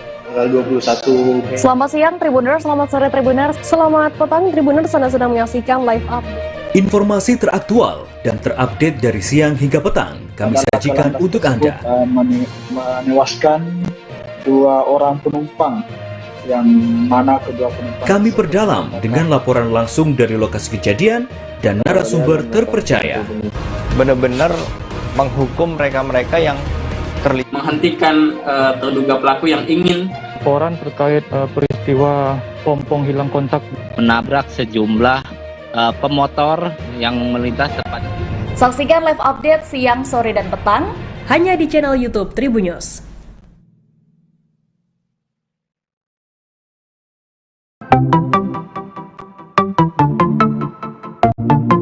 Halo Tribuners, waktu sudah menunjukkan pukul 8 waktu Indonesia Timur. Langit tampak mendung dan tak lama kemudian hujan pun turun. Satu persatu dari kami menaiki speedboat dari Pelabuhan Usaha Mina, Sorong, Papua Barat. Yap, pagi itu Minggu 3 Juli 2022, kami akan berkeliling seharian di Raja Ampat, pulau yang berada di ujung barat Papua. Perjalanan kali ini akan dipandu oleh pemandu wisata kami bernama Randy. Keseluruhan bersama awak kapal berjumlah 14 orang.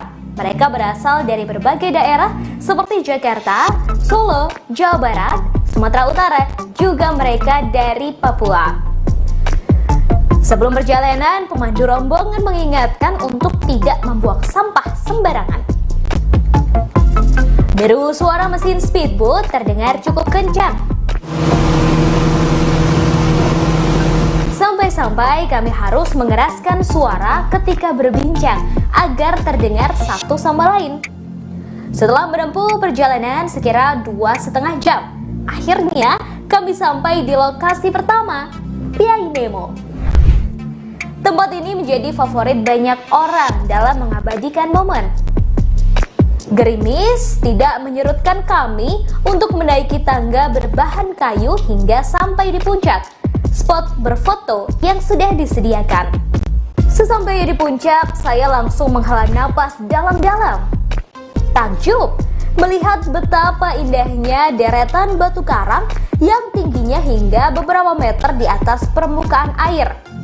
Batu karang tersebut seperti membentuk pulau-pulau kecil dan indah.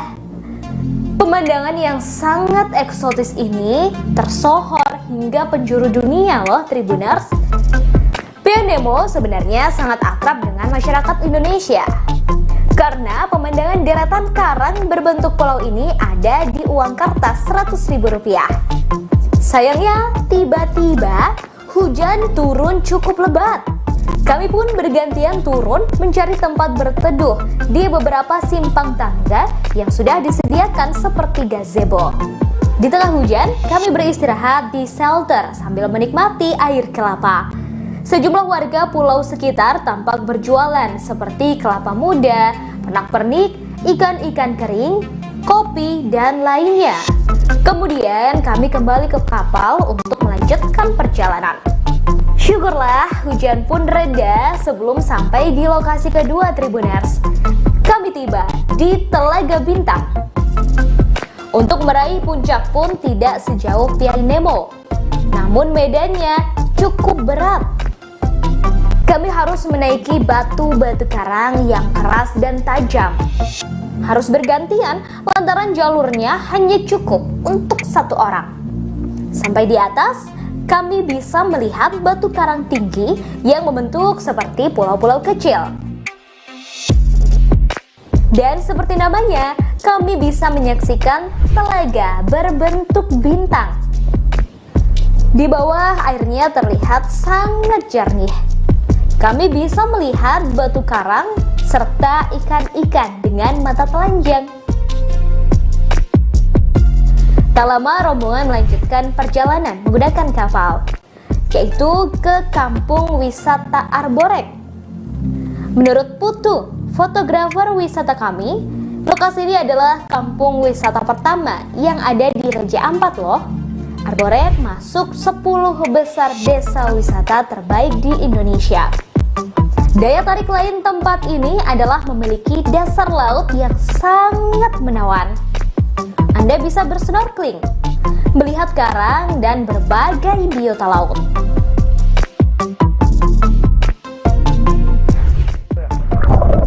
Selamat datang di Akuarium Raja Ampat.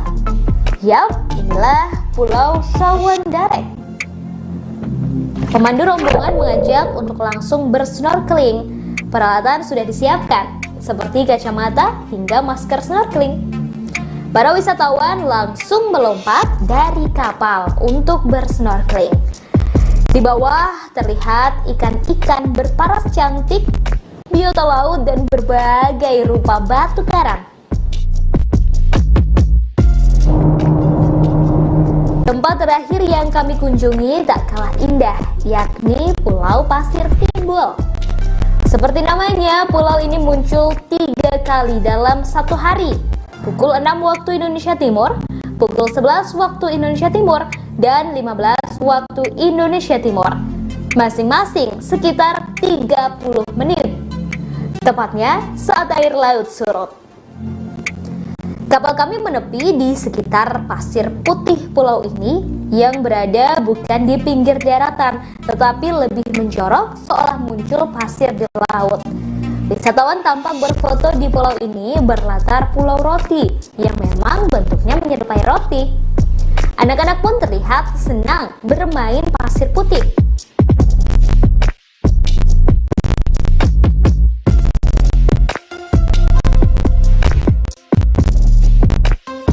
Sayangnya hari sudah semakin sore, air mulai pasang dan Pulau Pasir Timbul akan kembali hilang tertutup air. Kami bergegas naik ke kapal dan menuju arah pulang. Lokasi ini adalah destinasi terakhir kami di Raja Ampat.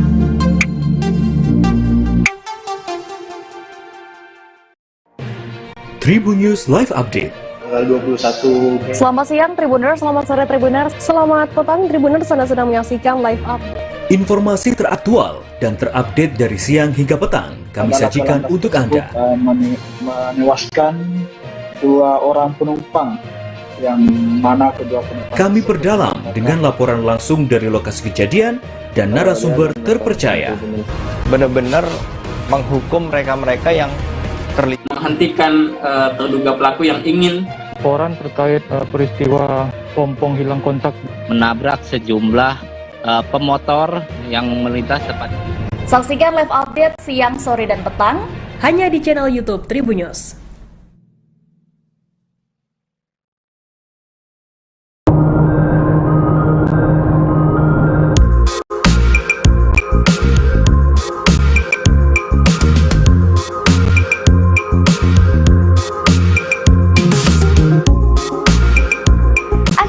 Kami tiba di Pulau Pasir Timbul, Raja Ampat, Papua Barat. Hamparan pasir tersebut memang benar berada agak ke tengah lautan. Kami semua turun dan berlarian. Bahkan seorang wanita tampak asyik berjoget dan sang suami merekam aksinya menggunakan ponsel. Semua wisatawan sibuk mengabadikan momen menggunakan ponsel, kamera, dan drone. Kami tiba sekira pukul 15 waktu Indonesia Timur, waktu di mana air surut dan pasir putih ini benar-benar seperti muncul. Menurut pemandu wisata kami, Randy, Pulau Pasir timbul muncul 3 kali dalam satu hari, yaitu pukul 6 waktu Indonesia Timur, 11 waktu Indonesia Timur, dan 15 waktu Indonesia Timur, masing-masing sekitar 30 menit, tepatnya saat air laut surut. Yang lebih menarik lagi, di ujung Pulau Pasir Timbul ini terdapat pulau kecil menyerupai roti hingga disebut Pulau Roti. Sebelum ke Pulau Pasir Timbul, kami sempat ke lokasi wisata lain di Raja Ampat yang juga tak kalah indah, yakni Pieng Nemo, Telaga Bintang, Arborek, dan Sawandarek. Kami memulai perjalanan dari kota Sorong menggunakan speedboat sejak pukul 8 waktu Indonesia Timur. Pulau Pasir Timbul menjadi destinasi terakhir kami dalam trip seharian di Pulau Raja Ampat.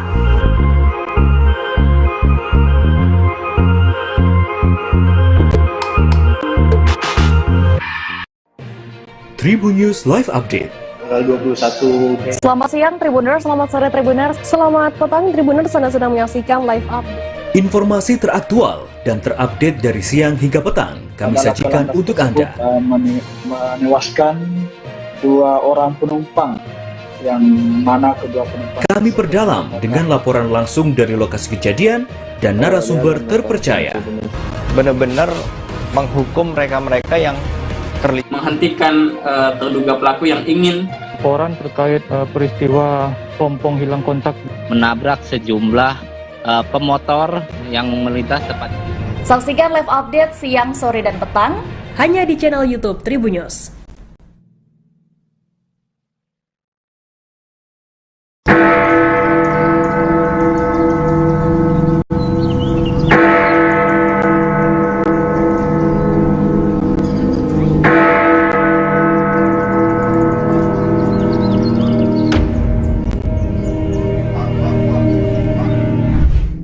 Berkunjung ke Jam Gadang di Kota Bukit Tinggi, Provinsi Sumatera Barat menjadi impian banyak orang.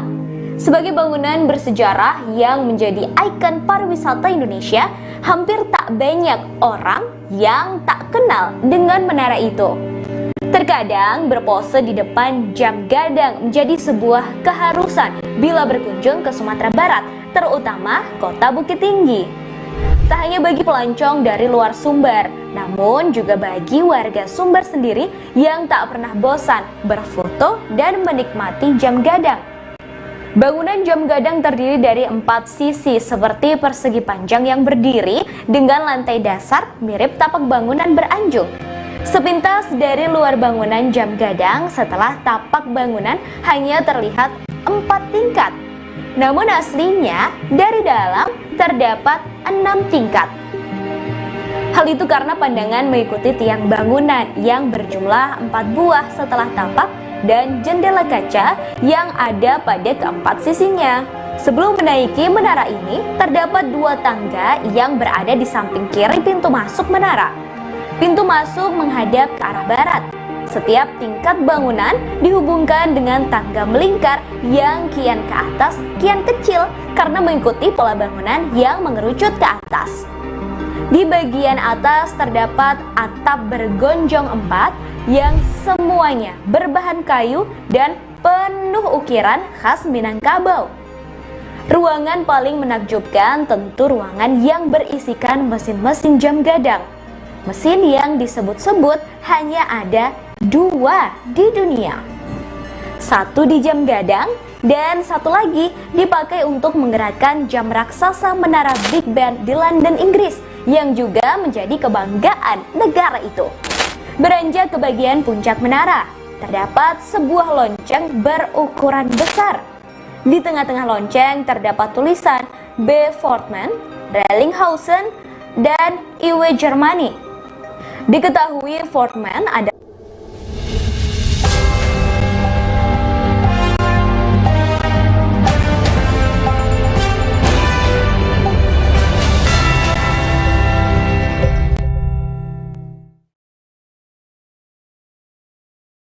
Selamat sore Tribuners, kembali hadir di hadapan Anda live update sore edisi Kamis 27 Oktober 2022. Sore ini kan kami sajikan informasi teraktual dan terpercaya dari berbagai wilayah di Indonesia dan akan dilaporkan secara langsung oleh reporter kami di lapangan. Bersama saya Firda Ananda dan inilah live update selengkapnya. Kita ke berita pertama, Saudara. Majelis Hakim Pengadilan Negeri Jakarta Selatan kembali menggelar sidang perkara penghalangan penyidikan atau obstruction of justice kasus pembunuhan berencana Brigadir Nofrian Syah Yosua Huta Barat alias Brigadir J pada Kamis 27 Oktober. Dua terdakwa kasus obstruction of justice yakni ex Karopaminal Divisi Propam Polri, Brigjen Hendra Kurniawan dan Agus Nurpatria akan menjalani sidang pada hari ini. Informasi lebih lengkapnya akan disampaikan oleh rekan jurnalis kami dari tribunnews.com. Ada Abdi Rianda Sakti akan melaporkannya. Silakan rekan Abdi. Terima kasih rekan Firda. Selamat sore untuk teman-teman Tribuner dimanapun Anda berada. Benar sekali saat ini persidangan terkait perkara penghalangan penyidikan atau obstruction of justice dalam kasus kematian Brigadir Nofrian Syah Yosua Huta Barat alias Brigadir J masih berlangsung dari tadi mulai di pukul 10 pagi hingga saat ini masih berlangsung dengan pembaca agenda pemeriksaan saksi-saksi atas perkara obstruction of justice tersebut. Sidang ini digelar di Pengadilan Negeri Jakarta Selatan dengan agenda pemeriksaan saksi atas terdakwa Hendra Kurniawan dan Agus Nurpatria. Dalam hal ini, jaksa penuntut umum menyiapkan setidaknya ada 10 orang saksi untuk didengarkan kesaksiannya dalam kasus obstruction of justice tersebut. Ke-10 saksi yakni seorang pengusaha CCTV bernama Jong Jipung alias Apung, Supriyadi selaku buruh harian lepas, Abdul Jafar dan Marjuki selaku security komplek Polri Duren 3 Jakarta Selatan. Selanjutnya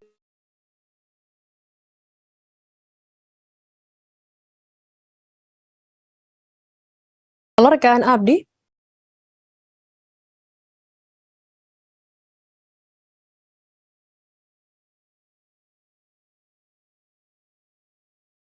Halo rekan Abdi, bisa mendengar kami dari studio?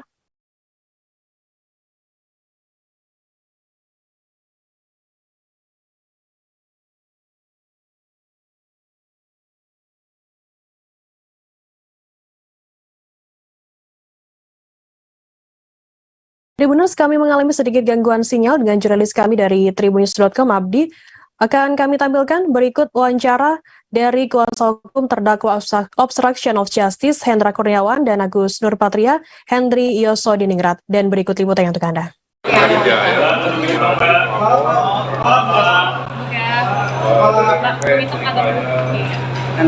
ada perbuatan terdakwa yang berkaitan dengan apa itu tadi mengambil DVR ya.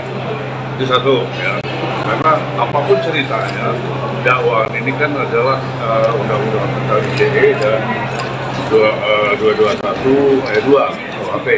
Di situ ada unsur dengan maksud kemudian memindahkan dan sebagainya. Nah, tidak ada peran mereka berdua nih, tahu enggak ya dan sebagainya. Kemudian yang kedua, saksi Acai ya, hari saya Acai, saksi dari saya menerangkan bahwa apa tadi perintah. Baik, Tribuners, kami sudah tersambung kembali dengan jurnalis dari tribunnews.com, Abdi Rianda Sakti. Silakan dengan laporan Anda. Ya, terima kasih Pak Hamzah. Mohon maaf tadi ada sedikit gangguan. Saya lanjutkan laporan saya terkait dengan persidangan obstruction of justice atau penghalangan penyidikan dalam kasus pembunuhan berencana terhadap Brigadir J. Yakni tadi saya sebutkan ada seorang saksi yang akan diperiksa oleh jaksa penuntut umum dalam kasus ini untuk terdakwa Hendra Kurniawan dan juga Agus Nurpatria. Namun 3 orang saksi yakni Ketua RT Ketua RT dari Komplek Polri, itu Seno Soekarto, Arianto, dan juga pengusaha CCTV yakni Apung tidak hadir dalam panggilan pemeriksaan saksi dalam sidang obstruction of justice atas terdakwa Hendra Kurniawan dan juga Agus Nurpatria. Untuk diketahui saksi kecuali Seno Soekarto dan Arianto juga merupakan saksi dari terdakwa kasus obstruction of justice yakni Irfan Widianto. Diketahui dalam perkara ini ada 7 anggota Polri yang ditetapkan sebagai terdakwa karena melakukan perintangan penyidikan atau obstruction of justice atas tewasnya Brigadir J dengan menghancurkan dan menghilangkan barang bukti termasuk CCTV. Mereka adalah Ferdi Sambo, Hendra Kurniawan, Agus Nurpatria, Cuk Putranto, Irfan Widianto, Arif Rahman Arifin, dan Baikuni Wibowo.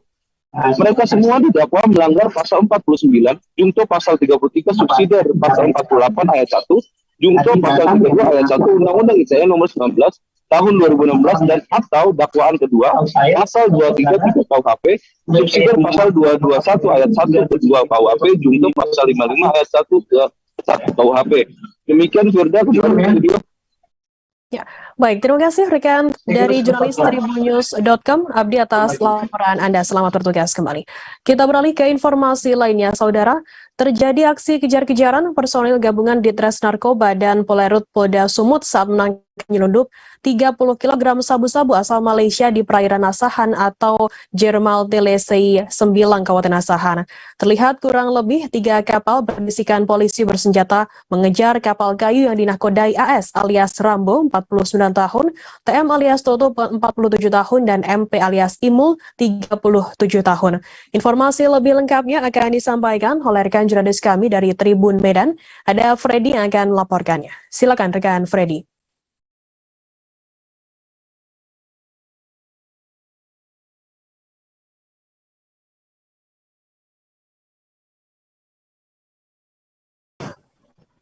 Ya, halo, Firda. Ya. Silakan rekan Freddy. Ya, baik Firda dan juga pemirsa. Jadi Direktorat Reserse Narkoba Polda Sumut dan Ditpol Air Polda Sumut itu berhasil menangkap 3 penyelundup 30 kg sabu yang diduga berasal dari Malaysia. Jadi 3 orang itu ditangkap di tengah laut saat membawa 30 kg sabu-sabu dan 8.000 pil ekstasi di sebuah kapal kayu milik nelayan begitu. Jadi berdasarkan pengakuan dari para tersangka ini, sabu itu mereka jemput di tengah laut perairan Malaysia dan akan dibawa ke Indonesia melalui Kabupaten Asahan, perairan di Kabupaten Asahan. Nah, dari tangan 3 orang ini mereka diamankan itu sabu-sabu dan berdasarkan pengakuannya mereka itu disuruh oleh pria berinisial J. Jadi mereka dihubungi menjemput sabu-sabu di tengah laut, kemudian disuruh mengantar di sebuah tempat. Nantinya ketika 3 orang ini sudah sampai di tempat yang diinstruksikan, nanti si J akan menghubungi dan akan menginstruksikan kembali kepada siapa diberikan dan di mana diletakkan 30 kg sabu-sabu dan 8.000 pil ekstasi tersebut. Sampai saat ini Polda Sumut masih menyelidiki dan masih mengejar pria berinisial J yang diduga sebagai pemilik 30 kg sabu-sabu. Nah, mereka ini per kilogramnya itu dijanjikan uang sekitar 15 juta rupiah, tapi uangnya belum ada diterima oleh mereka. Begitu, Firda. Ya, baik. Terima kasih rekan Freddy dari Tribun Medan atas laporannya. Selamat bertugas kembali. Tribuners, akan kami tampilkan wawancara yang tadi sudah dimulai rekan Freddy dari Kabid Humas Polda Sumut, Kombes Pol Hadi Wahyudi. Dan berikut liputannya untuk Anda. Oke, Pak, gimana Pak penangkapan dari sabu yang di tengah laut itu, Pak? Ya, itu pengungkapan dari tim gabungan Direktorat Polair Polda Sumut dengan Direktorat Narkoba berdasarkan informasi yang diberikan oleh masyarakat di sekitar wilayah perairan pesisir. Kemudian dilakukan respon cepat dari patroli Polair dengan ciri-ciri perahu atau kapal yang diberikan informasinya oleh masyarakat.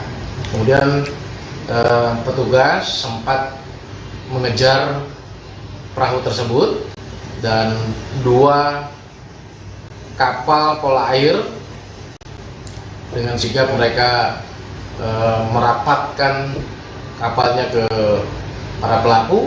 Kemudian Perusahaan Daerah Air Minum atau PDAM Surya Sembada Surabaya rencananya akan menaikkan tarif dasar air November mendatang.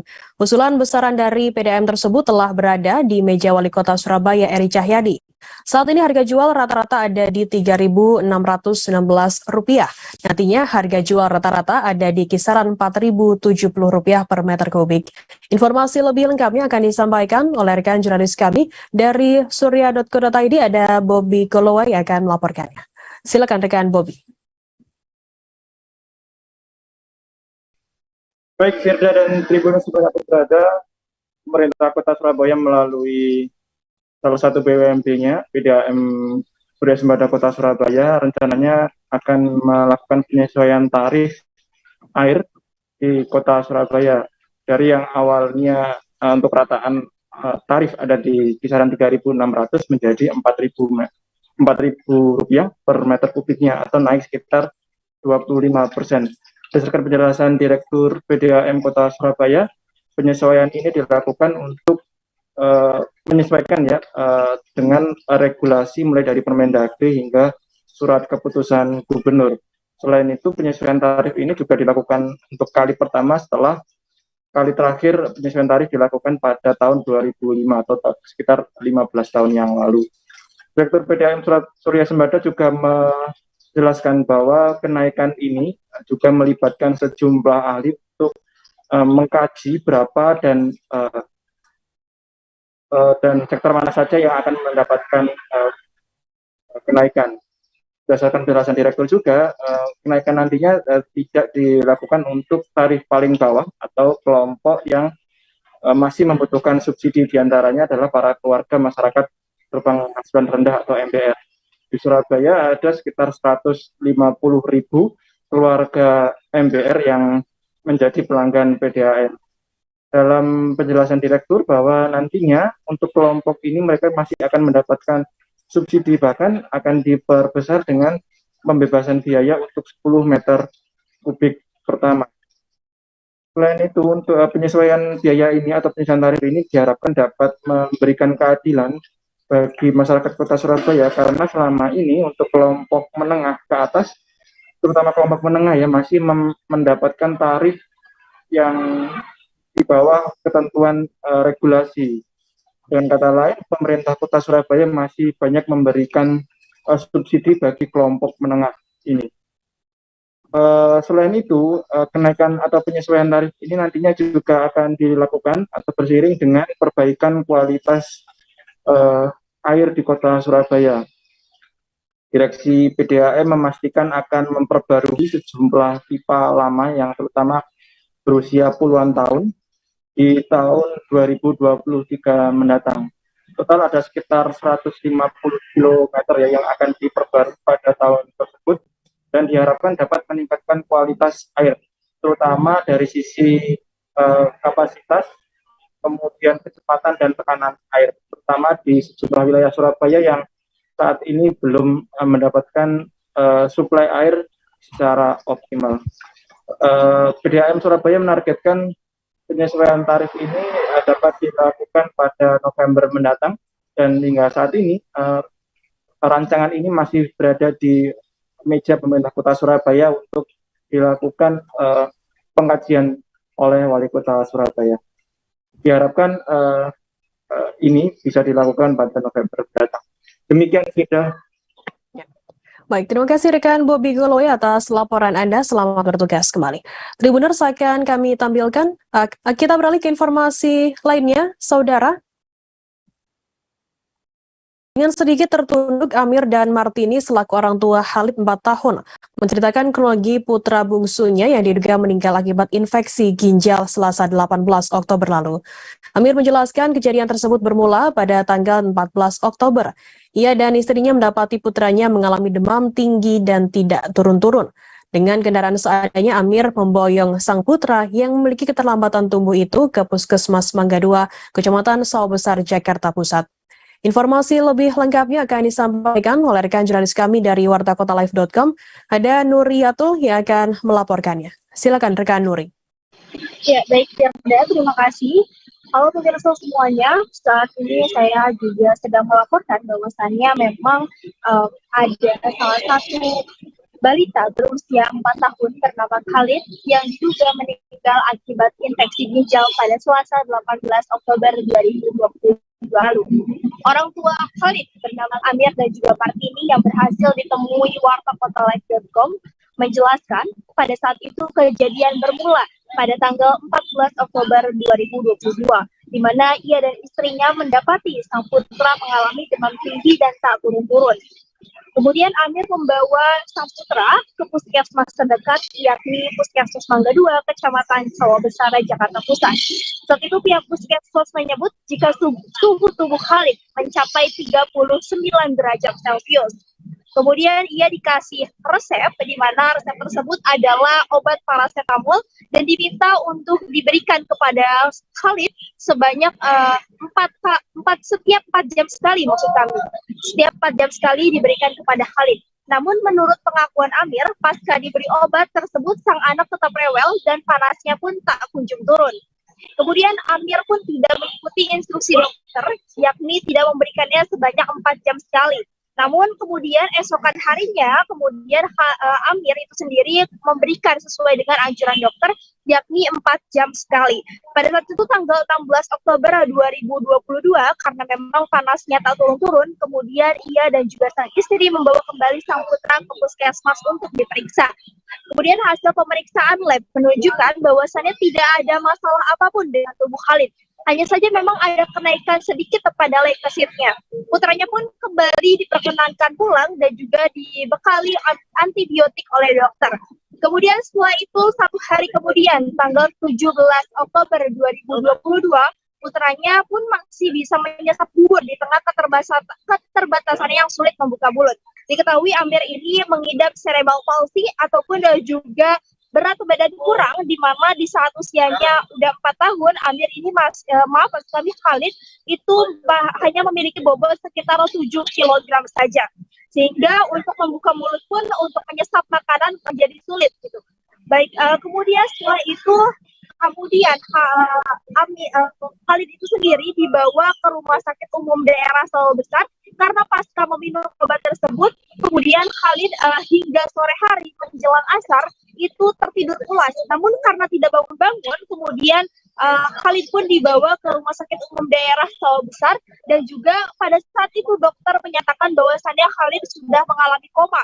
Padahal pada saat itu Amir sendiri selaku orang tua korban mengaku bahwasannya sepertinya anaknya hanya sedang tertidur, tapi ternyata ketika diperiksa pihak RSUD mengatakan bahwasannya sudah koma dan sudah berada pada kondisi yang sangat serius, dan juga apabila ia dibawa ataupun dirujuk ke rumah sakit lain maka akan kehilangan nyawanya.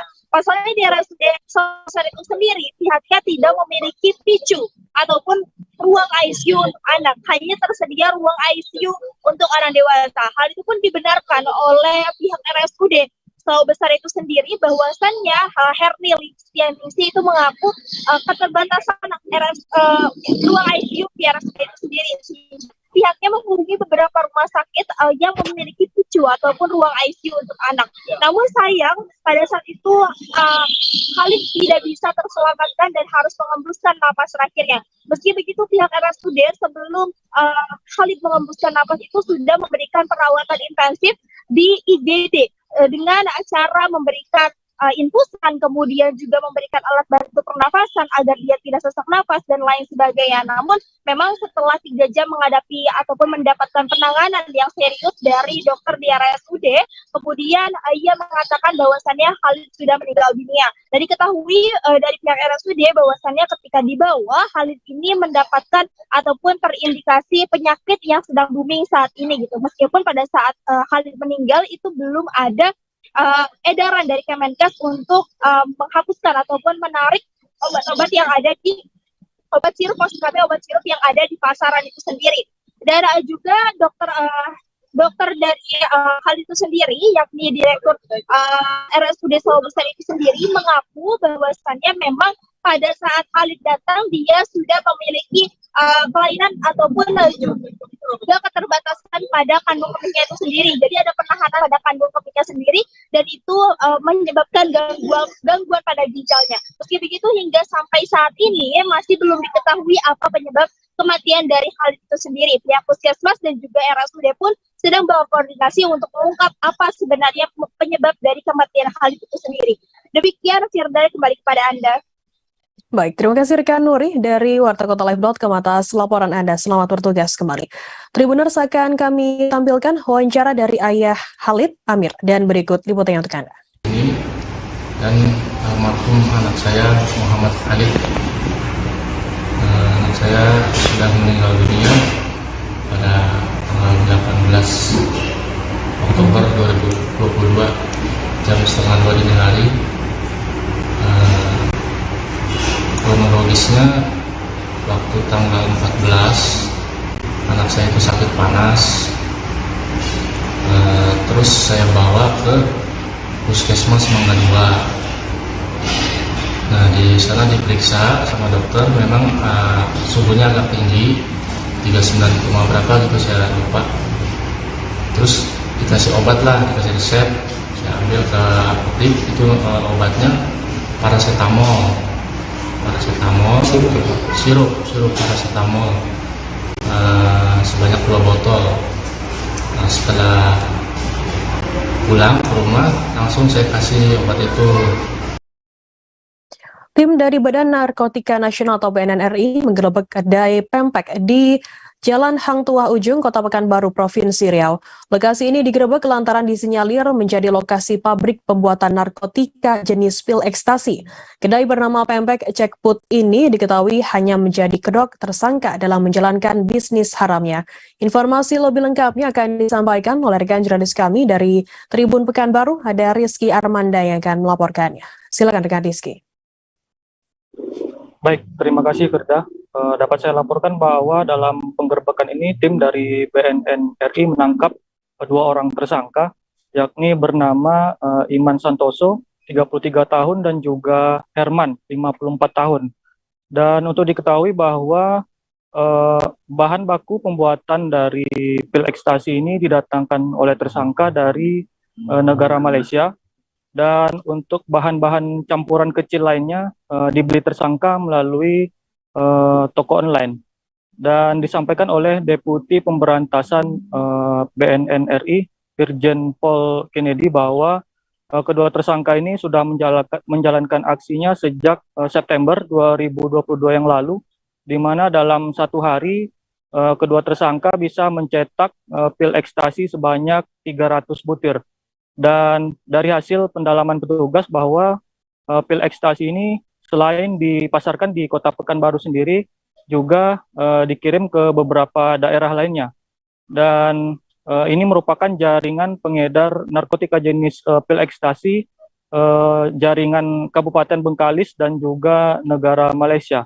Dan untuk kedua tersangka dijerat dengan pasal 114 ayat 2, junto pasal 132 ayat 1, subsidiar pasal 113 ayat 2, junto pasal 132 ayat 1, subsidiar pasal 112 ayat 2, junto pasal 132 ayat 1, Undang-Undang Nomor 35 Tahun 2009 tentang narkotika, di mana ancaman hukumannya yakni maksimal hukuman mati atau pidana penjara seumur hidup.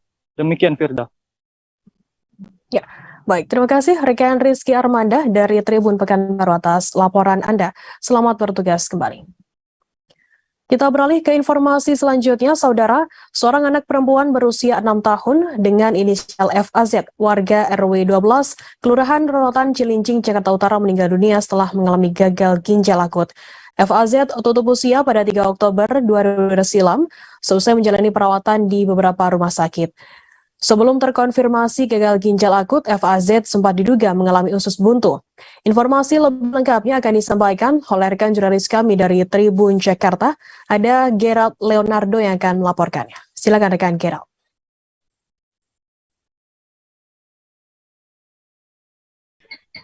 Ya, selamat sore Firda dan juga Tribuners dimanapun Anda berada. Dapat saya laporkan bahwa dua orang anak yang masing-masing berusia 6 tahun dan 7 tahun dinyatakan meninggal dunia akibat terpapar atau terjangkit gagal ginjal akut, di mana memang kedua anak ini masing-masing tinggal di Kelurahan Rorotan, Cilincing, Jakarta Utara, dan juga Kelurahan Marunda, Cilincing, Jakarta Utara. Dapat saya sampaikan secara kronologis, Firda dan juga Tribuners, untuk kasus pertama ialah anak perempuan berusia 6 tahun atau berusia 7 tahun yang berinisial FA, yang merupakan warga Kelurahan Marunda, Cilincing, Jakarta Utara, di mana memang FA ini sempat menjalani perawatan sejak 1 September hingga akhirnya dinyatakan meninggal dunia akibat gagal ginjal akut pada tanggal 17 September 2022.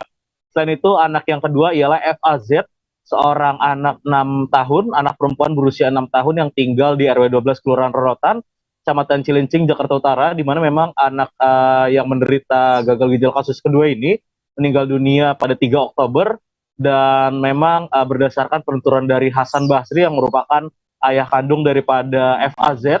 FAZ ini dinyatakan meninggal dunia karena gagal ginjal akut setelah sebelumnya ketika dirawat di RSUD Cilincing, Jakarta Utara, yang bersangkutan atau FAZ ini juga sempat dinyatakan mengalami usus buntu. Adapun kedua bocah ini, Firda dan juga Tribuners, FA dan juga FAZ ini sebelumnya diketahui juga sempat berobat ke klinik yang sama, yaitu klinik Dompet 2 Rorotan, dan mereka juga menerima obat sirup dari klinik tersebut. Dan kedua bocah ini, kedua mendiang almarhum anak-anak yang menderita gagal ginjal akut ini juga sempat sama-sama dilarikan ke RSUD Cilincing, di mana memang dari pihak RSUD Cilincing juga memberikan obat-obatan yang beberapa diantaranya juga adalah obat-obatan sirup. Adapun pihak keluarga saat ini atau sampai saat ini juga masih tak menyangka bahwa anak mereka, kedua belah anak mereka ini sempat mengalami gejala gagal ginjal yang begitu mendadak, di mana memang masing-masing anak sempat mengalami gangguan di perutnya, kemudian juga mengalami gangguan ketika hendak buang air kecil, sehingga akhirnya masing-masing anak ini, FAZ dan juga FA ini dinyatakan mengalami gagal ginjal akut dan akhirnya meninggal dunia. Diketahui Firda dan juga Tribuners, dapat saya sampaikan bahwa anak kasus pertama yaitu FA, anak 7 tahun ini, anak perempuan 7 tahun ini meninggal di RSCM pada tanggal 17 September 2022. FA ini meninggal setelah menjalani perawatan di ruang PICU RSCM, sementara FAZ meninggal pada 3 Oktober di RSUD Pasar Bo, Jakarta Timur, setelah juga menjalani perawatan dengan pemasangan ventilator dan juga selang kateter pada tubuhnya. Dan memang kedua bocah ini memang terakhir dari pihak rumah sakit dinyatakan meninggal karena gagal ginjal akut. Adapun belakangan ini juga pihak pemerintah Kota Jakarta Utara dan juga Polres Metro Jakarta Utara juga sudah mendatangi rumah daripada orang tua FA dan juga FAZ untuk menanyakan terkait dengan gejala serta kronologi kedua anak ini bisa sampai dinyatakan gagal ginjal akut dan juga akhirnya meninggal dunia. Kembali ke Anda di studio, Firda. Baik, terima kasih rekan Gerald Leonardo dari Tribun Jakarta atas laporan Anda. Selamat bertugas kembali. Tribuners, akan kami tampilkan wawancara dari Hasan Basri, 38 tahun, ayah dari FAZ. Dan berikut liputannya untuk Anda. Bapak, mungkin boleh diceritakan Pak, kronologi awal mungkin putri Bapak terkonfirmasi gagal ginjal akut itu awalnya seperti apa sih Pak? Ya, pertamanya pada tanggal 20 September hari Selasa, waktu itu sakit panas. Pas sakit panas kita kasih obat warung dulu, kayak Bodexin gitu. Tapi nggak ada perkembangan, terus kita bawa ke klinik Dompet 2 di depan, ada klinik. Dikasih obat, ya obatnya ya seperti biasa, kalau anak kecil kan biasanya sirup cair gitu ya. Ada 3 macam kalau nggak salah. Terus kurang lebih 3 hari minum obat, nggak ada perkembangan, malah timbul muntah. Jadi dia setiap makan itu muntah, minum muntah. Ya selama sakit muntah terus. Nggak ada yang bisa masuk ke dalam perut gitu makanan, jadi dimuntahin terus. Kita bawa berobat lagi ke dokter Rohilah, praktek umum. Dokter praktek umum sama, nggak ada perkembangan juga. Setelah 1 minggu, hari Selasa minggu depannya Di Kota Samarinda, Andi Harun beserta rombongan melakukan sidak ke beberapa apotek di Samarinda pada Rabu 26 Oktober. Sidak ini dalam rangka mengecek penjualan obat sirup oleh sejumlah apotek. Sebagaimana diketahui bahwa Kementerian Kesehatan telah merilis daftar obat yang aman untuk diedarkan, bahkan ada 5 obat yang ditarik peredarannya. Informasi lebih lengkapnya akan disampaikan oleh rekan jurnalis kami dari Tribun Kaltim. Ada Sarika Tunisa yang akan melaporkannya. Silakan rekan Sari. Baik, Firda, dapat saya laporkan pada Rabu 26 Oktober 2022, Wali Kota Samarinda Andi Harun beserta rombongan melakukan sidak ke sejumlah apotek di Kota Samarinda. Dari sidak itu ditemukan ada 2 apotek di Jalan Suryanata, Samarinda, yang masih menjual obat sirup yang belum diperkenankan oleh Kementerian Kesehatan Republik Indonesia. Ketika didatangi, bahkan kedua apotek itu juga dalam kondisi tidak dijaga oleh apoteker ataupun apoteker pendamping, sehingga Wali Kota Samarinda Andi Harun memerintahkan agar kedua apotek tersebut ditutup untuk sementara. Beserta rombongannya juga mendatangi apotek Kimia Farma. Di sana ia tidak menemukan adanya obat yang belum memiliki izin edar oleh Kementerian Kesehatan Republik Indonesia dan Badan POM. Terakhir, Andi Harun juga beserta rombongan melakukan sidak di apotek yang berada di depan Rumah Sakit Umum Daerah Haji Wahab Syarani. Di sana juga masih ditemukan adanya obat sirup yang belum diizinkan untuk diperjualbelikan. Sehingga Andi Harun memerintahkan juga untuk memberhentikan sementara transaksi jual beli hingga seluruh obat yang tidak diizinkan itu dipindah ke gudang. Ia juga mengarahkan kepada Dinas Kesehatan untuk melakukan sidak ke seluruh apotek yang ada di Kota Samarinda dengan harapan tidak ada lagi apotek yang menjual obat sirup yang belum diizinkan, bahkan obat sirup yang telah ditarik peredarannya oleh Kementerian Kesehatan Republik Indonesia. Demikian, Firda. Ya, baik. Terima kasih rekan jurnalis dari Tribun Kaltim, Sarika Tunisa atas laporan Anda. Selamat bertugas kembali. Akan kami tampilkan Tribuners wawancara dari Wali Kota Samarinda Andi Harun, dan berikut liputan untuk Anda. Tidak standby apotekernya, kemudian masih juga menjual atau memajang obat-obat sirup yang belum diperkenankan oleh Kementerian Kesehatan dan BPOM. Sehingga untuk apotek yang seperti tadi, karena peraturannya kan apabila apoteker berhalangan tetap, maka wajib apotek itu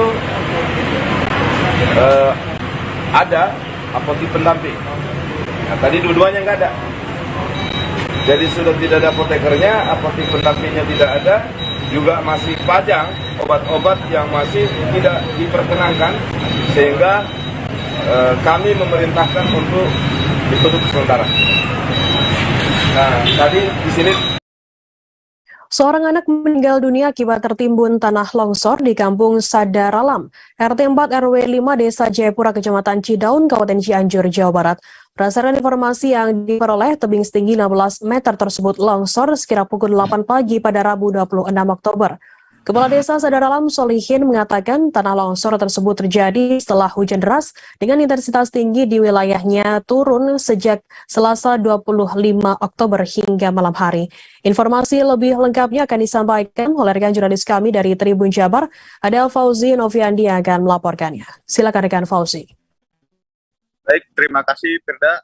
Seorang anak tertimbun longsor di Kampung Sadaralam RT 4 RW 5 Desa Jayapura, Kecamatan Cidaun, Kabupaten Cianjur ini bermula ketika korban tengah mengecek saluran irigasi dan mengusir burung yang hinggap di sawah milik orang tuanya. Namun tidak berselang lama, tebing yang ada di pinggirnya tersebut tiba-tiba longsor usai diguyur hujan sejak Selasa malam. Korban yang sempat tertimbun material longsor tersebut pun sempat ditolong oleh sejumlah warga yang melihat, namun naas korban yang masih berusia 11 tahun tersebut dinyatakan meninggal dunia usai tertimbun material longsor. Setelah itu korban langsung dibawa ke rumahnya untuk dimandikan lalu dikebumikan di TPU Sadar Alam dekat kediaman korban. proses pemakaman korban tersebut pun sempat diwarnai isak tangis oleh keluarga serta kerabat korban saat proses pemakaman. Demikian Firda yang saya bisa laporkan. Ya, baik, terima kasih rekan jurnalis dari Tribun Jabar, Fauzi atas laporan Anda. Selamat bertugas kembali. Akan kami tampilkan Tribuners wawancara dari Sekretaris BPBD Kabupaten Cianjur, Rudi Wibowo. Dan berikut liputannya untuk Anda. Kejadian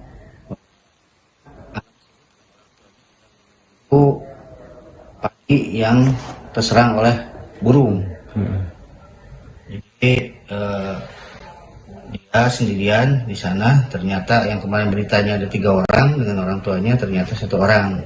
Karena orang tuanya sudah pulang duluan untuk mengambil makan. Nah, ceritanya seperti itu. Jadi pas kejadian longsor itu, si anak memang sedang ada di posisi di pinggir tebing. Lagi berteduh lah di situ, tiba-tiba terjadi longsoran. Berarti korban sempat tertimbun, Pak? Tertimbun. Selalu proses evakuasinya seperti apa, Pak? Proses evakuasi tim kami ke sana itu sudah selesai, ya. Seorang warga Kediri bernama Ali Rahmatullah, 48 tahun, dilaporkan hilang. Diduga ia melakukan ritual di Gunung Sewu bersama seorang rekannya. Mereka terpisah dan rekan tersebut melaporkan hilangnya korban ke Basecamp Cemoro Sewu pada Senin 17 Oktober lalu. Mereka merupakan warga dusun Rejowinangun, Desa Minggiran, Papar, Kediri. Informasi lebih lengkapnya akan disampaikan oleh rekan jurnalis kami dari Tribun Solo, ada Ahmad Syarifuddin yang akan melaporkannya. Silakan rekan Syarif.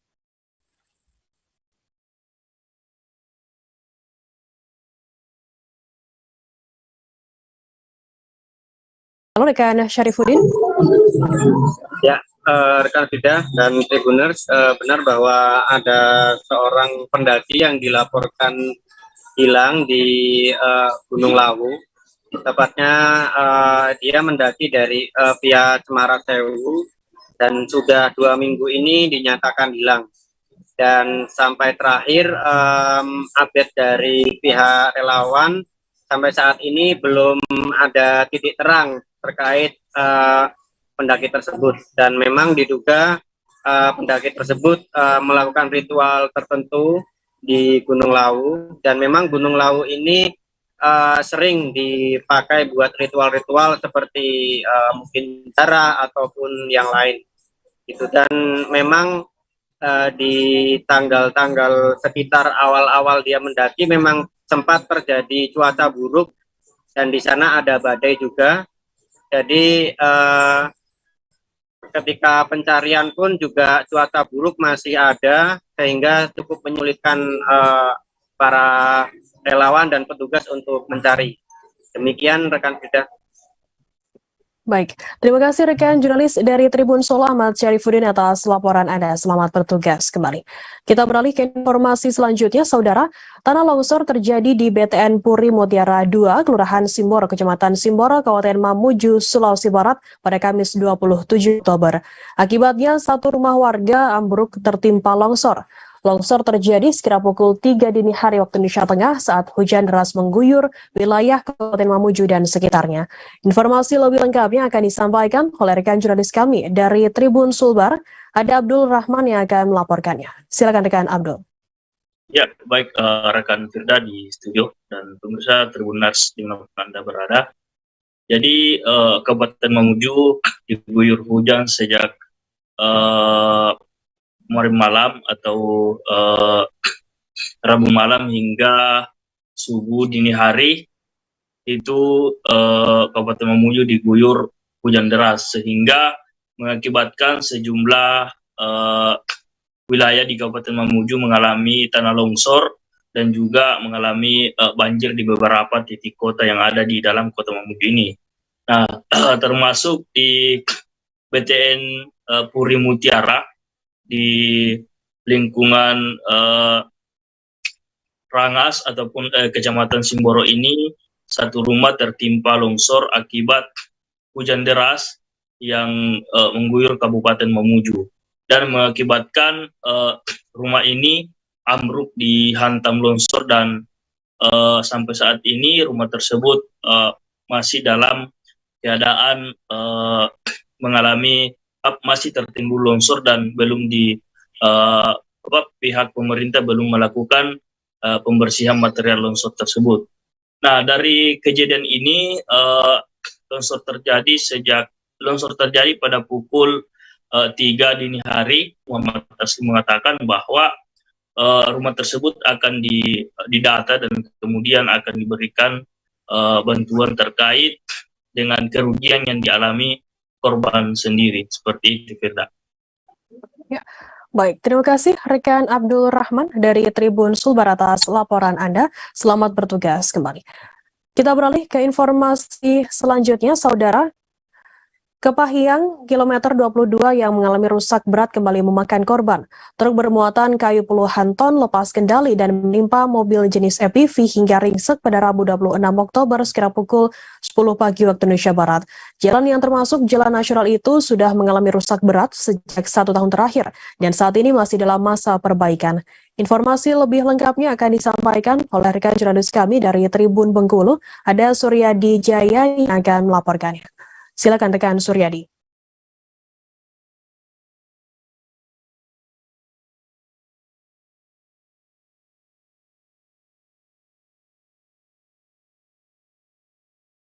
Halo rekan Suryadi.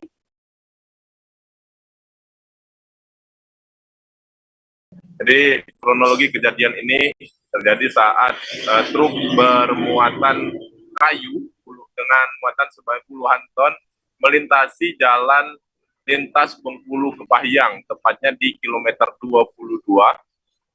Saat melintasi jalan tersebut yang mengalami rusak berat, bagian belakang dari mobil truk tersebut terjatuh terlebih dahulu karena tidak kuat menahan beban dari truk tersebut, diperparah oleh jalanan yang rusak berat sehingga terjatuh dari bagian belakang hingga bagian depannya. Kebetulan saat terjadi kecelakaan tersebut, mobil EPV berwarna hitam sedang berada di lokasi dan sedang mengantri untuk melintasi jalan nasional yang mengalami rusak berat itu. Namun sayang, tidak bisa menghindar, mobil EPV tersebut pun terhimpit di bagian kepala. Namun dari kejadian ini tidak ada korban jiwa. Kedua pengemudi mengalami luka ringan dan hanya shock ringan saja. Kemudian dari pantauan tribunbengkulu.com, proses evakuasi yang terjadi pada Rabu 26 Oktober 2022 maksud kami memakan waktu hingga pukul 16 sore hari dan menyebabkan kemacetan hingga 2 km.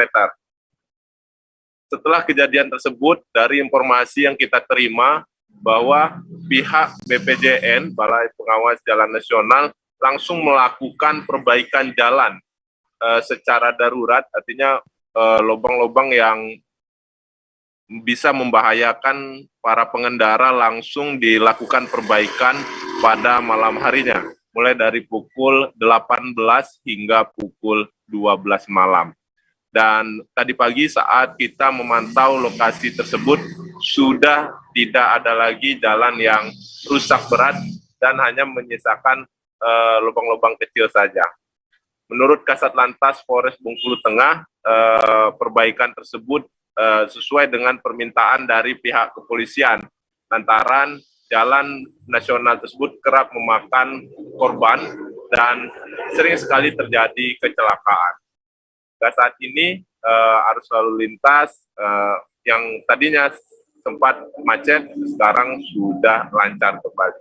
Sekian rekan Firda yang dapat dilaporkan.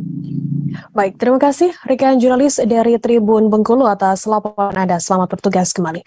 Dan Tribuners, akan kami tampilkan wawancara dari Iksan Hermuna, Kepala Desa Kancing dan Kanit Gakum Satlantas Polres Bengkulu Tengah Ibda Suryanto. Berikut liputan yang ada. Seperti apa kronologi kecelakaan ini tadi, Polres? Lokasi ini di lintas Bengkulu Kepahyang di kilometer 2. Tadi sekitar jam depan ada mobil dari menuju, tapi nggak tahu menuju ke arah Payang. Pas di jalan kilometer 2 Desa Kancing. Pas lagi jalan itu, kita langsung agak oleng kayak gitu kan. Mobil di bawah ini udah nunggu. Itu kan posisi berhenti. Jadi mobil itu kembang ya. Oke, ini ada korban jiwa Pak Kades? Kalau untuk korban jiwa tidak ada ya. Terus kalau yang shock itu cuma shock aja. Shock aja. Ini berapa orang di mobil APP Pak Kades? Dengan mobil APP 1058 di mobil truk dikemudikan oleh saudara Febi 32 tahun swasta beralamatkan di Air Keruh bermuatan kayu dari Sukaraja mau dibawa ke Gresik dalam kecamatan sedang jalan dalam perbaikan. Kita lihat sama-sama jalan dalam perbaikan, proses perbaikan, mobil oleng menimpa mobil APP BD 1058 cc yang dikemudikan oleh saudara Togar Sinahaan.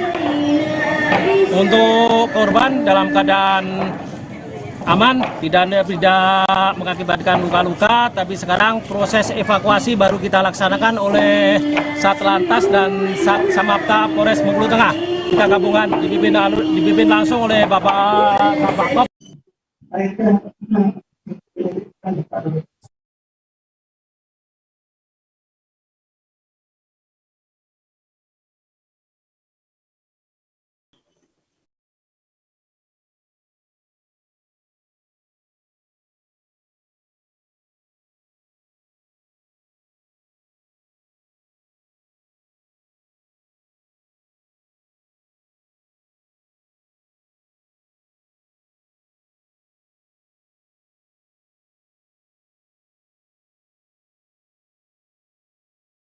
Kita beralih ke informasi selanjutnya, Saudara. Polres Pidi akhirnya mengungkap penyebab ibu muda dicabuli lelaki berinisial BT 46 tahun yang diduga sebagai dukun berjulukan pesulap hijau.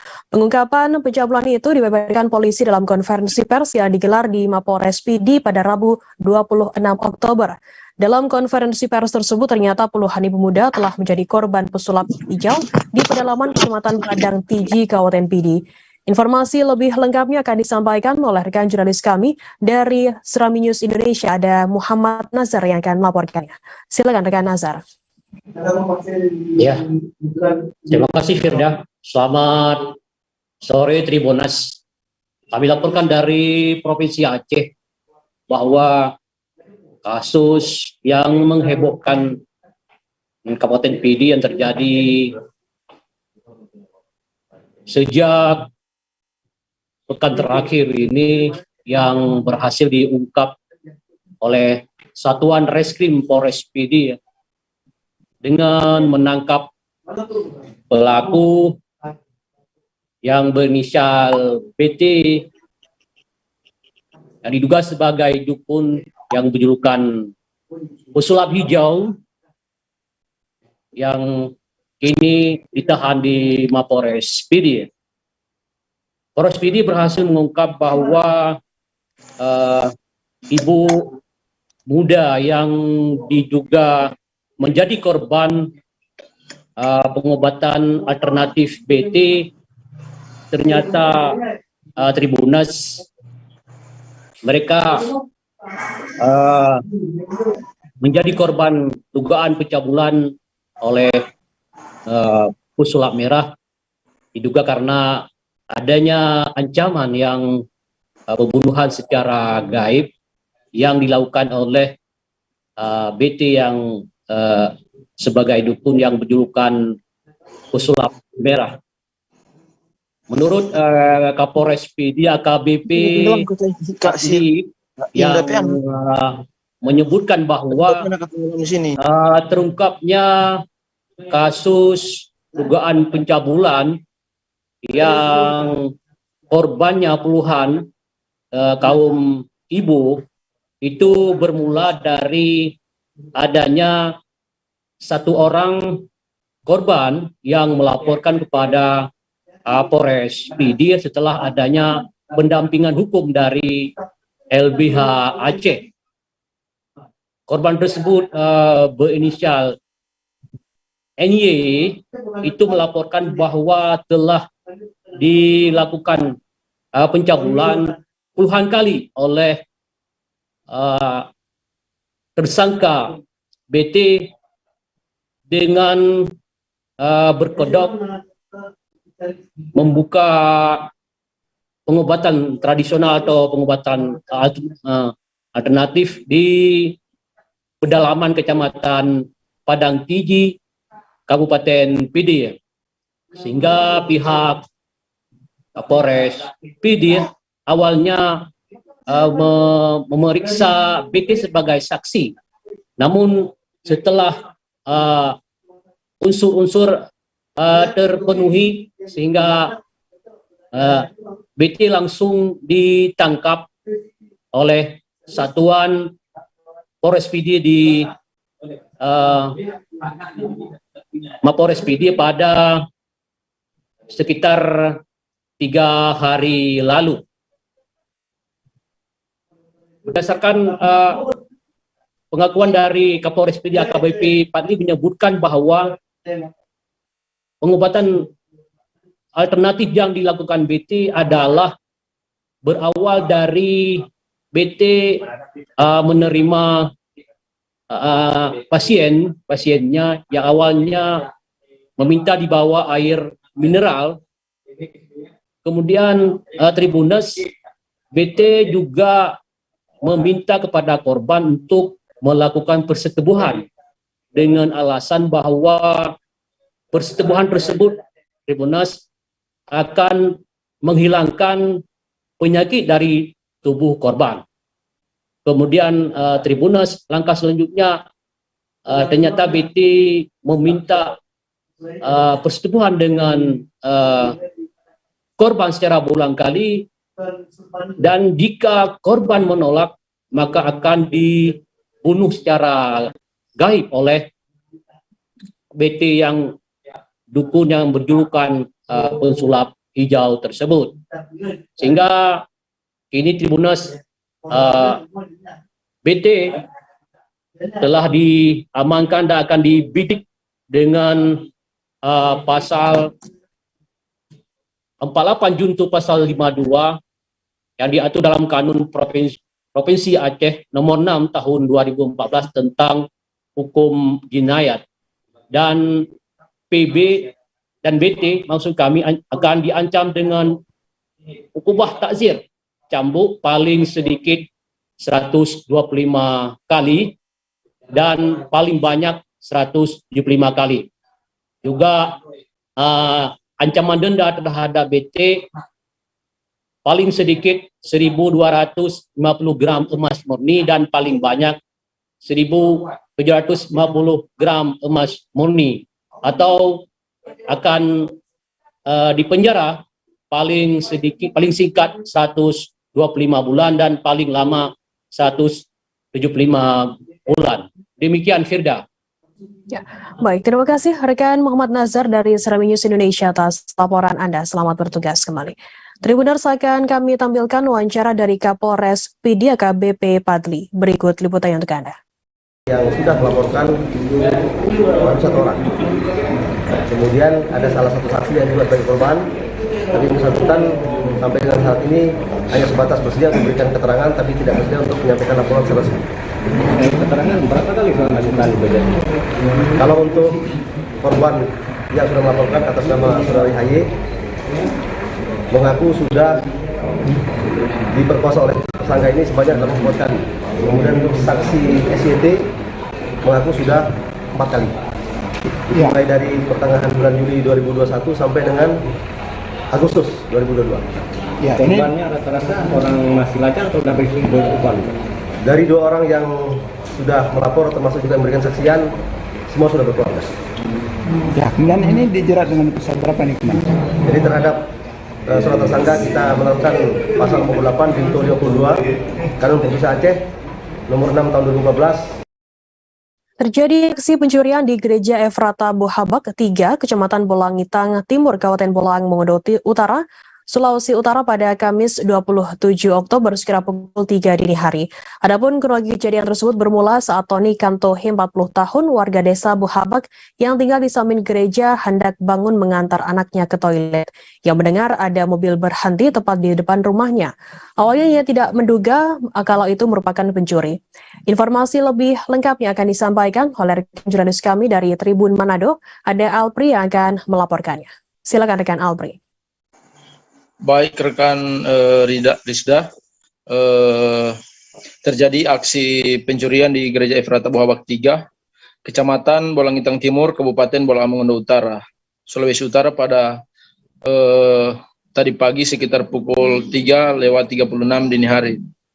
Adapun kronologi kejadian tersebut bermula saat saksi yang bernama Tony Kantohe 40 tahun warga desa Buhabak yang tinggal di samping gereja, bermula pada pagi hari ia mengantar anaknya untuk pergi ke toilet, dan di depan rumahnya ia mendengar ada mobil berhenti tepat di depan gereja. Awalnya ia tidak menduga kalau itu merupakan pencuri. Ketika berjalannya waktu, ia mulai curiga karena di samping gereja tersebut beberapa kali terdengar suara yang mencurigakan. Ia pun bergegas keluar dan benar saja, Tribuners, ketika ia bergegas keluar, salah satu oknum yang terduga pencuri bertemu dengannya dan pencuri tersebut segera melarikan diri. Nah, kemudian di mobil tersebut juga terdapat barang bukti berupa gas LPG, ada juga laptop 2 unit beserta dengan speaker aktif, dan sekitar 3 jam kemudian juga pelaku datang ke lokasi untuk mengambil mobil tersebut dengan beralasan bahwa mobilnya mogok tepat di depan gereja. Nah, saat itu warga yang telah berkumpul di lokasi tersebut yang sudah merasa kesal,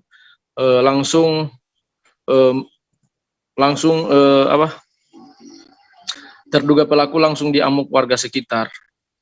Beruntung anggota Polsek Bolangitang Bolmut segera datang ke lokasi kejadian dan terduga pelaku berhasil diamankan oleh anggota Polsek.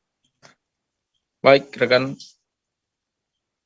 Ya, baik, terima kasih rekan jurnalis dari Tribun Manado, Alpri, atas laporan Anda. Selamat bertugas kembali. Kita beralih ke informasi lainnya, Saudara. Sungai Kurau yang berada di Desa Kurau Barat dan Desa Kurau, Kecamatan Koba, Bangka Tengah, Kepulauan Bangka Belitung mengalami pendangkalan. Kondisi memprihatinkan dan dikeluhkan sebagian besar masyarakat, khususnya nelayan. Aswi 62 tahun, satu di antara nelayan, mengatakan kondisi dangkalnya sungai tersebut sudah lama terjadi. Kapal-kapal tidak bisa lewat karena air surut. Menurutnya, dalam kondisi tertentu, saking dangkalnya air di bagian muara ini, terkadang banyak sekali nelayan yang berjalan menyeberang di antara dua sisi daratan. Informasi lebih lengkapnya akan disampaikan oleh rekan jurnalis kami dari Bangka Pos, ada Arya Bima Mahendra yang akan melaporkannya. Silakan rekan Bima. Ya, terima kasih rekan Firda dan pemirsa Tribuners. Perlu saya sampaikan bahwa memang sejak beberapa tahun terakhir telah terjadi pendangkalan di Sungai Kurau, tepatnya yang berada di muara ataupun di bibir muara yang berada di Sungai Kurau di Kecamatan Koba, Kabupaten Bangka Tengah, Provinsi Kepulauan Bangka Belitung. Kondisi ini pun sempat menjadi keluhan bagi masyarakat sekitar, terutamanya bagi kalangan nelayan, karena memang proses pendangkalan yang terjadi di bagian muara tersebut membuat aktivitas ataupun jalur keluar masuk kapal untuk bersandar ini menjadi terganggu ataupun terhambat. Oleh karena itu, kebanyakan nelayan pun harus pintar-pintar memperhitungkan kondisi pasang surut air laut ketika hendak keluar masuk dari muara di Sungai Kurau tersebut. Misalnya disampaikan oleh salah seorang nelayan, Bapak Aswi, berumur 62 tahun, saking parahnya kondisi pendangkalan di Sungai Kurau ini menyebabkan terkadang banyak kapal-kapal yang mengalami kandas dan terpaksa parkir di bibir muara. Alhasil karena terpaksa parkir tersebut, banyak sekali ataupun pernah dijumpai beberapa kasus kapal yang pecah akibat diterjang ombak lautan. Tak hanya itu, ketika kondisi air sedang surut-surutnya, bahkan bisa dilihat bahwa kebanyakan nelayan itu bisa berjalan dari sisi daratan ke daratan lainnya, karena memang ketinggian air di sungai ataupun di bagian muara tersebut ini hanya mencapai sebetis orang dewasa. Hal inilah yang membuat kemudian banyak sekali perahu ataupun kapal-kapal nelayan, baik itu yang berukuran besar maupun yang berukuran kecil sekalipun, ini tidak bisa melintasi bagian muara ataupun bibir muara tersebut. Hal ini pun membuat masyarakat sekitar menjadi resah karena aktivitas melautnya menjadi terganggu, yang kemudian tentunya berujung pada hasil tangkapan ikan dan perekonomian masyarakat yang juga menjadi terhambat. Menurut Aswi sendiri, seorang nelayan sudah berpuluh-puluh tahun menjadi nelayan di daerah tersebut, mengatakan bahwa kondisi pendangkalan sungai ini terjadi secara berangsur-angsur dan mulai dirasakan pengaruhnya ini sekitar tahun 2010-an ke atas. Hal ini pun membuat sebagian besar warga di sana yang memang bermayoritas berprofesi sebagai nelayan pun berharap agar dilakukannya proses pengerukan di alur sungai tersebut, terutama di bagian muara, karena diharapkan setelah dilakukan pengurangan tersebut maka arus ataupun lalu lintas kapal yang keluar masuk muara ini bisa kembali normal. Sementara itu disampaikan oleh Kepala Desa Kurau Barat, Kecamatan Koblak, Kabupaten Bangka Tengah, bahwa memang selain kondisi sungai yang mengalami pendangkalan, terlihat jelas bahwa memang sungai tersebut warnanya cukup pekat ataupun keruh, karena memang diketahui adanya aktivitas pertambangan timah ilegal di bagian hulu sungai tersebut. Hal itulah yang diduga menjadi ataupun membuat sungai tersebut menjadi semakin keruh dan kemudian mengalami pendangkalan ataupun sedimentasi di bagian muara. Disampaikan oleh Kades Kurau Barat, Bapak Sandi, menyebutkan bahwa sejak bertahun-tahun lalu pun pihaknya sudah pernah mengusulkan kepada pemerintah agar Sungai Kurau ini dilakukan pengurukan, karena tentunya untuk proses pengurukan sendiri ini tidak bisa diakomodir oleh pemerintah desa, apalagi pemerintah kabupaten, karena memang membutuhkan biaya yang sangat besar. Oleh karena itu, sejak bertahun-tahun lamanya pihaknya selalu mengusulkan program ke Balai Wilayah Sungai Provinsi Kepulauan Bangka Belitung untuk melakukan pengurukan di Sungai Kurau tersebut, sehingga kemudian aktivitas melaut nelayan setempat menjadi kembali normal. Demikian bisa saya laporkan, rekan Firda kembali ke studio. Baik, terima kasih rekan Arya Bima Mahendra dari Bangka Pos atas laporan Anda. Selamat bertugas kembali. Kita beralih ke informasi lainnya, Saudara. Seorang pria ditemukan tewas bersimbah darah di lorong walet RT 19 Bagan Pete, Alam Barajo, Kota Jambi pada Rabu 26 Oktober. Dari data kepolisian, korban bernama Devi Mustika Lana, berusia 42 tahun. Kapolsek Kota Baru, Kompol Pamenan, mengatakan Devi menjadi korban pembunuhan. Korban mengalami luka di bagian kening serta wajah yang berlumuran darah. Informasi lebih lengkapnya akan disampaikan oleh rekan jurnalis kami dari Tribun Jambi, ada Aryo Tondang yang akan melaporkannya. Silakan rekan Aryo. Baik, terima kasih Firda dan selamat sore Tribuners.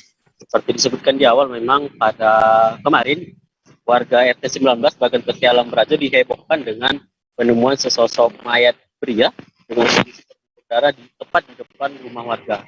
Nah, diduga kuat pelaku atau korban ini merupakan korban pembunuhan, karena memang di lokasi ditemukan ada senjata tajam atau parang, kemudian batu, kemudian juga sendal serta barang-barang milik korban ditemukan terpisah sekitar 5 meter hingga 20 meter dari lokasi mayat ditemukan.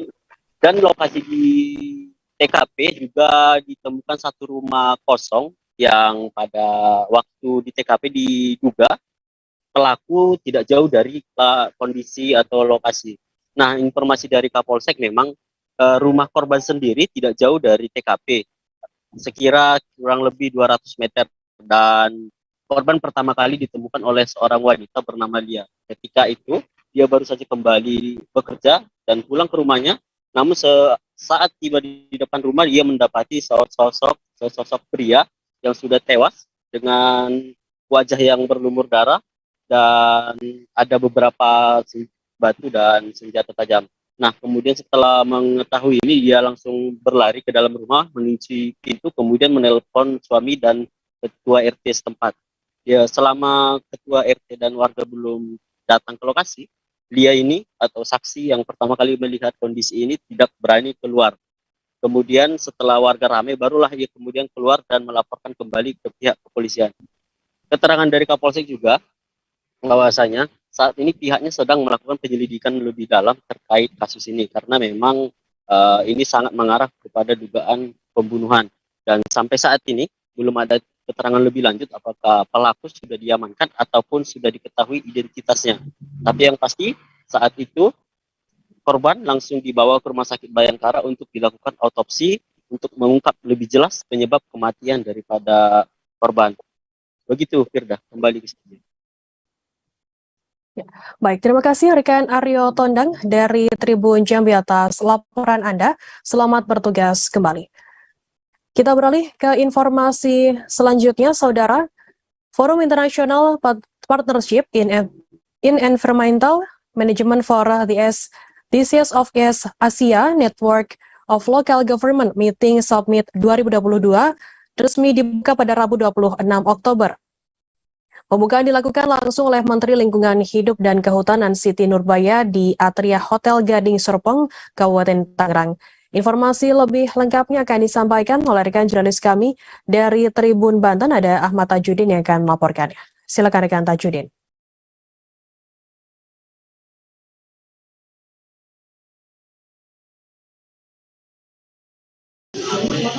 Baik, rekan Firda dan Tribuners, perlu diketahui bahwa Forum International Partnership in Environmental Management of the Disease of East Asia atau PMCA, Network of Local Government atau PNLG Meeting Summit 2022 resmi dibuka, di mana pembukaan ini dilakukan langsung oleh Menteri Lingkungan Hidup dan Kehutanan Siti Nurbaya di Atria Hotel Gading Serpong, Kabupaten Tangerang pada Rabu tanggal 26 Oktober 2022 kemarin. Di mana PMCA PNLJ Forum tahun 2022 ini sendiri diselenggarakan dari tanggal 25 sampai dengan 29 Oktober oleh pemerintahan Kabupaten Tangerang. PMCA sendiri merupakan organisasi kemitraan lintas pemerintahan dalam pengelolaan lingkungan hidup pesisir dan laut di Asia Timur. Forum ini dihadiri oleh sejumlah perwakilan dari delegasi dari 9 negara, yang mana 9 negara tersebut diantaranya yaitu Malaysia, Filipina, Kamboja, kemudian ada Timur Leste, ada Korea Selatan, Jepang, Cina, Vietnam, dan juga Indonesia. Di mana dalam acara pembukaan tersebut, Menteri Lingkungan Hidup dan Kehutanan LHKRI Siti Nurbaya mengaku bahwa pihaknya senang dan memberikan apresiasi atas diselenggarakannya PMCA PNLJ Meeting Summit 2022 ini.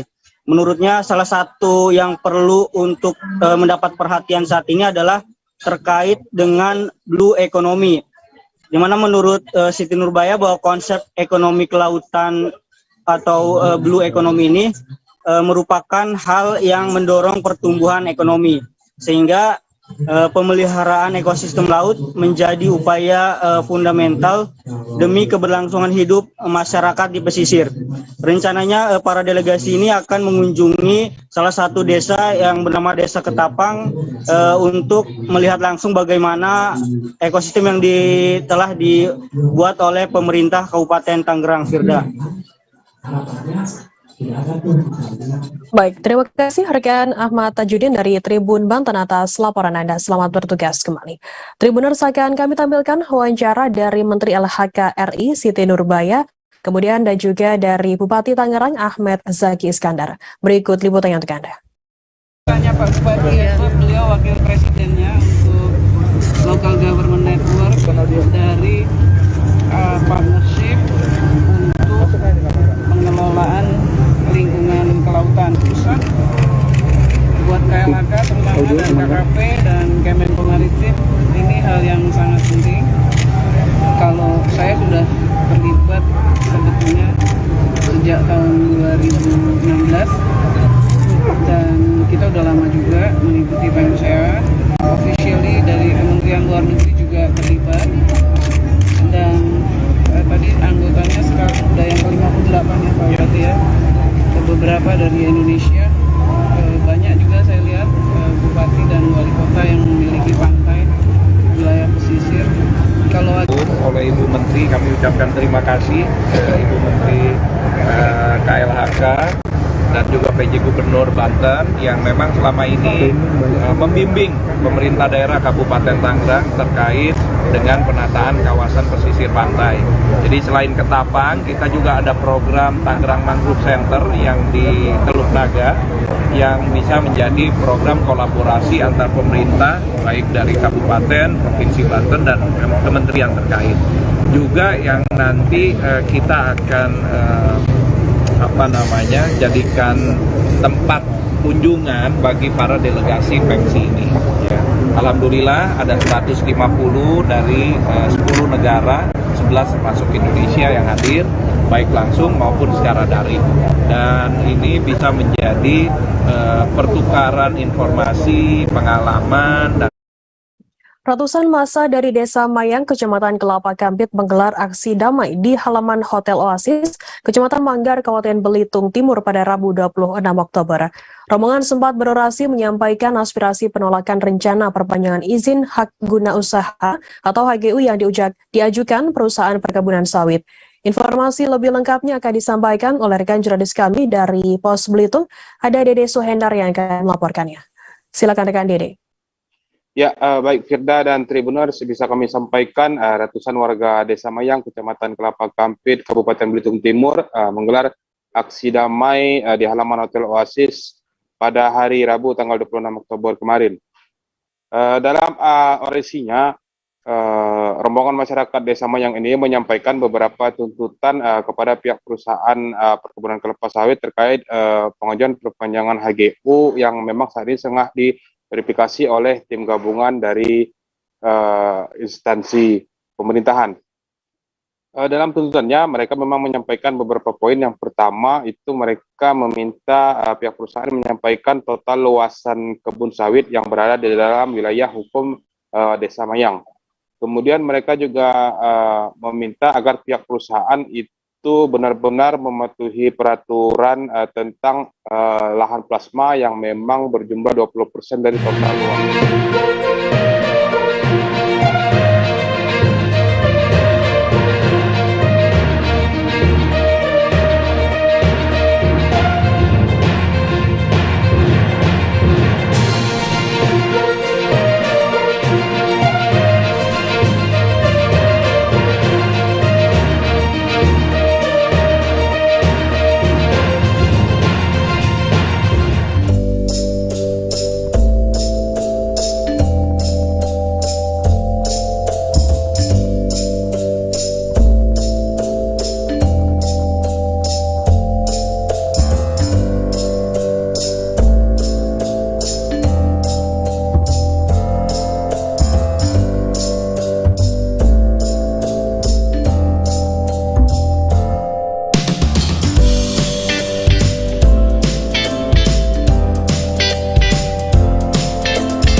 Halo Tribuners, jumpa lagi bersama dengan saya Kusnula Syaifa di Bincang Kesehatan.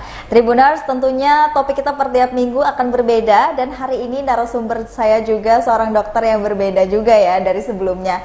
Nah, sekarang saya sudah hadir walaupun ini via Zoom tapi tidak mematahkan semangat kita untuk mengedukasi Tribuners semua di rumah tentang kesehatan. Nah, di sini sudah hadir narasumber saya, Dr. Lia dari RSUD Sukadana Kabupaten Lampung Timur. Halo, Dr. Lia.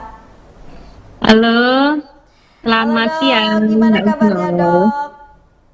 Alhamdulillah, baik Mbak Husnul. Oke, baik ya Dok. Sehat, Mudah-mudahan alhamdulillah. sehat semua. Dokter, aku mau ucapin makasih banyak nih sudah meluangkan waktunya untuk hadir di webinar kita yaitu Bincang Kesehatan, dan hari ini kita bakalan mengedukasi dan memberitahu Tribuners di rumah seputar tentang tema kita hari ini yaitu mengenali gejala dari tipes nih Dok. Nah, Ya, karena kan siap. tipes ini banyak banget ya Dok. Ya, betul. Banyak banget, apalagi lagi musim hujan, mungkin ada yang imunitas tubuhnya nggak kuat, jadi segala macam. Nah, sebelum kita masuk nih dok ya kepada obrolan kita yang intimate banget, aku pengen tahu dong dok, gejala tipes itu atau kenapa sih seseorang itu bisa terkena penyakit tipes itu, kenapa dok? Oke, baik Mbak Husnul. Terima kasih atas waktunya. Terima kasih Tribun Lampung. Jadi tipes ini yang kita bahas tentang demam tifoid atau tipes ya, yang masyarakat awam kenali, oh aku kena tipes gitu. Yang perlu diketahui pertama, tipes itu salah satu infeksi Mbak Husnul. Infeksi yang mengenai saluran cerna. Begitu. Nah, penyebabnya apa? Penyebabnya itu kuman, Mbak Husnul. Namanya kuman Salmonella typhosa. Gitu.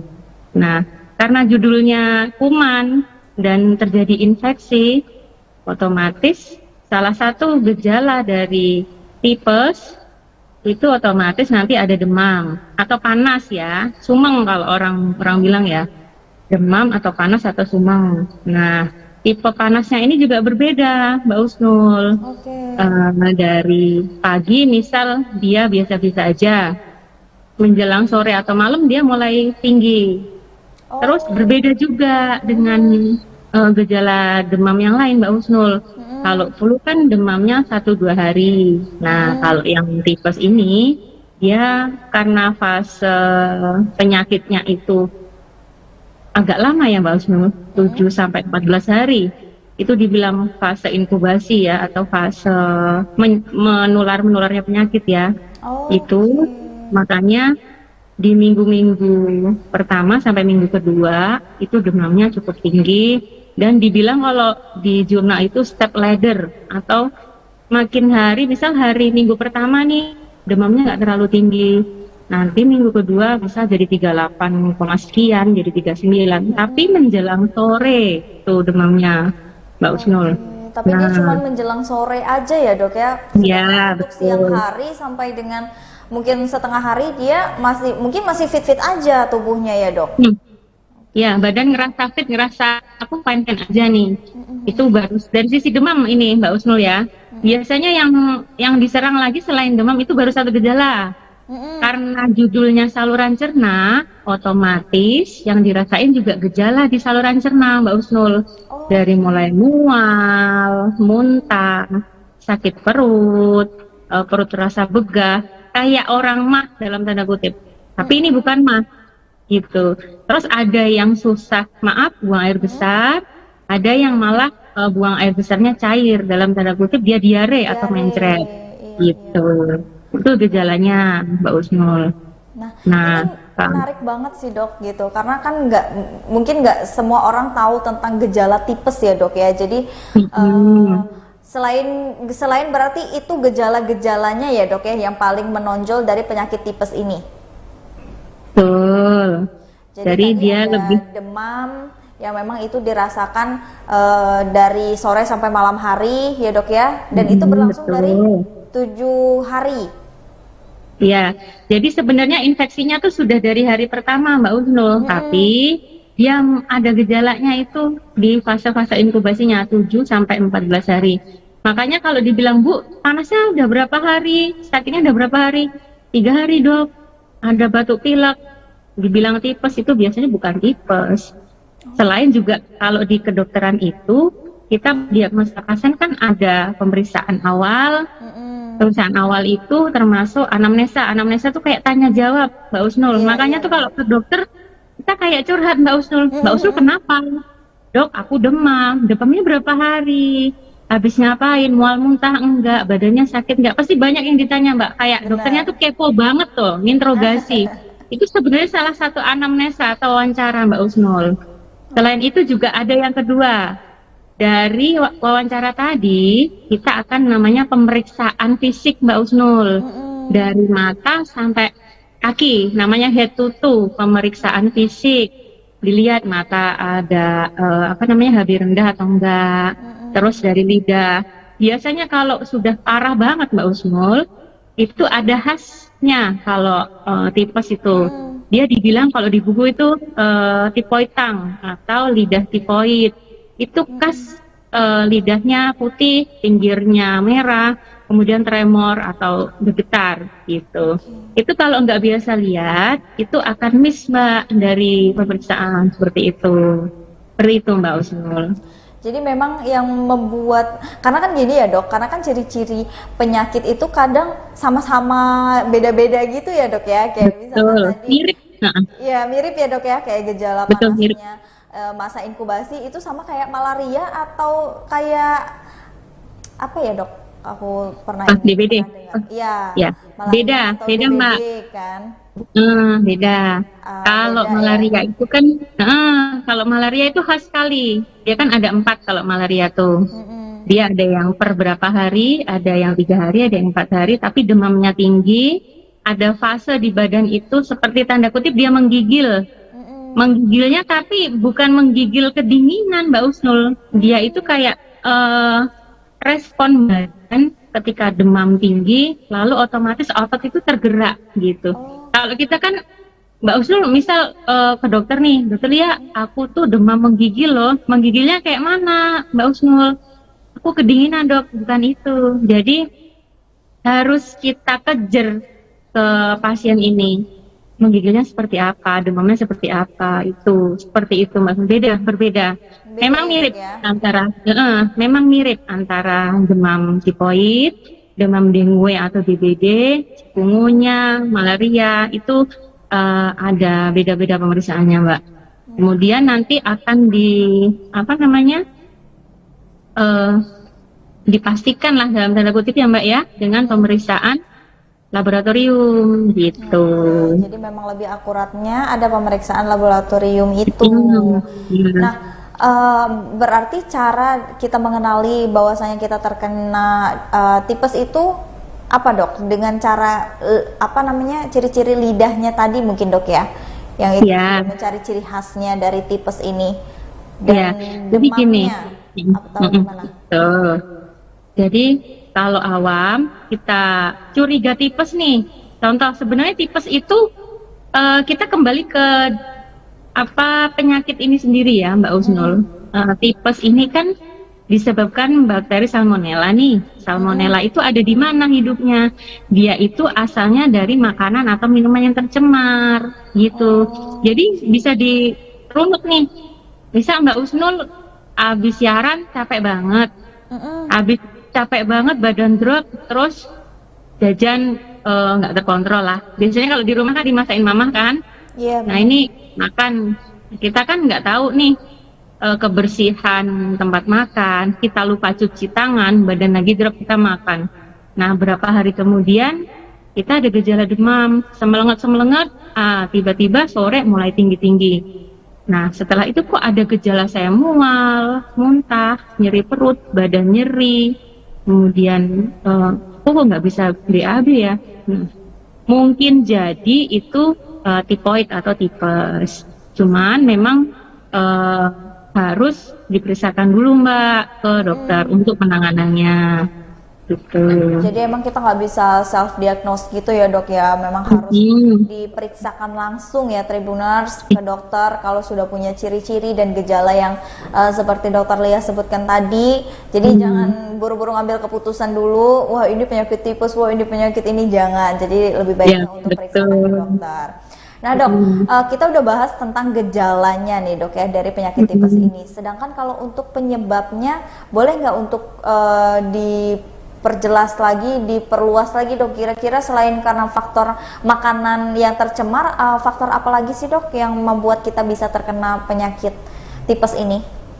Oke, jadi begini Mbak Husnul, tipoid atau tipes ini yang saya ceritakan di awal tadi, ini disebabkan oleh kuman, namanya Salmonella typhi.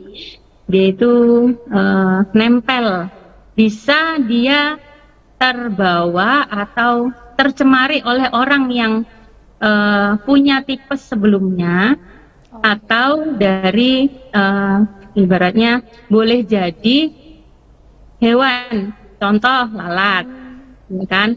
Lalat hinggap di kotoran, lalu ke makanan, Terus kita pun habis megang apa yang tercemar, kita lupa cuci tangan, kita makan, masuk deh tuh kuman ke badan kita.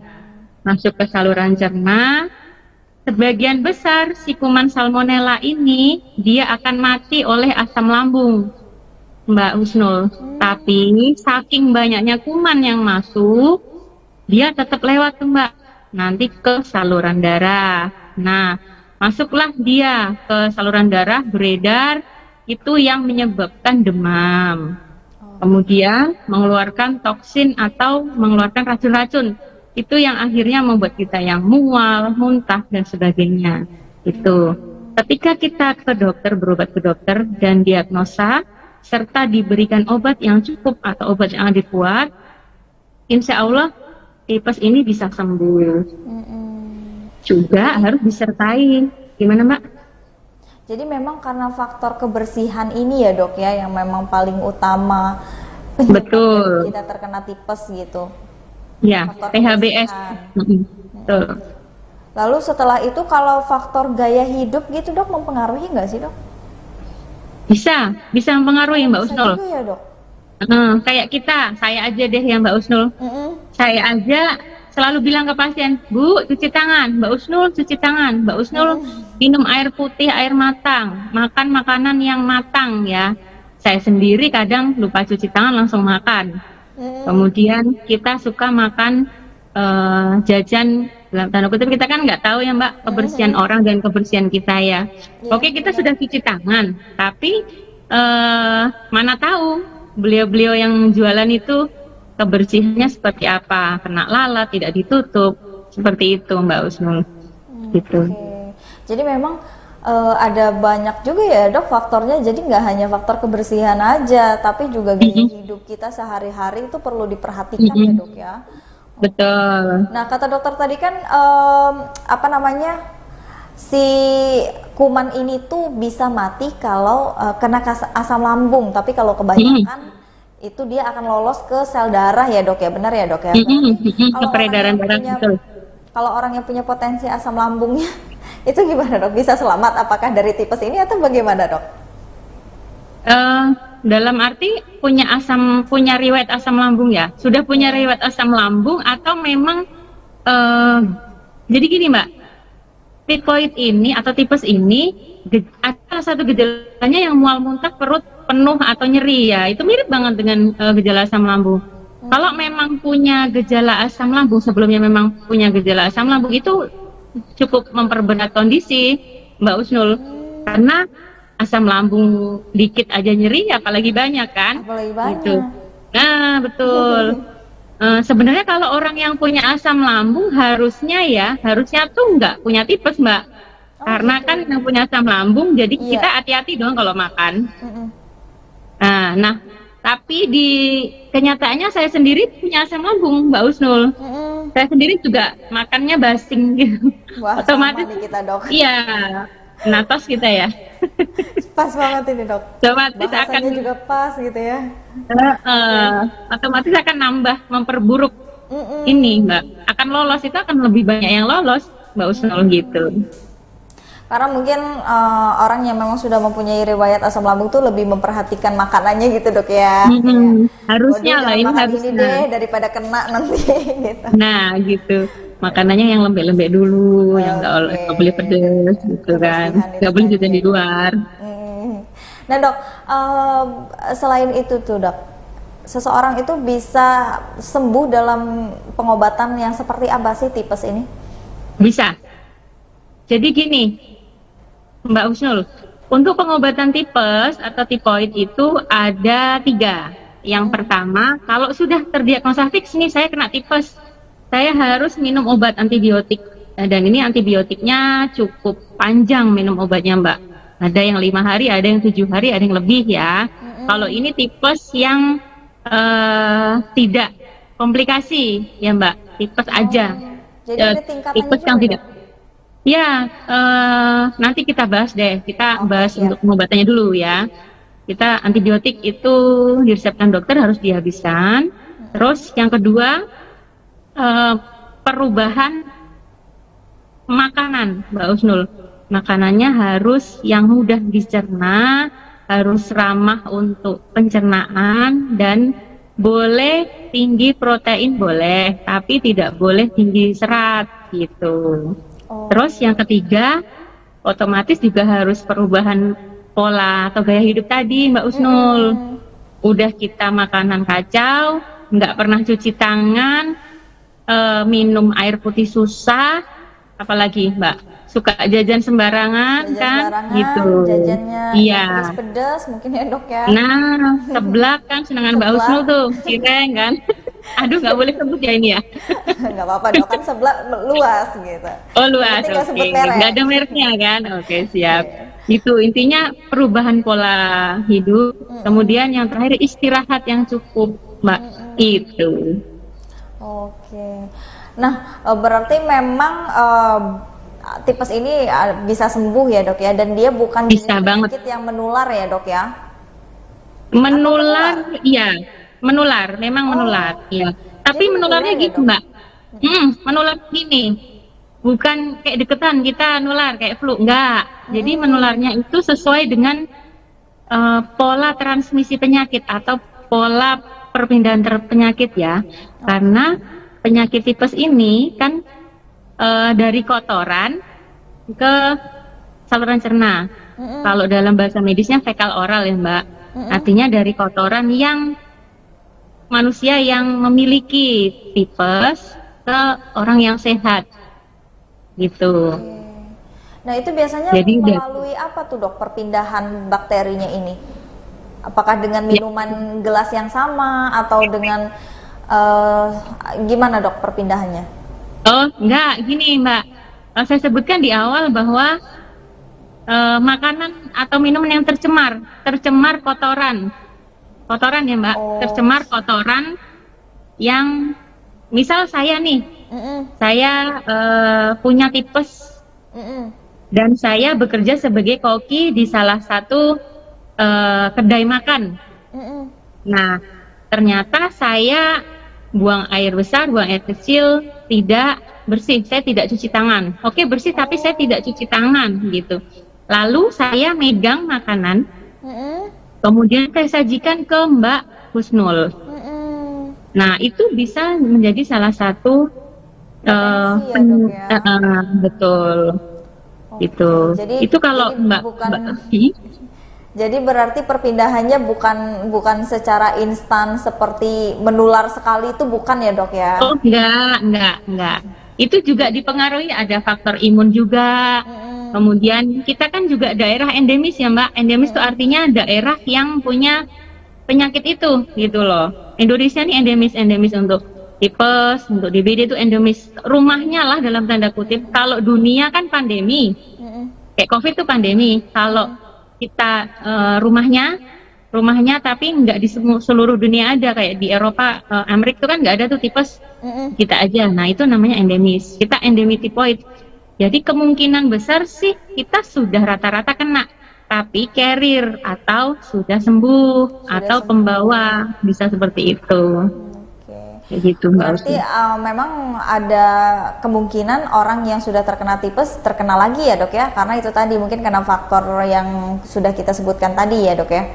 Betul, bisa kambuh atau bisa kena lagi dari tertular kembali gitu, secara dia nggak sadar gitu. Nah kalau tadi tuh dok tingkatan-tingkatan dari tipes sendiri itu ada nggak sih dok? Iya baik. Jadi gini Mbak Usnul. Tipoid itu apabila tidak diobati dan misdiagnosa, artinya tidak terobati dengan baik lah ya, dia bisa menyebabkan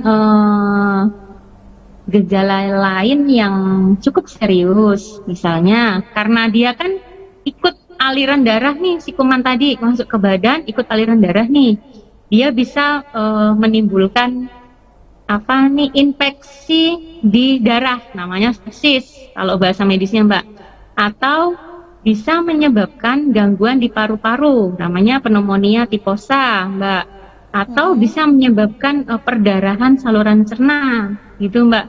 Jadi di mana dia tinggal, di situ dia bisa menyebabkan infeksi berat gitu. Itu jarang sih kasusnya Mbak, cuman beberapa aja ditemukan gitu. Oke, jadi memang tipes sendiri ternyata ada tingkatan-tingkatannya loh Tribuners ya. Ada yang komplikasi tadi gitu. Komplikasi itu terjadi mungkin karena sebelumnya ada penyakit tertentu juga kali Dok ya, terus kena tipes jadi komplikasi gitu ya Dok. Betul. Ya banyak faktor yang mempengaruhi Mbak Usnul. Ya. Nah Dok, biasanya kalau rentan usia terkena tipes itu dari umur berapa sampai berapa sih Dok? Nah gini, selama kita masih ada makanan dari luar atau kita mengkonsumsi makanan yang tidak sehat, maka dari situlah kita akan terkena tipes Mbak Usnul. Ya kan? Dulu pas zaman saya sekolah, usia di bawah 5 tahun, itu jarang sekali ya saya nemu kasus tipes itu. Tapi sekarang rata-rata anak kecil mulai dari balita sampai dewasa itu ada semua kasusnya Mbak Usnul. Dan itu cukup susah mendeteksinya ya Mbak Usnul, karena kan dari mulai dia masuk sampai terjadi gejala itu cukup lama ya, semingguan gitu ya. Jadi harus cukup agak galinya agak lumayan gitu.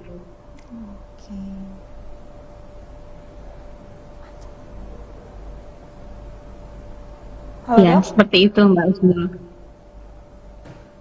Halo Dok? Ya, halo Mbak Usnul. Oke, tadi sempat keputus kita Dok karena jaringan sinyal hilang. Oke, masih kembali di tipes ya Tribuners. Nah mungkin itu tadi udah sedikit banyak sekali kita bahas tentang tipes, mulai dari gejala, dari cara penanganan dan obatnya ya Dok ya. Dan tipes ini kalau dibiarin itu bisa berakibat fatal nggak sih Dok? Ya, seperti yang saya sampaikan tadi Mbak Usnul, ketika suatu penyakit itu tidak terdeteksi, tidak terobati dengan baik, otomatis akan terjadi si kuman ini akan merajalela ya, akan takutnya kita takutkan tuh terjadi perburukan penyakit. Bisa terjadi perdarahan yang saya bilang tadi, bisa terjadi infeksi yang lebih lanjut di paru, di saluran cerna, bahkan yang kita takutkan kematian gitu Mbak. Yang ini yang sudah parah loh ya, yang sudah parah banget ya. Saya nggak nakut-nakutin karena rata-rata masyarakat kita tuh udah mulai aware ya sama kesehatannya. Pokoknya demam dikit ke dokter gitu. Syukurnya di situ sih. Berarti segala, nggak hanya tipes ya Dok ya, segala jenis penyakit kalau dibiarkan itu akan berakibat fatal dan bahkan itu bisa menyebabkan kematian. Jadi untuk Tribuners semua yang mungkin sudah mengalami gejala-gejala demam, diare, terus itu mungkin sulit pernafasan dan lain sebagainya, itu bisa langsung datang ke rumah sakit, cek ke dokter gitu ya. Jangan memperlambat dan jangan memperburuk kondisi dan juga keadaan Tribuners. Nah, mungkin ada saran dari Dokter Lia terkait dengan tipes ini? Ya, siap. Sebenarnya satu Mbak, saya selalu menekankan ke pasien yang datang ke saya atau ke kerabat yang datang ke saya, Dok, gini dikasih obat apa ya? Nah, saya selalu jelaskan panjang lebar. Di akhir sesi saya selalu bilang, lebih baik mencegah daripada mengobati. Betul nggak Mbak Husnul? Betul Dok. Ya. Selain mengurangi cost, juga kita akan memperbaiki produktivitas kinerja kita. Nah, untuk mencegah tipes pada khususnya dan semua penyakit ya Mbak, termasuk ya COVID, ya penyakit apa aja lah. Syukurnya kita sudah tahu yang namanya cuci tangan, dan rata-rata sudah aware ya dengan cuci tangan. Rata-rata sudah pada bawa hand sanitizer gitu. Itu udah cukup baik ya Mbak Usnul ya. Jadi yang perlu diterapkan adalah pola hidup bersih dan sehat. Itu aja cukup Mbak Usnul. Jadi pola hidup kita tuh harus bersih.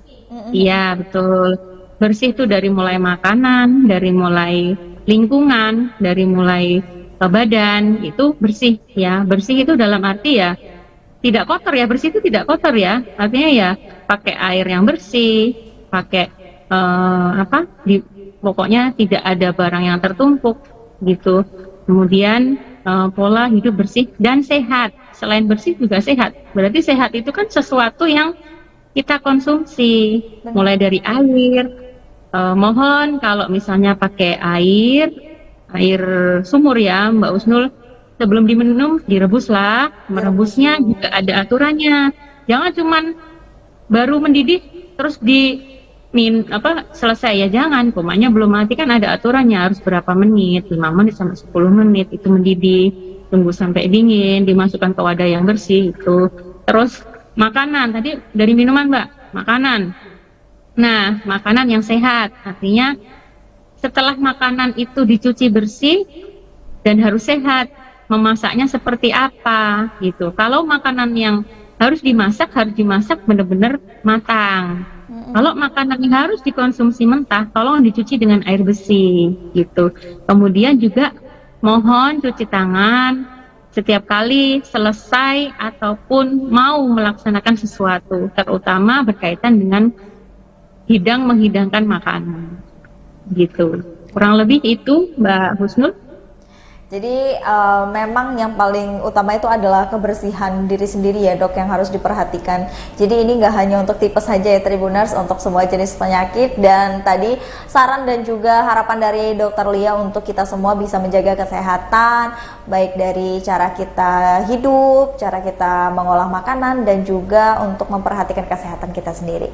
Dokter Lia, terima kasih banyak sudah meluangkan waktunya bergabung bersama kita di sini mengedukasi Tribuners di rumah tentang gejala tipes. Dan tentunya Tribuners ini di rumah pasti sangat merasa terbantu sekali Dokter Lia, karena hari ini bahasan kita tentunya ini penyakit yang umum tapi nggak semua orang tahu Dok gitu. Apalagi nggak semua orang tahu gejalanya, nggak semua orang tahu bahwasanya mereka tuh terkena tipes ini. Dan mudah-mudahan dengan adanya edukasi dari Dokter Lia ya, dan juga tayangan dari Bincang Kesehatan ini itu bisa membantu edukasi untuk Tribuners di rumah seputar penyakit dan gejala-gejala dari tipes ini. Dokter Lia, terima kasih banyak sudah bergabung. Siap, terima kasih Mbak Usnul, terima kasih tim dari Tribun Lampung, semoga bermanfaat, amin. Amin, amin ya rabbal alamin. Oke, dokter kalau mau live boleh? Siap. Aku live ya Mbak. Oke, siap dokter, terima kasih banyak ya Dok. Nah Tribuners, itulah tadi Bincang Kesehatan bersama dengan saya Kusnul Asyaifa. Tentunya terima kasih dan sampai jumpa.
Selamat malam Tribuners, jumpa lagi bersama dengan saya Mutiara dalam tayangan berita terkini Lampung di Tribun Lampung.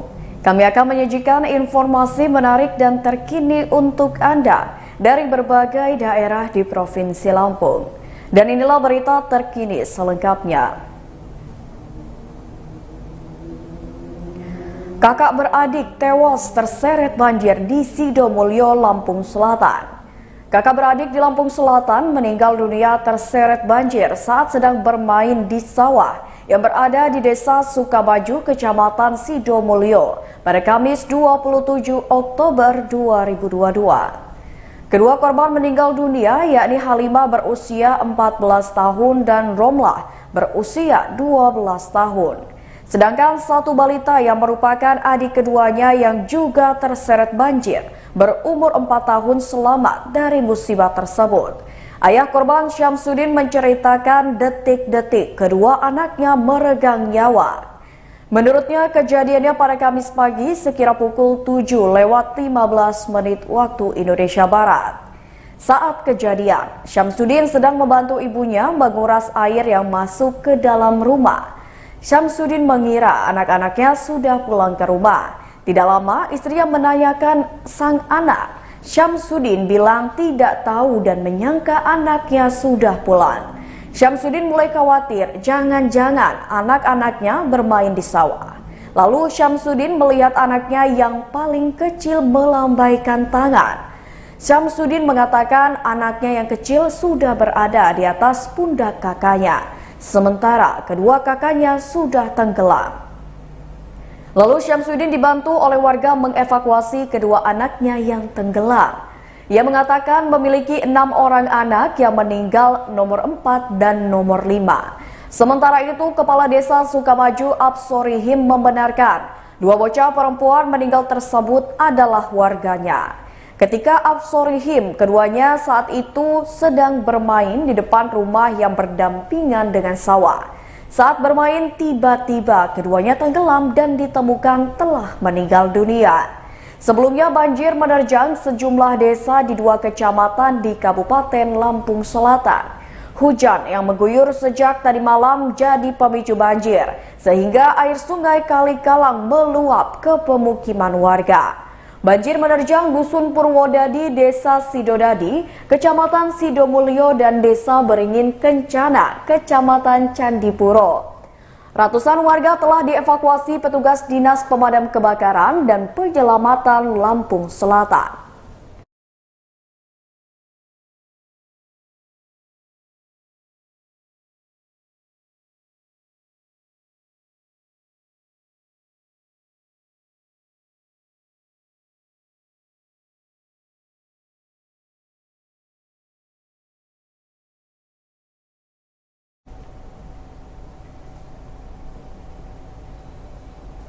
Berita selanjutnya, polisi ungkap sindikat uang palsu di Mesuji. Temukan uang palsu senilai lebih dari 1 miliar rupiah.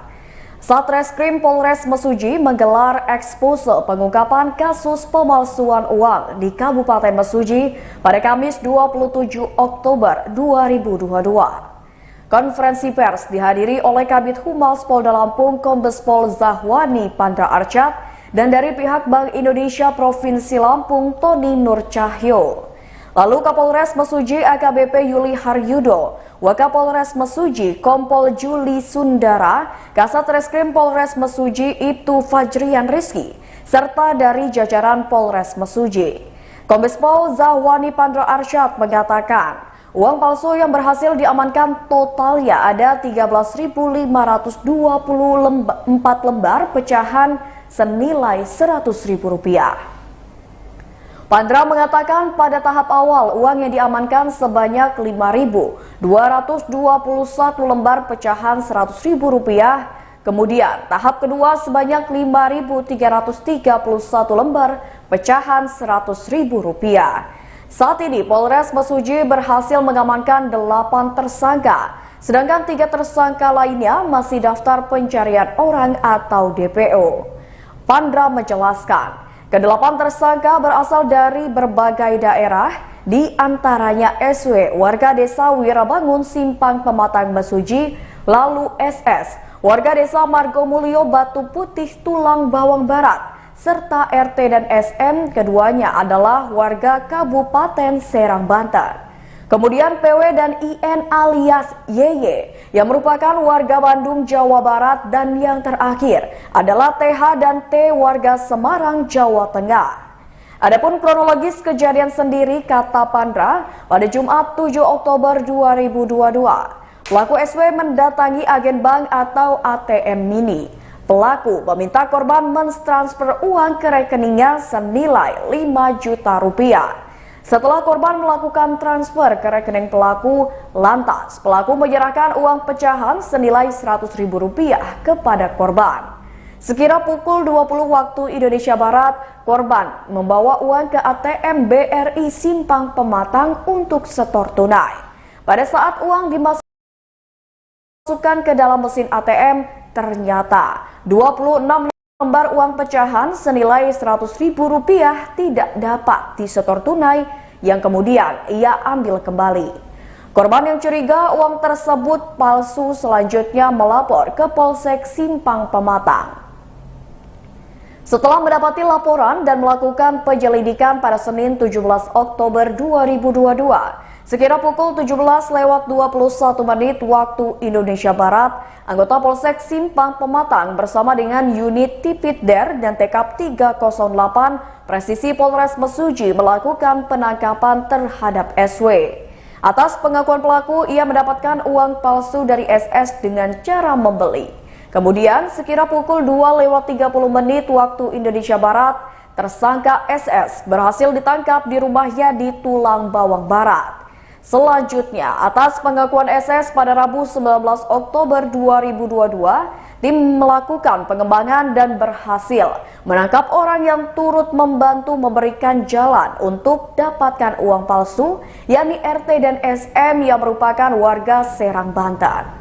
Lalu polisi melakukan penangkapan kembali terhadap PW dan IN alias YY di Bandung, Jawa Barat pada Sabtu 22 Oktober 2022. Pelaku PW lalu mengaku uang palsu didapatkan dari TH dan T di Semarang, Jawa Tengah hingga akhirnya ditangkap pada Minggu 23 Oktober 2022.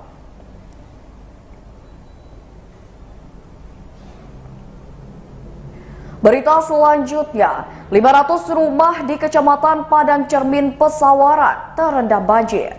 500 rumah dari 5 desa di Padang Cermin, Pesawaran terendam banjir pada Kamis 27 Oktober 2022. Banjir tersebut diakibatkan hujan deras yang mengguyur daerah Kecamatan Padang Cermin sejak Rabu 26 Oktober 2022 malam hingga Kamis pagi. Akibatnya membuat 500 rumah di Kecamatan Padang Cermin terendam banjir. Banjir tersebut melanda 5 desa, diantaranya Desa Padang Cermin, Sanggih, Banjaran, Durian, dan Hepong Jaya. Camat Padang Cermin Darlis mengatakan, akibat hujan mengakibatkan Sungai Wairatai meluap hingga ke pemukiman warga. Ia mengatakan pada hari Kamis sekira pukul 4 pagi, sungai sudah meluap. Bahkan karena makin tinggi intensitas air hujan, pada pukul 7 waktu Indonesia Barat, air mulai masuk ke pemukiman warga. Kemudian selain curah hujan yang tinggi, kondisi gelombang air laut juga memperparah ketinggian air sehingga air yang mengalir di Sungai Wairatai tak tertampung lagi. Dan akhirnya, air sungai yang meluap, kata Darlis, mencapai ketinggian hingga pinggang orang dewasa. Sehingga saat ini akses jalan sempat tidak bisa dilalui karena tergenang air. Darlis mengatakan akibat banjir membuat warga mengungsi ke tempat yang lebih aman. Akibat banjir di 5 desa menurutnya tidak sampai memakan korban jiwa. Dan pada Kamis sore banjir yang menggenangi 4 dusun dari 8 dusun di Desa Padang Cermin sudah mulai surut. Keempat dusun tersebut adalah Dusun Tanjung Mas, Padang Cermin, Rawa Subur, dan Rawa Tunggal. Ketinggian air yang membanjiri wilayah keempat dusun tinggal setinggi 30 cm dari sebelumnya yang mencapai 1,5 meter. Kepala Desa Padang Cermin Purwanti mengungkapkan, jika saat ini warga sudah mulai kembali dari lokasi evakuasi. Menurutnya, Desa Padang Cermin merupakan salah satu desa yang parah terkena banjir dikarenakan lokasinya dikelilingi oleh 3 aliran sungai. Ia mengatakan pihaknya bersama dengan BPBD, Pemkab Pesawaran, Koramil, Polsek Padang Cermin, serta petugas kesehatan akan mendirikan posko dan dapur umum. Fauzi, selaku warga Desa Padang Cermin, mengatakan jika saat ini rumah serta perabotannya tergenang banjir, bahkan 1 unit motor yang ada di dalamnya tenggelam dan tak sempat diselamatkan.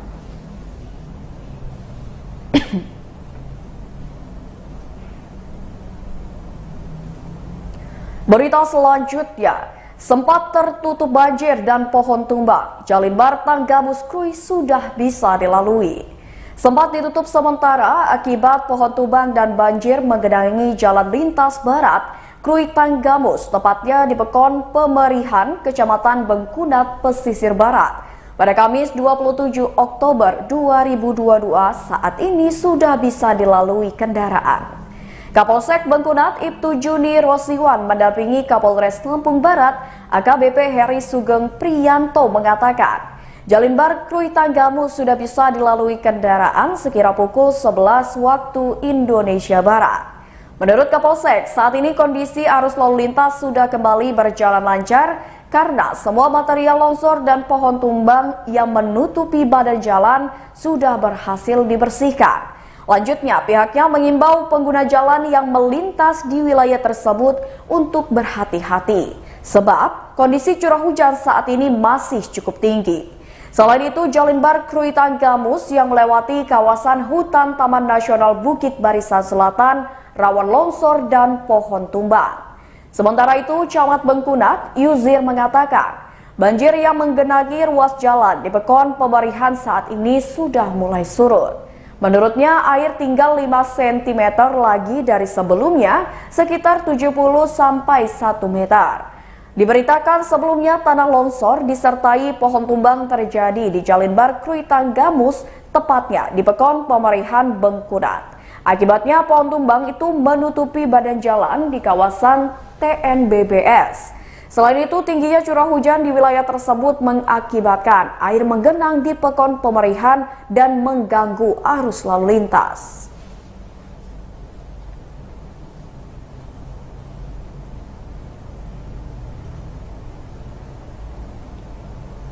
Berita selanjutnya, modus arisan dan deposito online perempuan asal Bandar Lampung diduga tipu ratusan orang. Seorang perempuan diduga menipu 60 korbannya dengan modus arisan dan deposito online sepanjang Oktober 2022 hingga miliaran rupiah. Perempuan tersebut berinisial E, warga kota Bandar Lampung. Adapun E merupakan admin dari arisan dan deposito online, serta E melancarkan aksinya melalui grup WhatsApp. Salah satu korban, Nurul Permatasari, warga Kecamatan Sukarame, Bandar Lampung, mengatakan ia mengetahui arisan dan deposito online tersebut sejak tahun 2020. Ia menjelaskan selama ini E selalu tepat waktu mencairkan kelipatan dana arisan dan deposito online. Nurul pada Rabu 26 Oktober 2022 mengungkapkan, setoran arisan dari korban bervariatif, kalau ia mulai dari 10 juta, dapatnya 15 juta rupiah dan seterusnya. Saat ini ia ambil 3 slot dengan menyetor 30 juta rupiah dan mendapatkan 45 juta rupiah. Namun, pada Oktober ini pencairan kelipatan dana arisan dan deposito pun macet. Kalau dihitung-hitung, uangnya belum dibayar oleh admin baik untuk arisan dan deposito hingga 330 juta rupiah. Sementara itu, Atta, warga Tangerang, Banten yang juga menjadi korban mengatakan kerugiannya mencapai 600 juta rupiah. Menurutnya, awalnya arisan dan deposito tidak ada masalah. Namun sejak 15 Oktober 2022 macet pembayarannya dan admin tidak bisa dihubungi. Pengacara para korban Muhammad Randi Pratama mengatakan total ada 60 korban penipuan arisan dan deposito online. Randi menjelaskan 30 korban dari Bandar Lampung dan 30 orang sisanya dari luar Lampung. Randi mengungkapkan seluruh korban mengalami kerugian mencapai total senilai 10 miliar rupiah. Ia pun mengimbau saudari E untuk menyelesaikan janji-janjinya agar persoalan ini tidak panjang. Ia mengatakan korban sebenarnya ada ratusan orang, namun baru 60 korban yang mengadukan penipuan tersebut. Randi mengatakan para korban mengadukan penipuan sejak 1 bulan terakhir. Ia menjelaskan para korban sudah datang ke rumah E di Bandar Lampung, namun E tidak ada.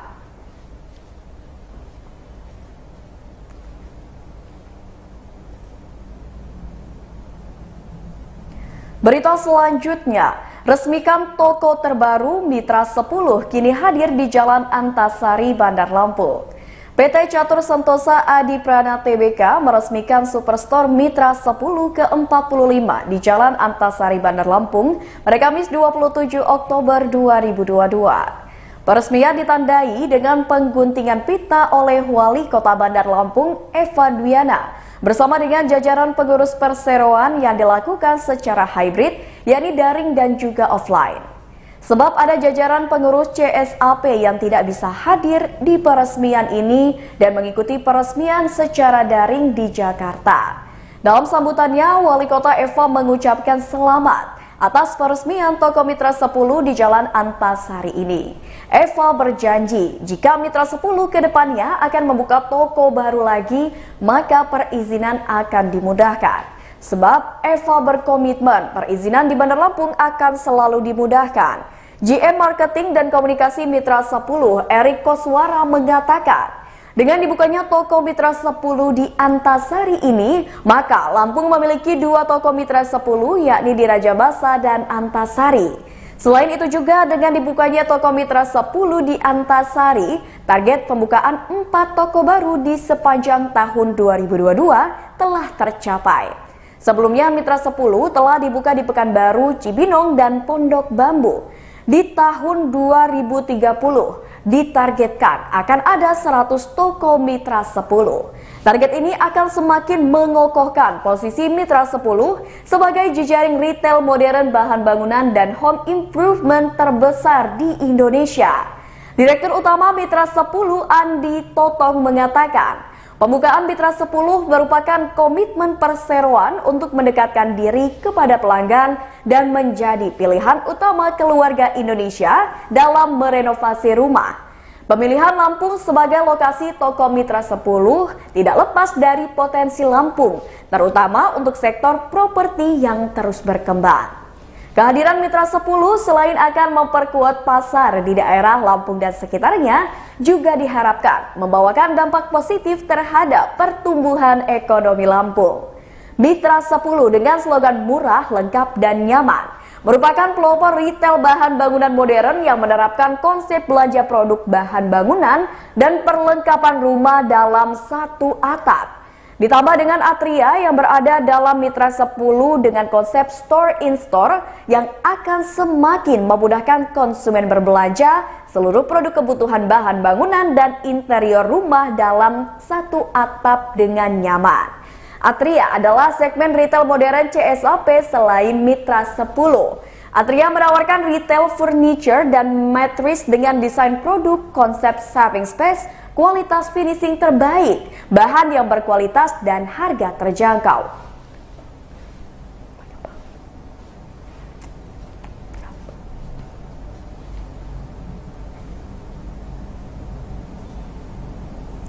Baiklah Tribuners, itulah berita terkini Lampung bersama dengan saya Mutiara. Jangan lupa untuk terus saksikan YouTube Tribun Lampung News Video, Facebook Tribun Lampung, Instagram @tribunlampung, dan TikTok @tribunlampung untuk informasi terupdate lainnya. Selamat malam dan sampai jumpa.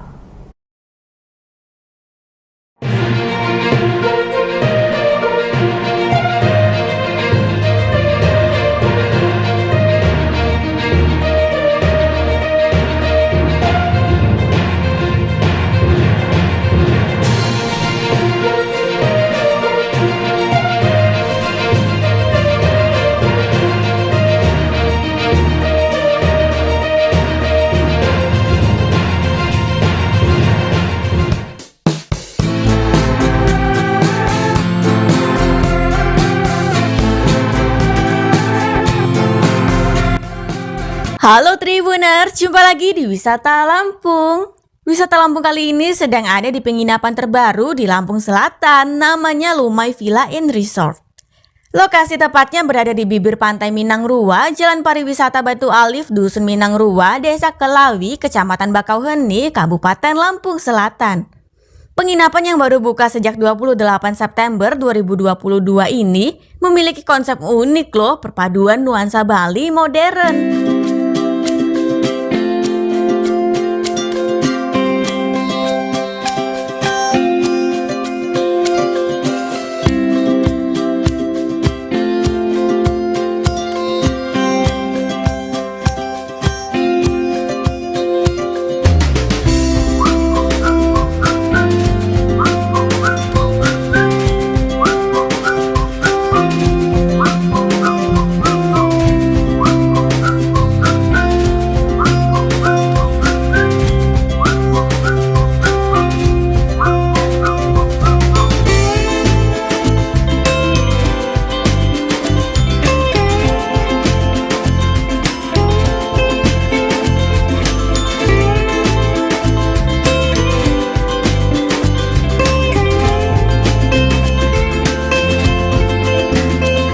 sana tidak hanya ada villa saja, tetapi ada juga restoran hingga kolam renang di pinggir pantai di dalam area penginapan Lumai. Nah, jadi Lumai Villa and Resort ini memberi penawaran komplit untuk pengunjung agar bisa menginap sembari berlibur loh. Wah, asik banget kan? Pengunjung bisa berenang maupun bersantai menikmati makanan di resto sembari memandang ke arah pantai. Panorama laut yang indah terlihat sangat dekat. Pengunjung hanya perlu keluar gerbang kemudian berjalan beberapa langkah agar bisa menginjakan kaki ke pasir pantai.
Oh iya, seluruh bangunan di Lumai Villa and Resort ini mengadaptasi gaya bangunan kontemporer beratap aspal berbentuk melengkung. Masing-masing ruangan dalam bangunan tersebut juga memiliki karakter uniknya masing-masing loh. Bila dilihat lebih dalam, seluruh villa memiliki pintu geser kaca beserta jendela kaca yang lebar. Pintu dan jendela tersebut terlihat hampir memenuhi seluruh wajah depan bangunan. Tetapi jangan khawatir karena seluruh kaca tersebut telah terpasang dengan hordeng.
Bangunan villa di sini terbagi menjadi beberapa tipe. Ada tipe standar, suite, dan glamping. Fasilitas di dalamnya sangat komplit. Ada king bed, AC, TV, amenities, teko listrik, hair dryer, kamar mandi, wifi, dan juga teras.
Khusus pada villa tipe suite terdapat dapur, ruang tamu, sofa, serta dispenser.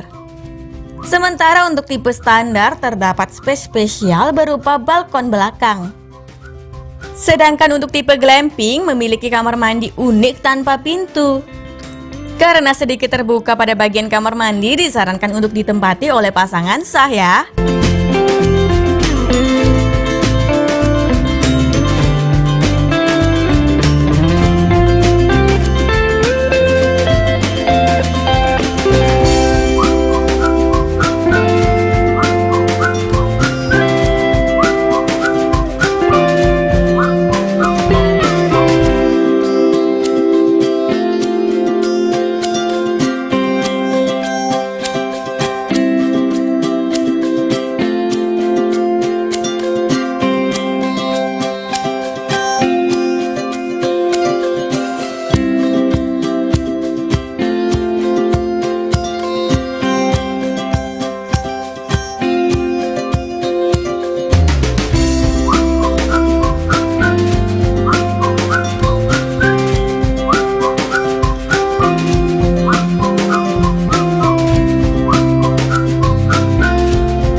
Melihat asiknya fasilitas di Lumai Villa and Resort ini, penasaran pasti dengan harganya ya. Harga untuk villa standar dan glamping pada hari Minggu sampai Kamis berkisar 750.000. Khusus di hari Jumat sampai Sabtu, harga menjadi 900.000. Villa tipe ini bisa diisi maksimal 4 orang yang terdiri dari 2 orang dewasa dan 2 orang anak-anak. Sedangkan untuk villa suite seharga 1.500.000 pada hari Minggu dan juga Kamis. Sedangkan pada hari Jumat sampai Sabtu menjadi Rp1.850.000. Kapasitas maksimal villa suite bisa untuk 12 orang. Biaya tersebut sudah termasuk sarapan untuk 2 orang loh. Bila ingin menambah ekstra bed, kasur, dan juga sarapan dikenakan biaya tambahan Rp200.000.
Karena di dalam Lumai Villa and Resort ini terdapat restoran, tentu akan sangat dekat untuk mencari makanan. Resto di Lumai Villa and Resort ini menyajikan beragam menu makanan, salah satunya nasi goreng spesial. Menu makanan dibanderol harga terjangkau mulai dari Rp10.000 hingga Rp35.000. Bila Tribuners penasaran dengan cara reservasi di sana, untuk bisa menginap di Lumai Villa and Resort ini bisa melangsungkan reservasi melalui kontak person yang tersedia dan atur sendiri deh jadwalnya. Namun bila tidak ingin repot, calon pengunjung bisa melalui jasa travel agent seperti Travelsia ID.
Sekadar informasi nih Tribuners, kalau Lumai Villa and Resort ini berada di kawasan wisata Minang Rua. Di sekitarnya terdapat banyak wisata seperti Green Canyon, taman bawah laut, air terjun Kajasaka, Batu Alif, Goa Lalai, serta wisata Pematang Sunrise. Bila bicara soal akses jalan menuju Lumai Villa and Resort ini halus beraspal. Namun hati-hati karena terdapat turunan curam di sana. Kondisi jalan juga sedikit sempit sehingga kendaraan seperti bus hanya bisa sampai pada pos 1 yang dijaga warga. Tetapi jangan khawatir, nantinya wisatawan akan dijemput di pos 1 tersebut untuk diantar ke Lumai Villa and Resort.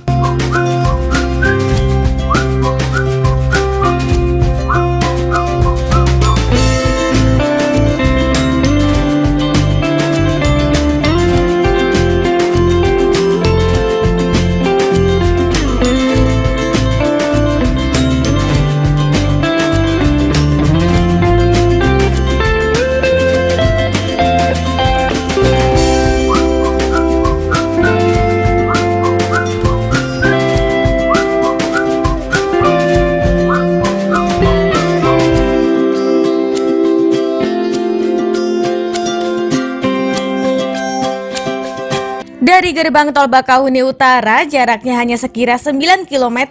Untuk menuju ke sana, pergi ke arah tenggara di Jalan Lintas Sumatera, terus lurus mengikuti jalan sampai sejauh 6 km, maka akan bertemu dengan SPBU Pertamina di sisi kanan jalan.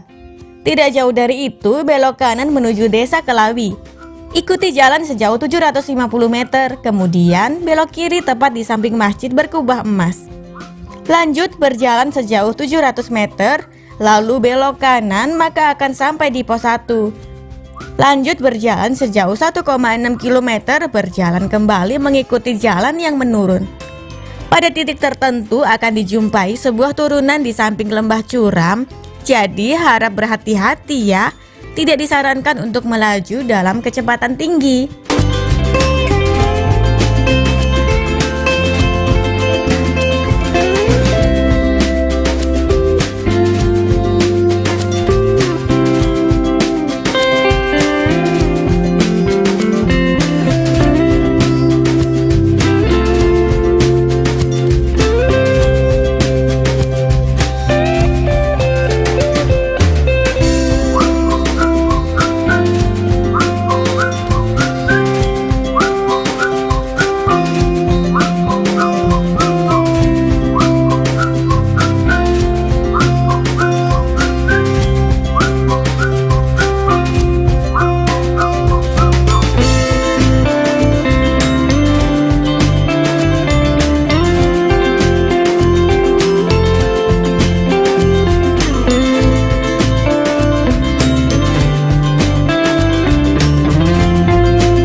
Baiklah Tribuners, inilah wisata Lampung di Lumai Villa and Resort.